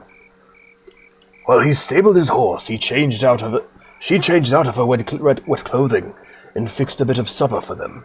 Soup and bread and cheese, and elm root tea. As she dished it up, she apologized meekly for the meager fare. Why, 'tis a feast compared to my efforts, he smiled. He smiled and fell to hungrily. Graelyn lay and fell to. Hungrily, Graelyn lay by the fire, his eyes fixed on his master, who occasionally flung him a morsel. He ate well yesterday. Luckily for your chickens, else I'd have to buy one from you. Nay, she protested. I'm in your debt and glad to share anything I have with you. The babe stirred and cried then, and she picked him up, changed his wet diaper, and put him to her breast. Where's your husband, lady? She hesitated a moment. The thought flashed that she should not tell this stranger how alone and unprotected she was. Then she told him the truth. Elm root tea. Yep. A sad tale, truly, he said. But he's left you a handsome child, and you seem quite comfortable here. His eyes went round the humble one-room cottage. Crib and feather bed at one end, covered with a quilt of her mother's making, and a stone hearth at the other. Tables and chairs made by her father. In the middle, a ladder led to the loft where she'd slept as a child. Suddenly the simple rooms seemed a palace to her. They were warm and dry and well fed, and indeed what could be better? Why, you're right, stranger. I am lucky after all. Now will you tell me something of yourself? I am less fortunate than you. That's not his voice. I am less fortunate than you in some ways. I am a wanderer. God damn it, I can't maintain the accent, it's tough. I am less fortunate than you in some ways. I am a wanderer, and born to wanderings, a tinker by trade. Although I can turn my hand to most things, I have never been married and have no children, nor have I ever had a God damn it, one moment. I lost it. God damn it. I hate it when that happens. I lost the accent. So I'm just going to give him the narrator's voice. I have never been married and have no children, nor have I ever had a home other than the wagon my horse pulls. I have never stayed long in one place. My parents named me Sai, but most folks call me Lucky.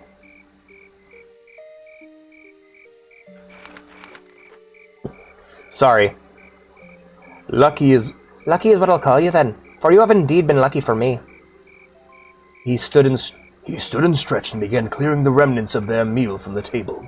He poured water from the copper kettle into the basin and washed and dried the dishes. I'm just going to do a normal reading for these, and then I'll give him the growly voice. Something she had never seen a man do before. After the babe was fed, they played with him on the hearthrug, while he told her of some of the odd and wonderful places and people he had met on his journeys. And once again, her life seemed very narrow and dull. Oh, for fuck's sake. And after an hour or two, the babe grew tired and cranky, and she took him on her lap and sang to him until he fell asleep. She laid him in his crib and wrapped him warmly in a rabbit fur bunting. When she went back to the fire, Lucky reached for her hand and held it for a moment.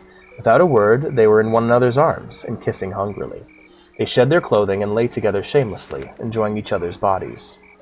In the flickering rosy firelight, he loved the roundness of her breasts and thighs, belly and buttocks. Oh yeah, because she's a bigger lady. And said she was as juicy as an apple. His bleached, lean, muscular body and silken hair fascinated her as much.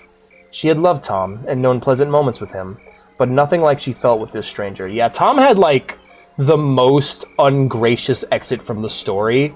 He got killed while he was plowing some other guy's wife. She woke in bed in the morning, to the baby's crying as usual. Lucky wasn't there, and she thought he must have been a vivid dream. The door opened and shut, and he was striding toward her, fully dressed and motioning her to stay where she was. He kissed her lips, then brought the babe to her and stood watching as he suckled. "What a pity that we remember not the pleasure we once knew." "Yet we have pleasures that we will remember," she said, and felt her cheeks redden at her boldness. What a wanton he must think her. "Indeed," he said, and lay his cold hand against her hot cheek.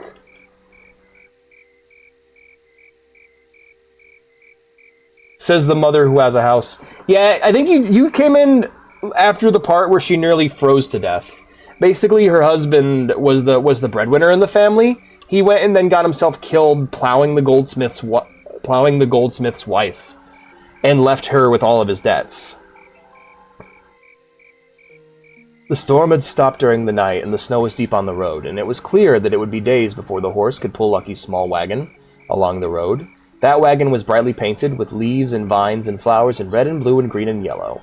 The wheels were red with yellow spokes. It had a canvas top, also painted blue with white fleecy clouds. Hosea loved the wagon, but it sorted oddly with Lucky's quiet grayness. Not a great situation. Yeah, right? Lucky did small jobs for her, mending tools, hinges, and utensils. He cut more wood for her, saying that if she did not need it this year, there would be another. He stayed a week, and thaw came, and then a freeze, and the road was rutted but fit for travel. They looked at one another in the morning light, and he said that it couldn't hurt to stay another day, or maybe two. If she was not yet tired of him. She was not. After another week, Lucky asked her if she would come with him.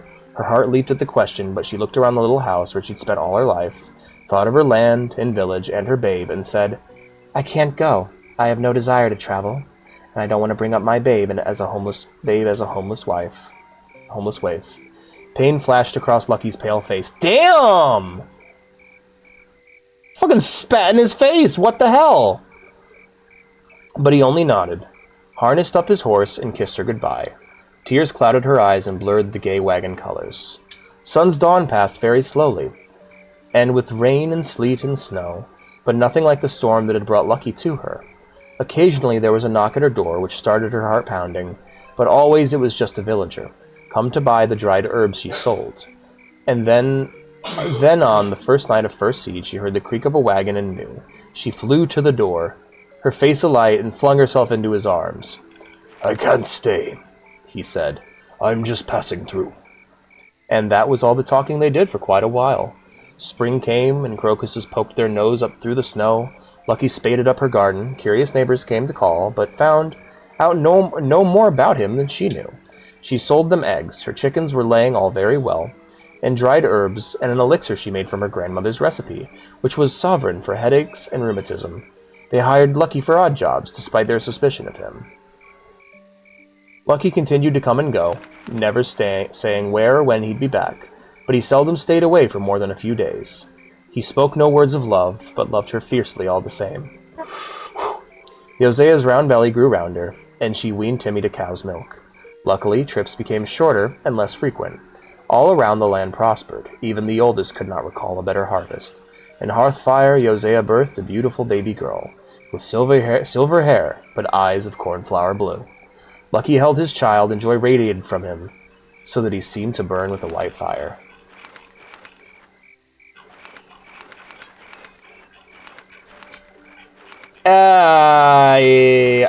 Do you know what the meaning of that last line is, Vintage? Is that tie into something?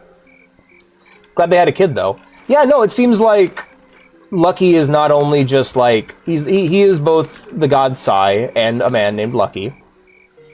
Happily ever after? Yeah. I think what he symbolizes is like the fickle nature of luck. And because...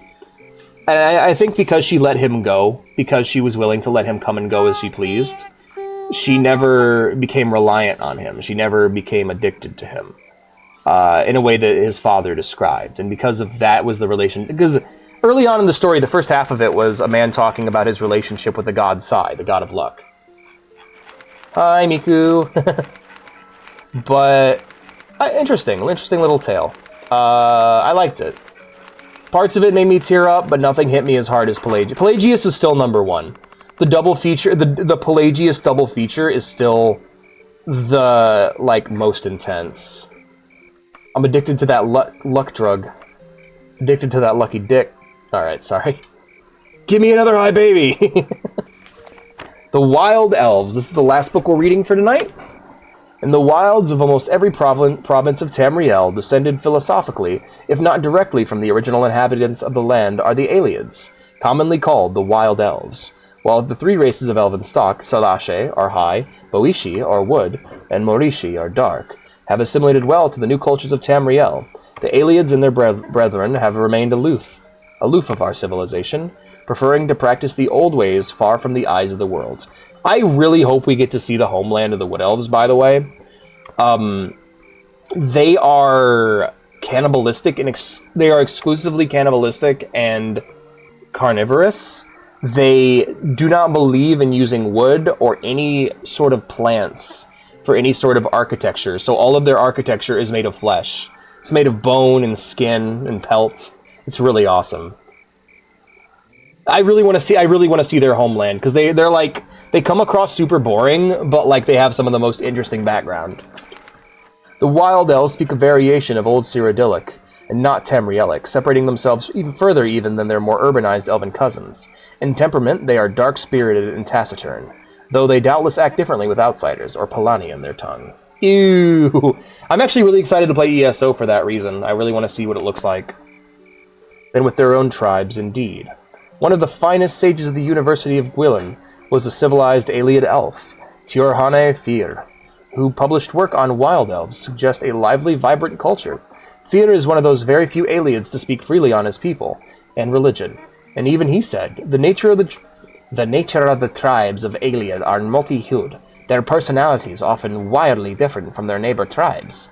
Fyr T, Nature of Aeliadic Poesy, page 8, University of Gwilym Press, 2nd era, year 12. Like any alien culture, wild elves are often feared by the simple people of Tamriel. The Aeliads continue to be one of the greatest enigmas of the continent of Tamriel. They seldom appear in the pages of written history in any role, and then only as a strange sight a chronicler stumbles upon before they vanish into the wood. When probable fiction is filtered from common legend, we are left with almost nothing.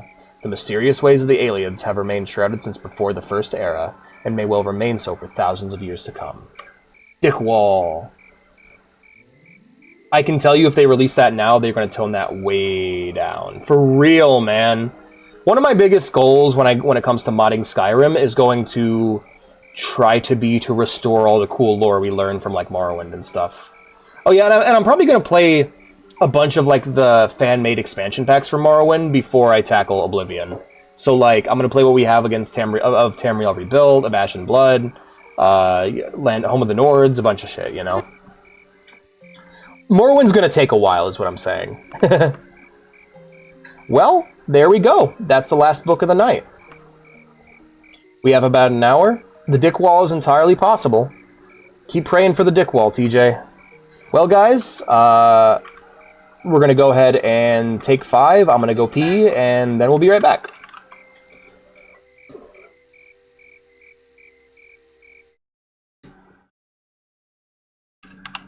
get some music going.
Takes a lot from this local fauna. Yeah, absolutely. And also, there's a... I'm in a town right now, in Aldrune. I've been doing the Mages Guild quest line, and in Aldrune, the council house building, like their town hall, is a giant crab shell that's been hollowed out. It's really awesome. Morrowind's sick. Yeah, if you think this game's a bit generic, wait till we get to fucking Morrowind. Holy shit. Bizarre and alien. Guess you aren't the weak-kneed jellyfish everyone says you are. I'll make sure the right people hear about this. So, now, I installed a mod. We only have a little bit of time left, but if we can find ourselves a cemetery, I might have a treat for us. I installed a mod that made it so you can dive into the cemeteries, dive into like the mausoleums beneath the cemeteries in Daggerfall, and explore them. I think that'd be a good way for us to get some short blade and archery training. I mean, honestly, if I really wanted to train my archery, I could just travel across Cyrodiil and just kite enemies for hours on end. Grave robbing. Mod? Yes, indeed, a mod. By the way, I'm really happy that Goaty is doing his, like, no mods thing, because, like, that means I get to have a unique experience. We both get to have unique experiences for our viewers, and there's, like, no fucking overlap. Personally, I mod the hell out of these games. Once you understand what the game's going for, you can mod around it. That's kind of my mindset. Same thing with fanfiction. It's like, once you understand the intention of the artistic work, you can kind of mod around it and work towards that goal. Alright, we're going on foot here. Now, there should be a dungeon entrance somewhere around here. Assuming that the mod is working. It may not be. Hello, sir. You must be a grave tender of some sorts. If not, that's okay. We can just fast travel to your nearby graveyard. Alikra is where we need to be, so. Dungeons in the Alakir Desert. What do we got? What do we got? Alright, this one right here. The Burker Graveyard. What say we travel there? Alex, we don't see the game! Thank you. Thank you. Sorry. Sorry. Thank you for letting me know. Alex! Alex! We don't see the game!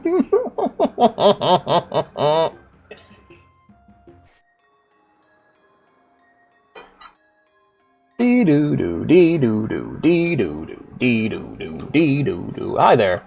Hello. Who are you people?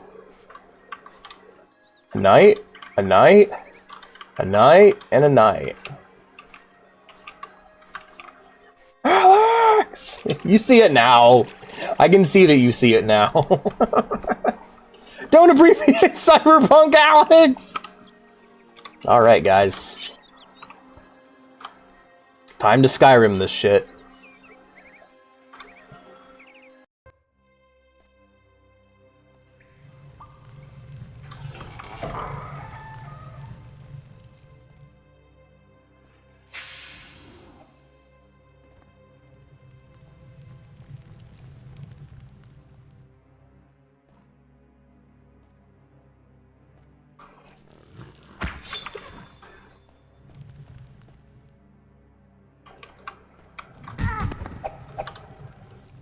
Okay, we got a leather buckler. Ooh. Hell yeah. Alex, the toast is cold, Alex! No! Alright, quick save. Then we do our rest until we're healed. You know what, for now, I'm just going to focus on leveling the short blade. That seems to be more important. Hold on, do I actually have the... let's take a look at the requirement real quick. I may not have the requirement needed to actually get in. Daggerfall.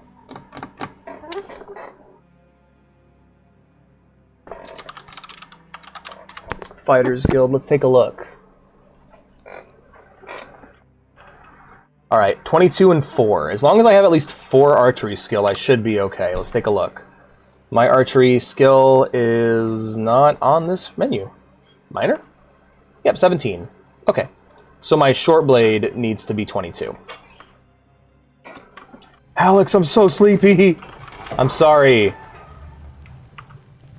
Less than an hour left, my friends.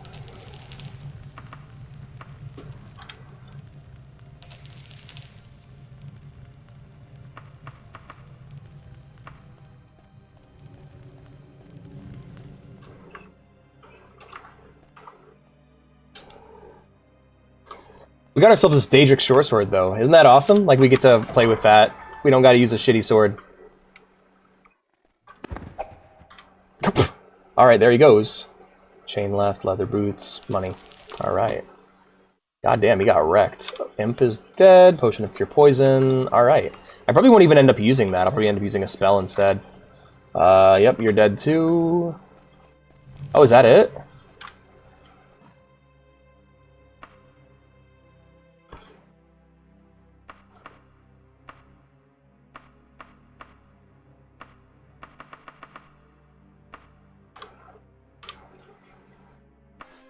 Well, that's that, I guess. Huh. Well, dungeons, home, temples, and towns.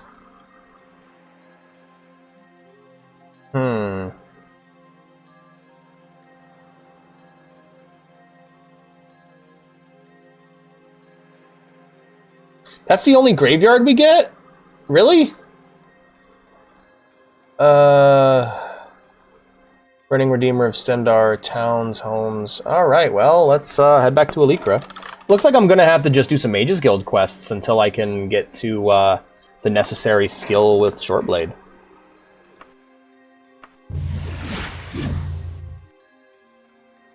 The hell was that noise?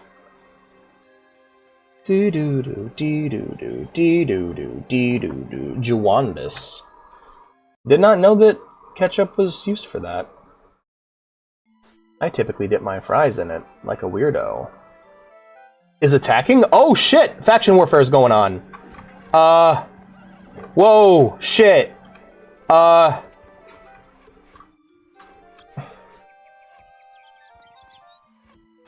I'm climbing the nearest wall and getting the fuck out of Dodge. Robed alchemist bandies about. No, I'm good, thanks. Yeah, there's a faction war just started. I was almost asleep. Climb the fucking wall, Feline. God damn. I'm just gonna loot the bodies.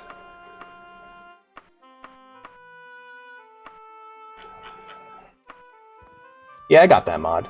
I don't know who's fighting, so I don't want to get involved. Might be a thieves. Oh, damn, that got decapitated. Formal brazier, chain boots. Yeah, excuse me while I just quietly loot all the bodies like a little gremlin. Hello. Hello there. That's a knight.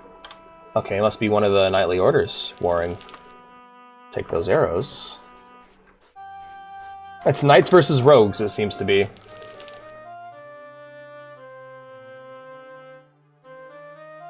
I like mine better. Eodric.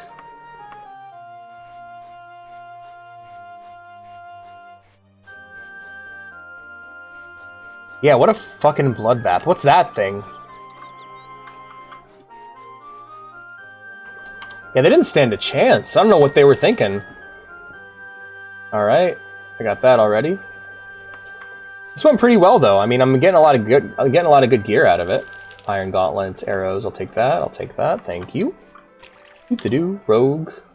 It just says is attacking. I wasn't sure who was attacking or not, but I will take everything I can get. Hello. Excuse me. Don't mind if I do. Don't mind if I do.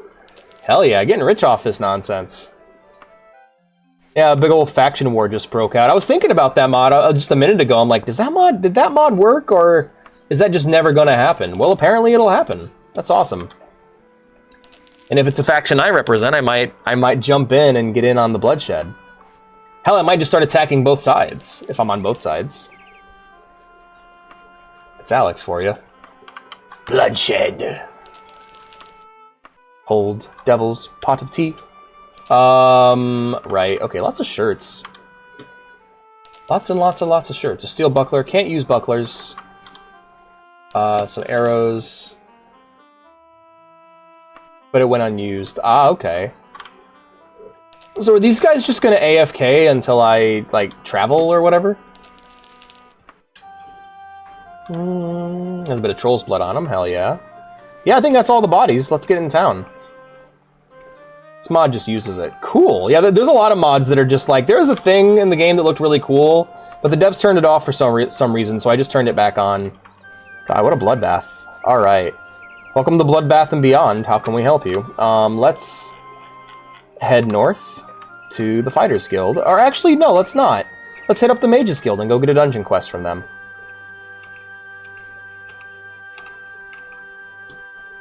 What's this building? I'm curious about it. What's going on with this thing? Oh, it's just the bump. It's the orb. We just have that in our town. You know, for a Redguard settlement, they really seem to do it up for their Mages Guild and not for their Thieves Guild at all. Oh, it's the Palace. Sorry, I'm stupid. I thought that was the Mages Guild. And so that's the Mages Guild, right? Yeah, why is their Mages Guild so fucking huge, but their Fighters Guild's tiny? Oh, yeah, absolutely.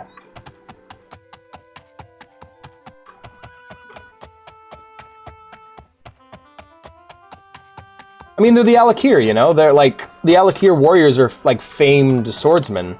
You'd think the Fighters Guild would be super-duper popular, and that'd be, like, their main... That would be their main, like, guild they had. But these are Imperial guilds, I suppose. Ooh, I wish I would have studied here. This is way nicer. Hey, Vost. What's up, buddy? Give me a quest. No, I'm not interested. Give me a dungeon. No, I'm good. Guild quest? One of you... Okay, curse... Yes, that will do. Yes, yes. Oh, will you defend our... No, no, I'm good. Get quest. Yes. Alright, cool. Now, we can go do an actual job. We're gonna go ahead and head to Croft's Hold, get into a big old dungeon crawl, and go fight a bunch of monsters. And basically, like, the quest reward is secondary to fighting lots of monsters and leveling up my short blade and archery skill.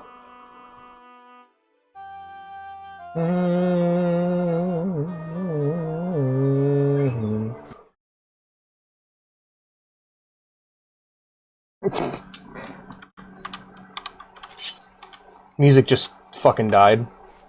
Oh wow, look at the fucking mountain structure in the distance. That's really awesome.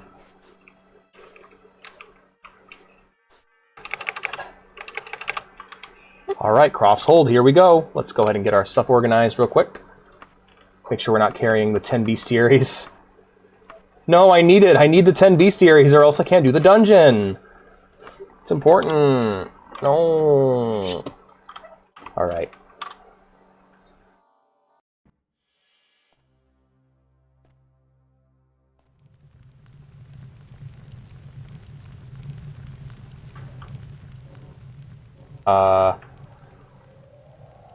I hear it. I hear a door. Where are you, Dory, Dory, Dory? Player marker. Okay.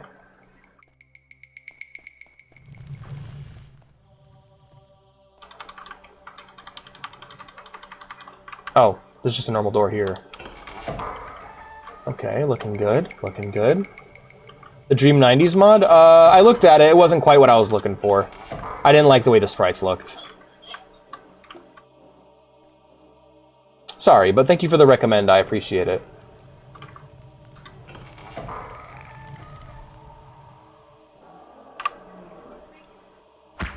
Oops.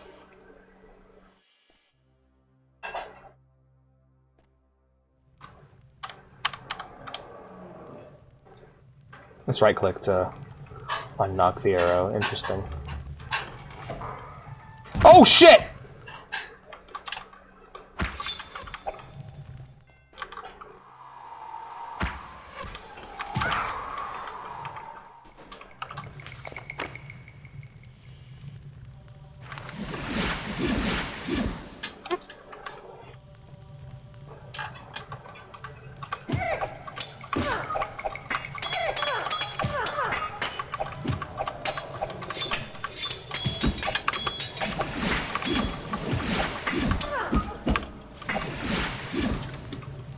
Oh yeah, that strike with precision, that's my crit's popping off.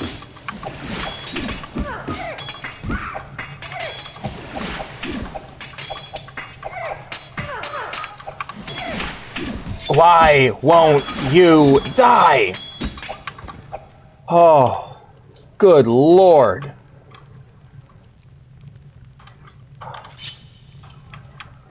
Whew. Fucking panic, man. That was an he was an ice astronaut. An ice astronaut. It was an ice astronaut. It was an ice astronaut out of nowhere. Like, oh crap! All right, one more level in Short Blade, and we'll be able to do the Fighters Guild. It's all fun and games till the tanks come to play, right? For real, man.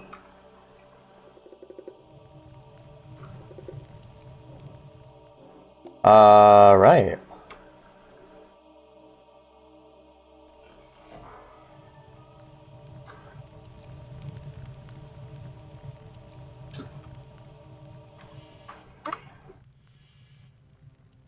Well, seems to be the best dungeons come from quests. Oh, there's got to be another way through, right? No? Okay. Oh, let's go back this way then. I love that you can sprint while crouching. It's really funny to me. I like to think I'm doing like a... I like to think I'm doing a Gears of War style roadie run.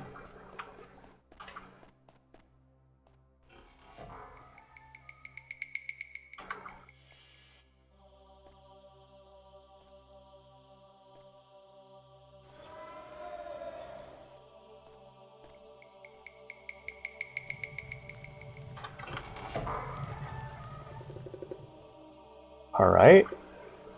So everybody ganks until the ice start walking. Oh, wait, new book! Story of Lyricius. We'll read that next stream. Thank you. I'll take all that.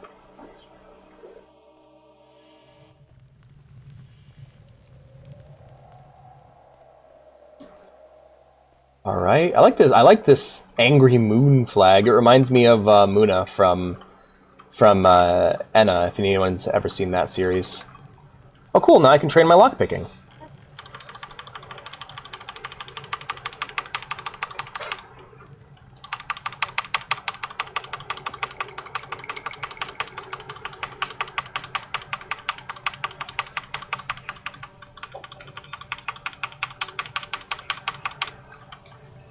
If it doesn't unlock, what do I do? Oh, and I gotta switch on and then off again? Or no? Okay, in that case.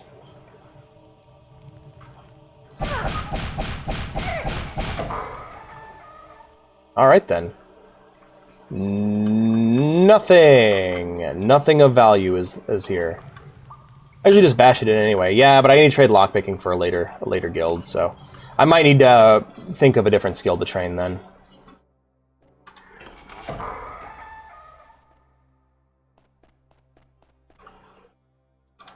I'm sure they have skill trainers at the Thieves Guild that'll teach me and make me better at it anyway, so I can dump the money from the guild back into it, I guess.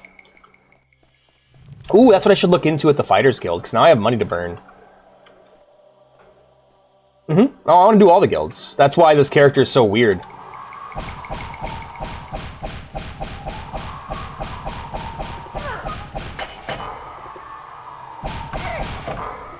Oh, hey, Sharante.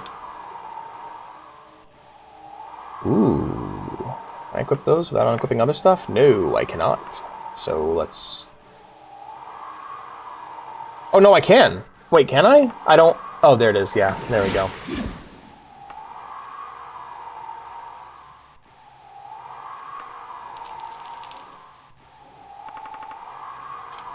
Hello, Sharante. Such arrogance in that voice of yours. I have never seen you. I'm an archmage, you piece of shit.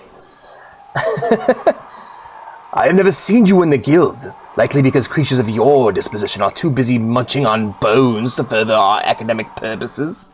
Frankly, I do not trust you. Prove your intellect. Your appearance is not that of a worthy mage, so I need to see the functioning of your brain instead. Sharate begins to pull out a quiz of some kind, prepared ahead of time to test visitors. Perhaps you suggest an alternative test to save yourself some time. Improve your intellect. Yeah. You suggest a game of logic drawn on the floor. Intrigued, Sharate take on it. Sharate decides to take you up on it. You place beads on the floor and explain how each piece is captured. You think you have a good strategy, but he quickly turns it around on you and bests you at every turn. You lose the first game, tie on the second, and lose the third. Trivial, Sarate huffs. You should at least pick the game you are good at to give yourself a fighting chance. I won't bother with the quiz. You won't pass anyway. Just as I thought. Go back to the Fighters Guild and smash some more rodents for pay. I'll remain here until I see fit to leave. All right, I'll just take the loss on that one. I'm an archmage. I don't give a fuck.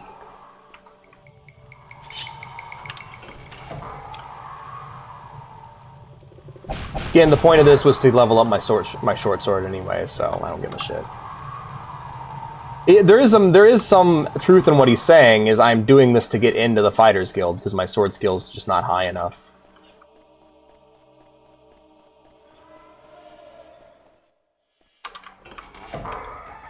Empty.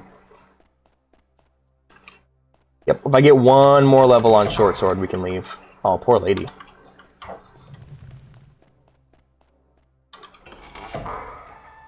Yeah, I like to think I'm doing a Gears of War style roadie run. You should meditate on what you've learned about running.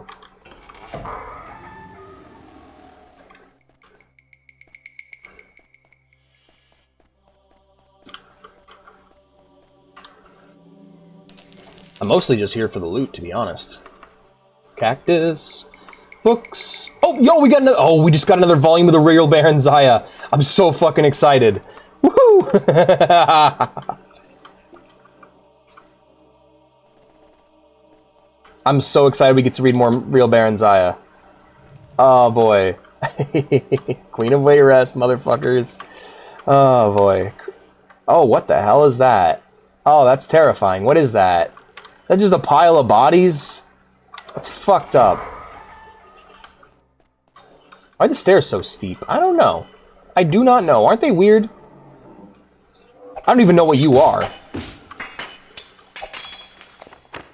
Let's go ahead and switch to interact mode, grab mode.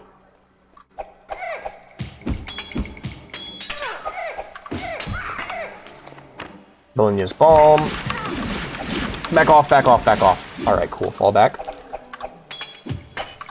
A successful backstab. Woohoo! That was a... What was that thing called? I don't know what that was, but it was terrifying. So we're just going to rest until we're healed. And let's see how we're doing. Shoreblade skill has improved. Hell yeah, we're out of here.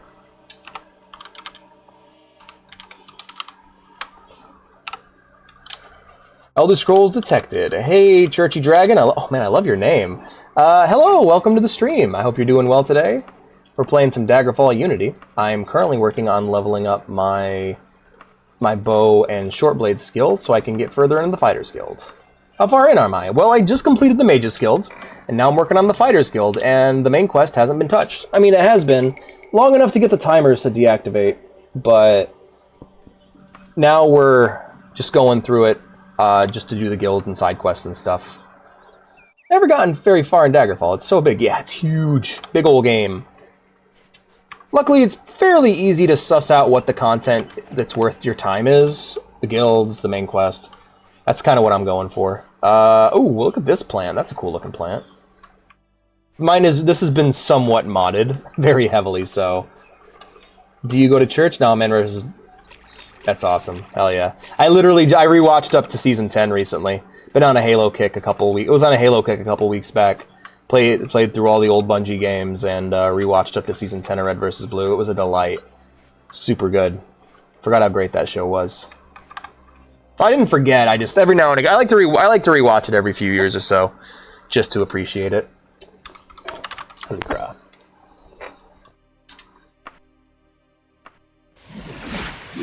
Absolutely. No, 100%. Well, it's meant to be traversed on foot, whereas Daggerfall, like, the game doesn't expect you to go on foot. The chorus arc, to be honest. Yeah, I did before. I don't know. The problem is I just don't like Halo 4 onwards. I don't like 343 Halo. So, like, it has the stink of 343 Halo on it. You know? I just don't want to engage with it, if possible. Right, so let's head back to the Fighters Guild and sign up. Let's sign up, boys. And then maybe we can get some training, because I need to be better at what I'm doing, and I have money to spend on training, so we can start doing that. It's perhaps time to reflect on what you've learned. Perhaps it's time to reflect on what I learned about jumping. You're right, game. It is too early. So let's say we head back to our room at the Green Skull, get some rest for the night. Never finished 4. Really like Infinite though. I'm glad you liked Infinite.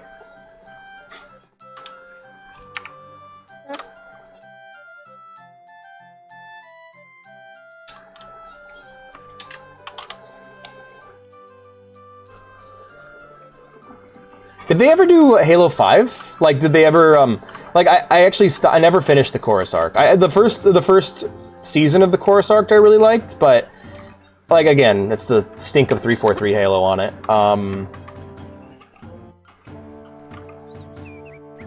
I think 1 will be my favorite, though. I don't, honestly, replaying them has really shifted me. I still think 3 is my favorite. Recently, Reach has really jumped up in my opinion. It was my least favorite before, and now it's like, I think I like it as much as I like ODST. Like, because now I guess the ranking would go 3, 1, 2. I love 2, but 2 is just so fucking unbalanced and hard. So, 3, 1, 2, ODST and Reach probably share a ranking now. Hey, Chickdern, or Churdkern, or Chip. Can I join the guild, please? Reach is fun, but it makes me a little sad. Yes, you look like the sort of warrior we could use in the Fighters Guild. We offer skills and training, special discounts on armor, and weapon repairs, and very profitable work. Assignments. In addition, you always have a place to rest in any Fighters Guild. Are you interested, Outlander? Yeah. Excellent. Welcome to the Fighters Guild, Outlander. Your rank is currently apprentice. Your rank is currently trashed beneath my Dunmer boot. That's an unusual Dunmer name. Yeah, he's not supposed to be. Basically, I got this mod that made it so there's more diversity, because otherwise everyone's just humans. Like, even canonically, characters of other races that are canonically like, for example, Queen Morgaya of Wayrest, who is canonically a dark elf, is a human. So I had to mod that back in. Hey, Gifilty. Train me, bitch. I want to know more about doing short blade stuff. Alright. Training your short blade will cost 792 gold for a single session. You can also pay extra to train intensively for 5 days if you wish, with a training session each day. This will cost 4,760 gold in total. Let's see. Let's see what we get for 5,000 gold, right? Yes. You spent 4 days intensively training your short blade skill and have improved it significantly. Now it's time to begin your 5th and final lesson. Trainer tells you to reflect on what you've learned and see if you can put it to good use. Small stable in the outskirts of the city. The smell isn't pleasant. Alright, we went from 22 to 26. Hey, that ain't bad. That ain't bad. That's really good. That'll get me to... What rank will that get me to? That will get me to Journeyman rank. Archery, I'm still low on. Oh, low on. Well, I think Archery will get me all the way up to Protector at this point. So here's what we'll do. We'll try to spend most of our money on training so that we can advance further in the guild using just reputation. And I have a bed I can sleep at! Look at that! Fantastic music. Yeah, oh man, yeah, I love ODST. Meditate, damn you, it's not even open yet. I love that. Alrighty, so... God, I wish... Isn't it bullshit how I don't think a single guild in this whole game accepts hand-to-hand. I'm only doing short blades so that I can get further in the Fighters Guild. Hey, what rank does my short blade have to be at before I get... It needs to be at 87. So let's just do a bunch more training. Fuck it, you know? I got the gold. Training... Alright, let's go ahead and rest for 24 hours.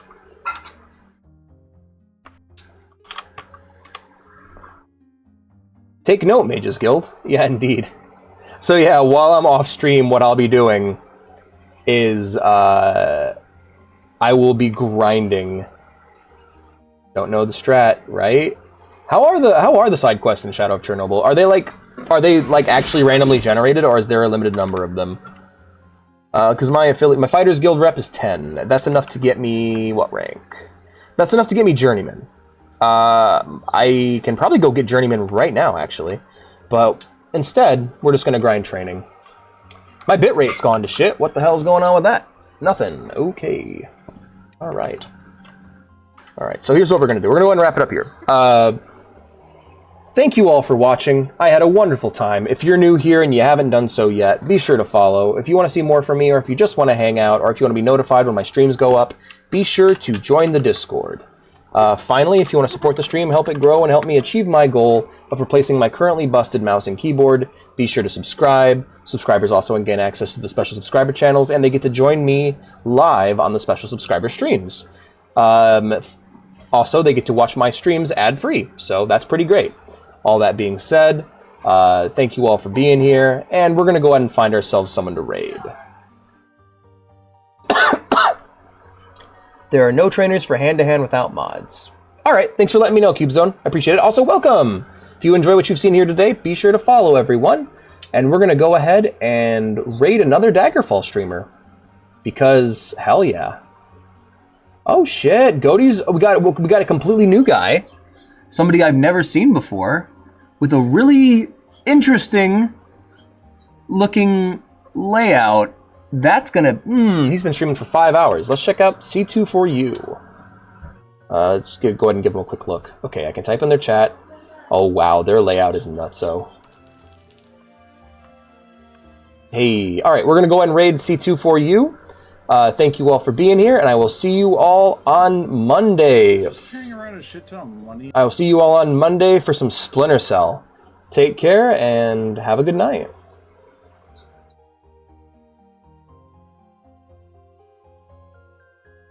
Damn, you guys really turned up for Daggerfall. Thanks for being here, everyone. Oh no, Cube. 12 viewers, fuck yeah. Huh? I know that guy too. Have a good night. Take care, everyone. See you all on Monday.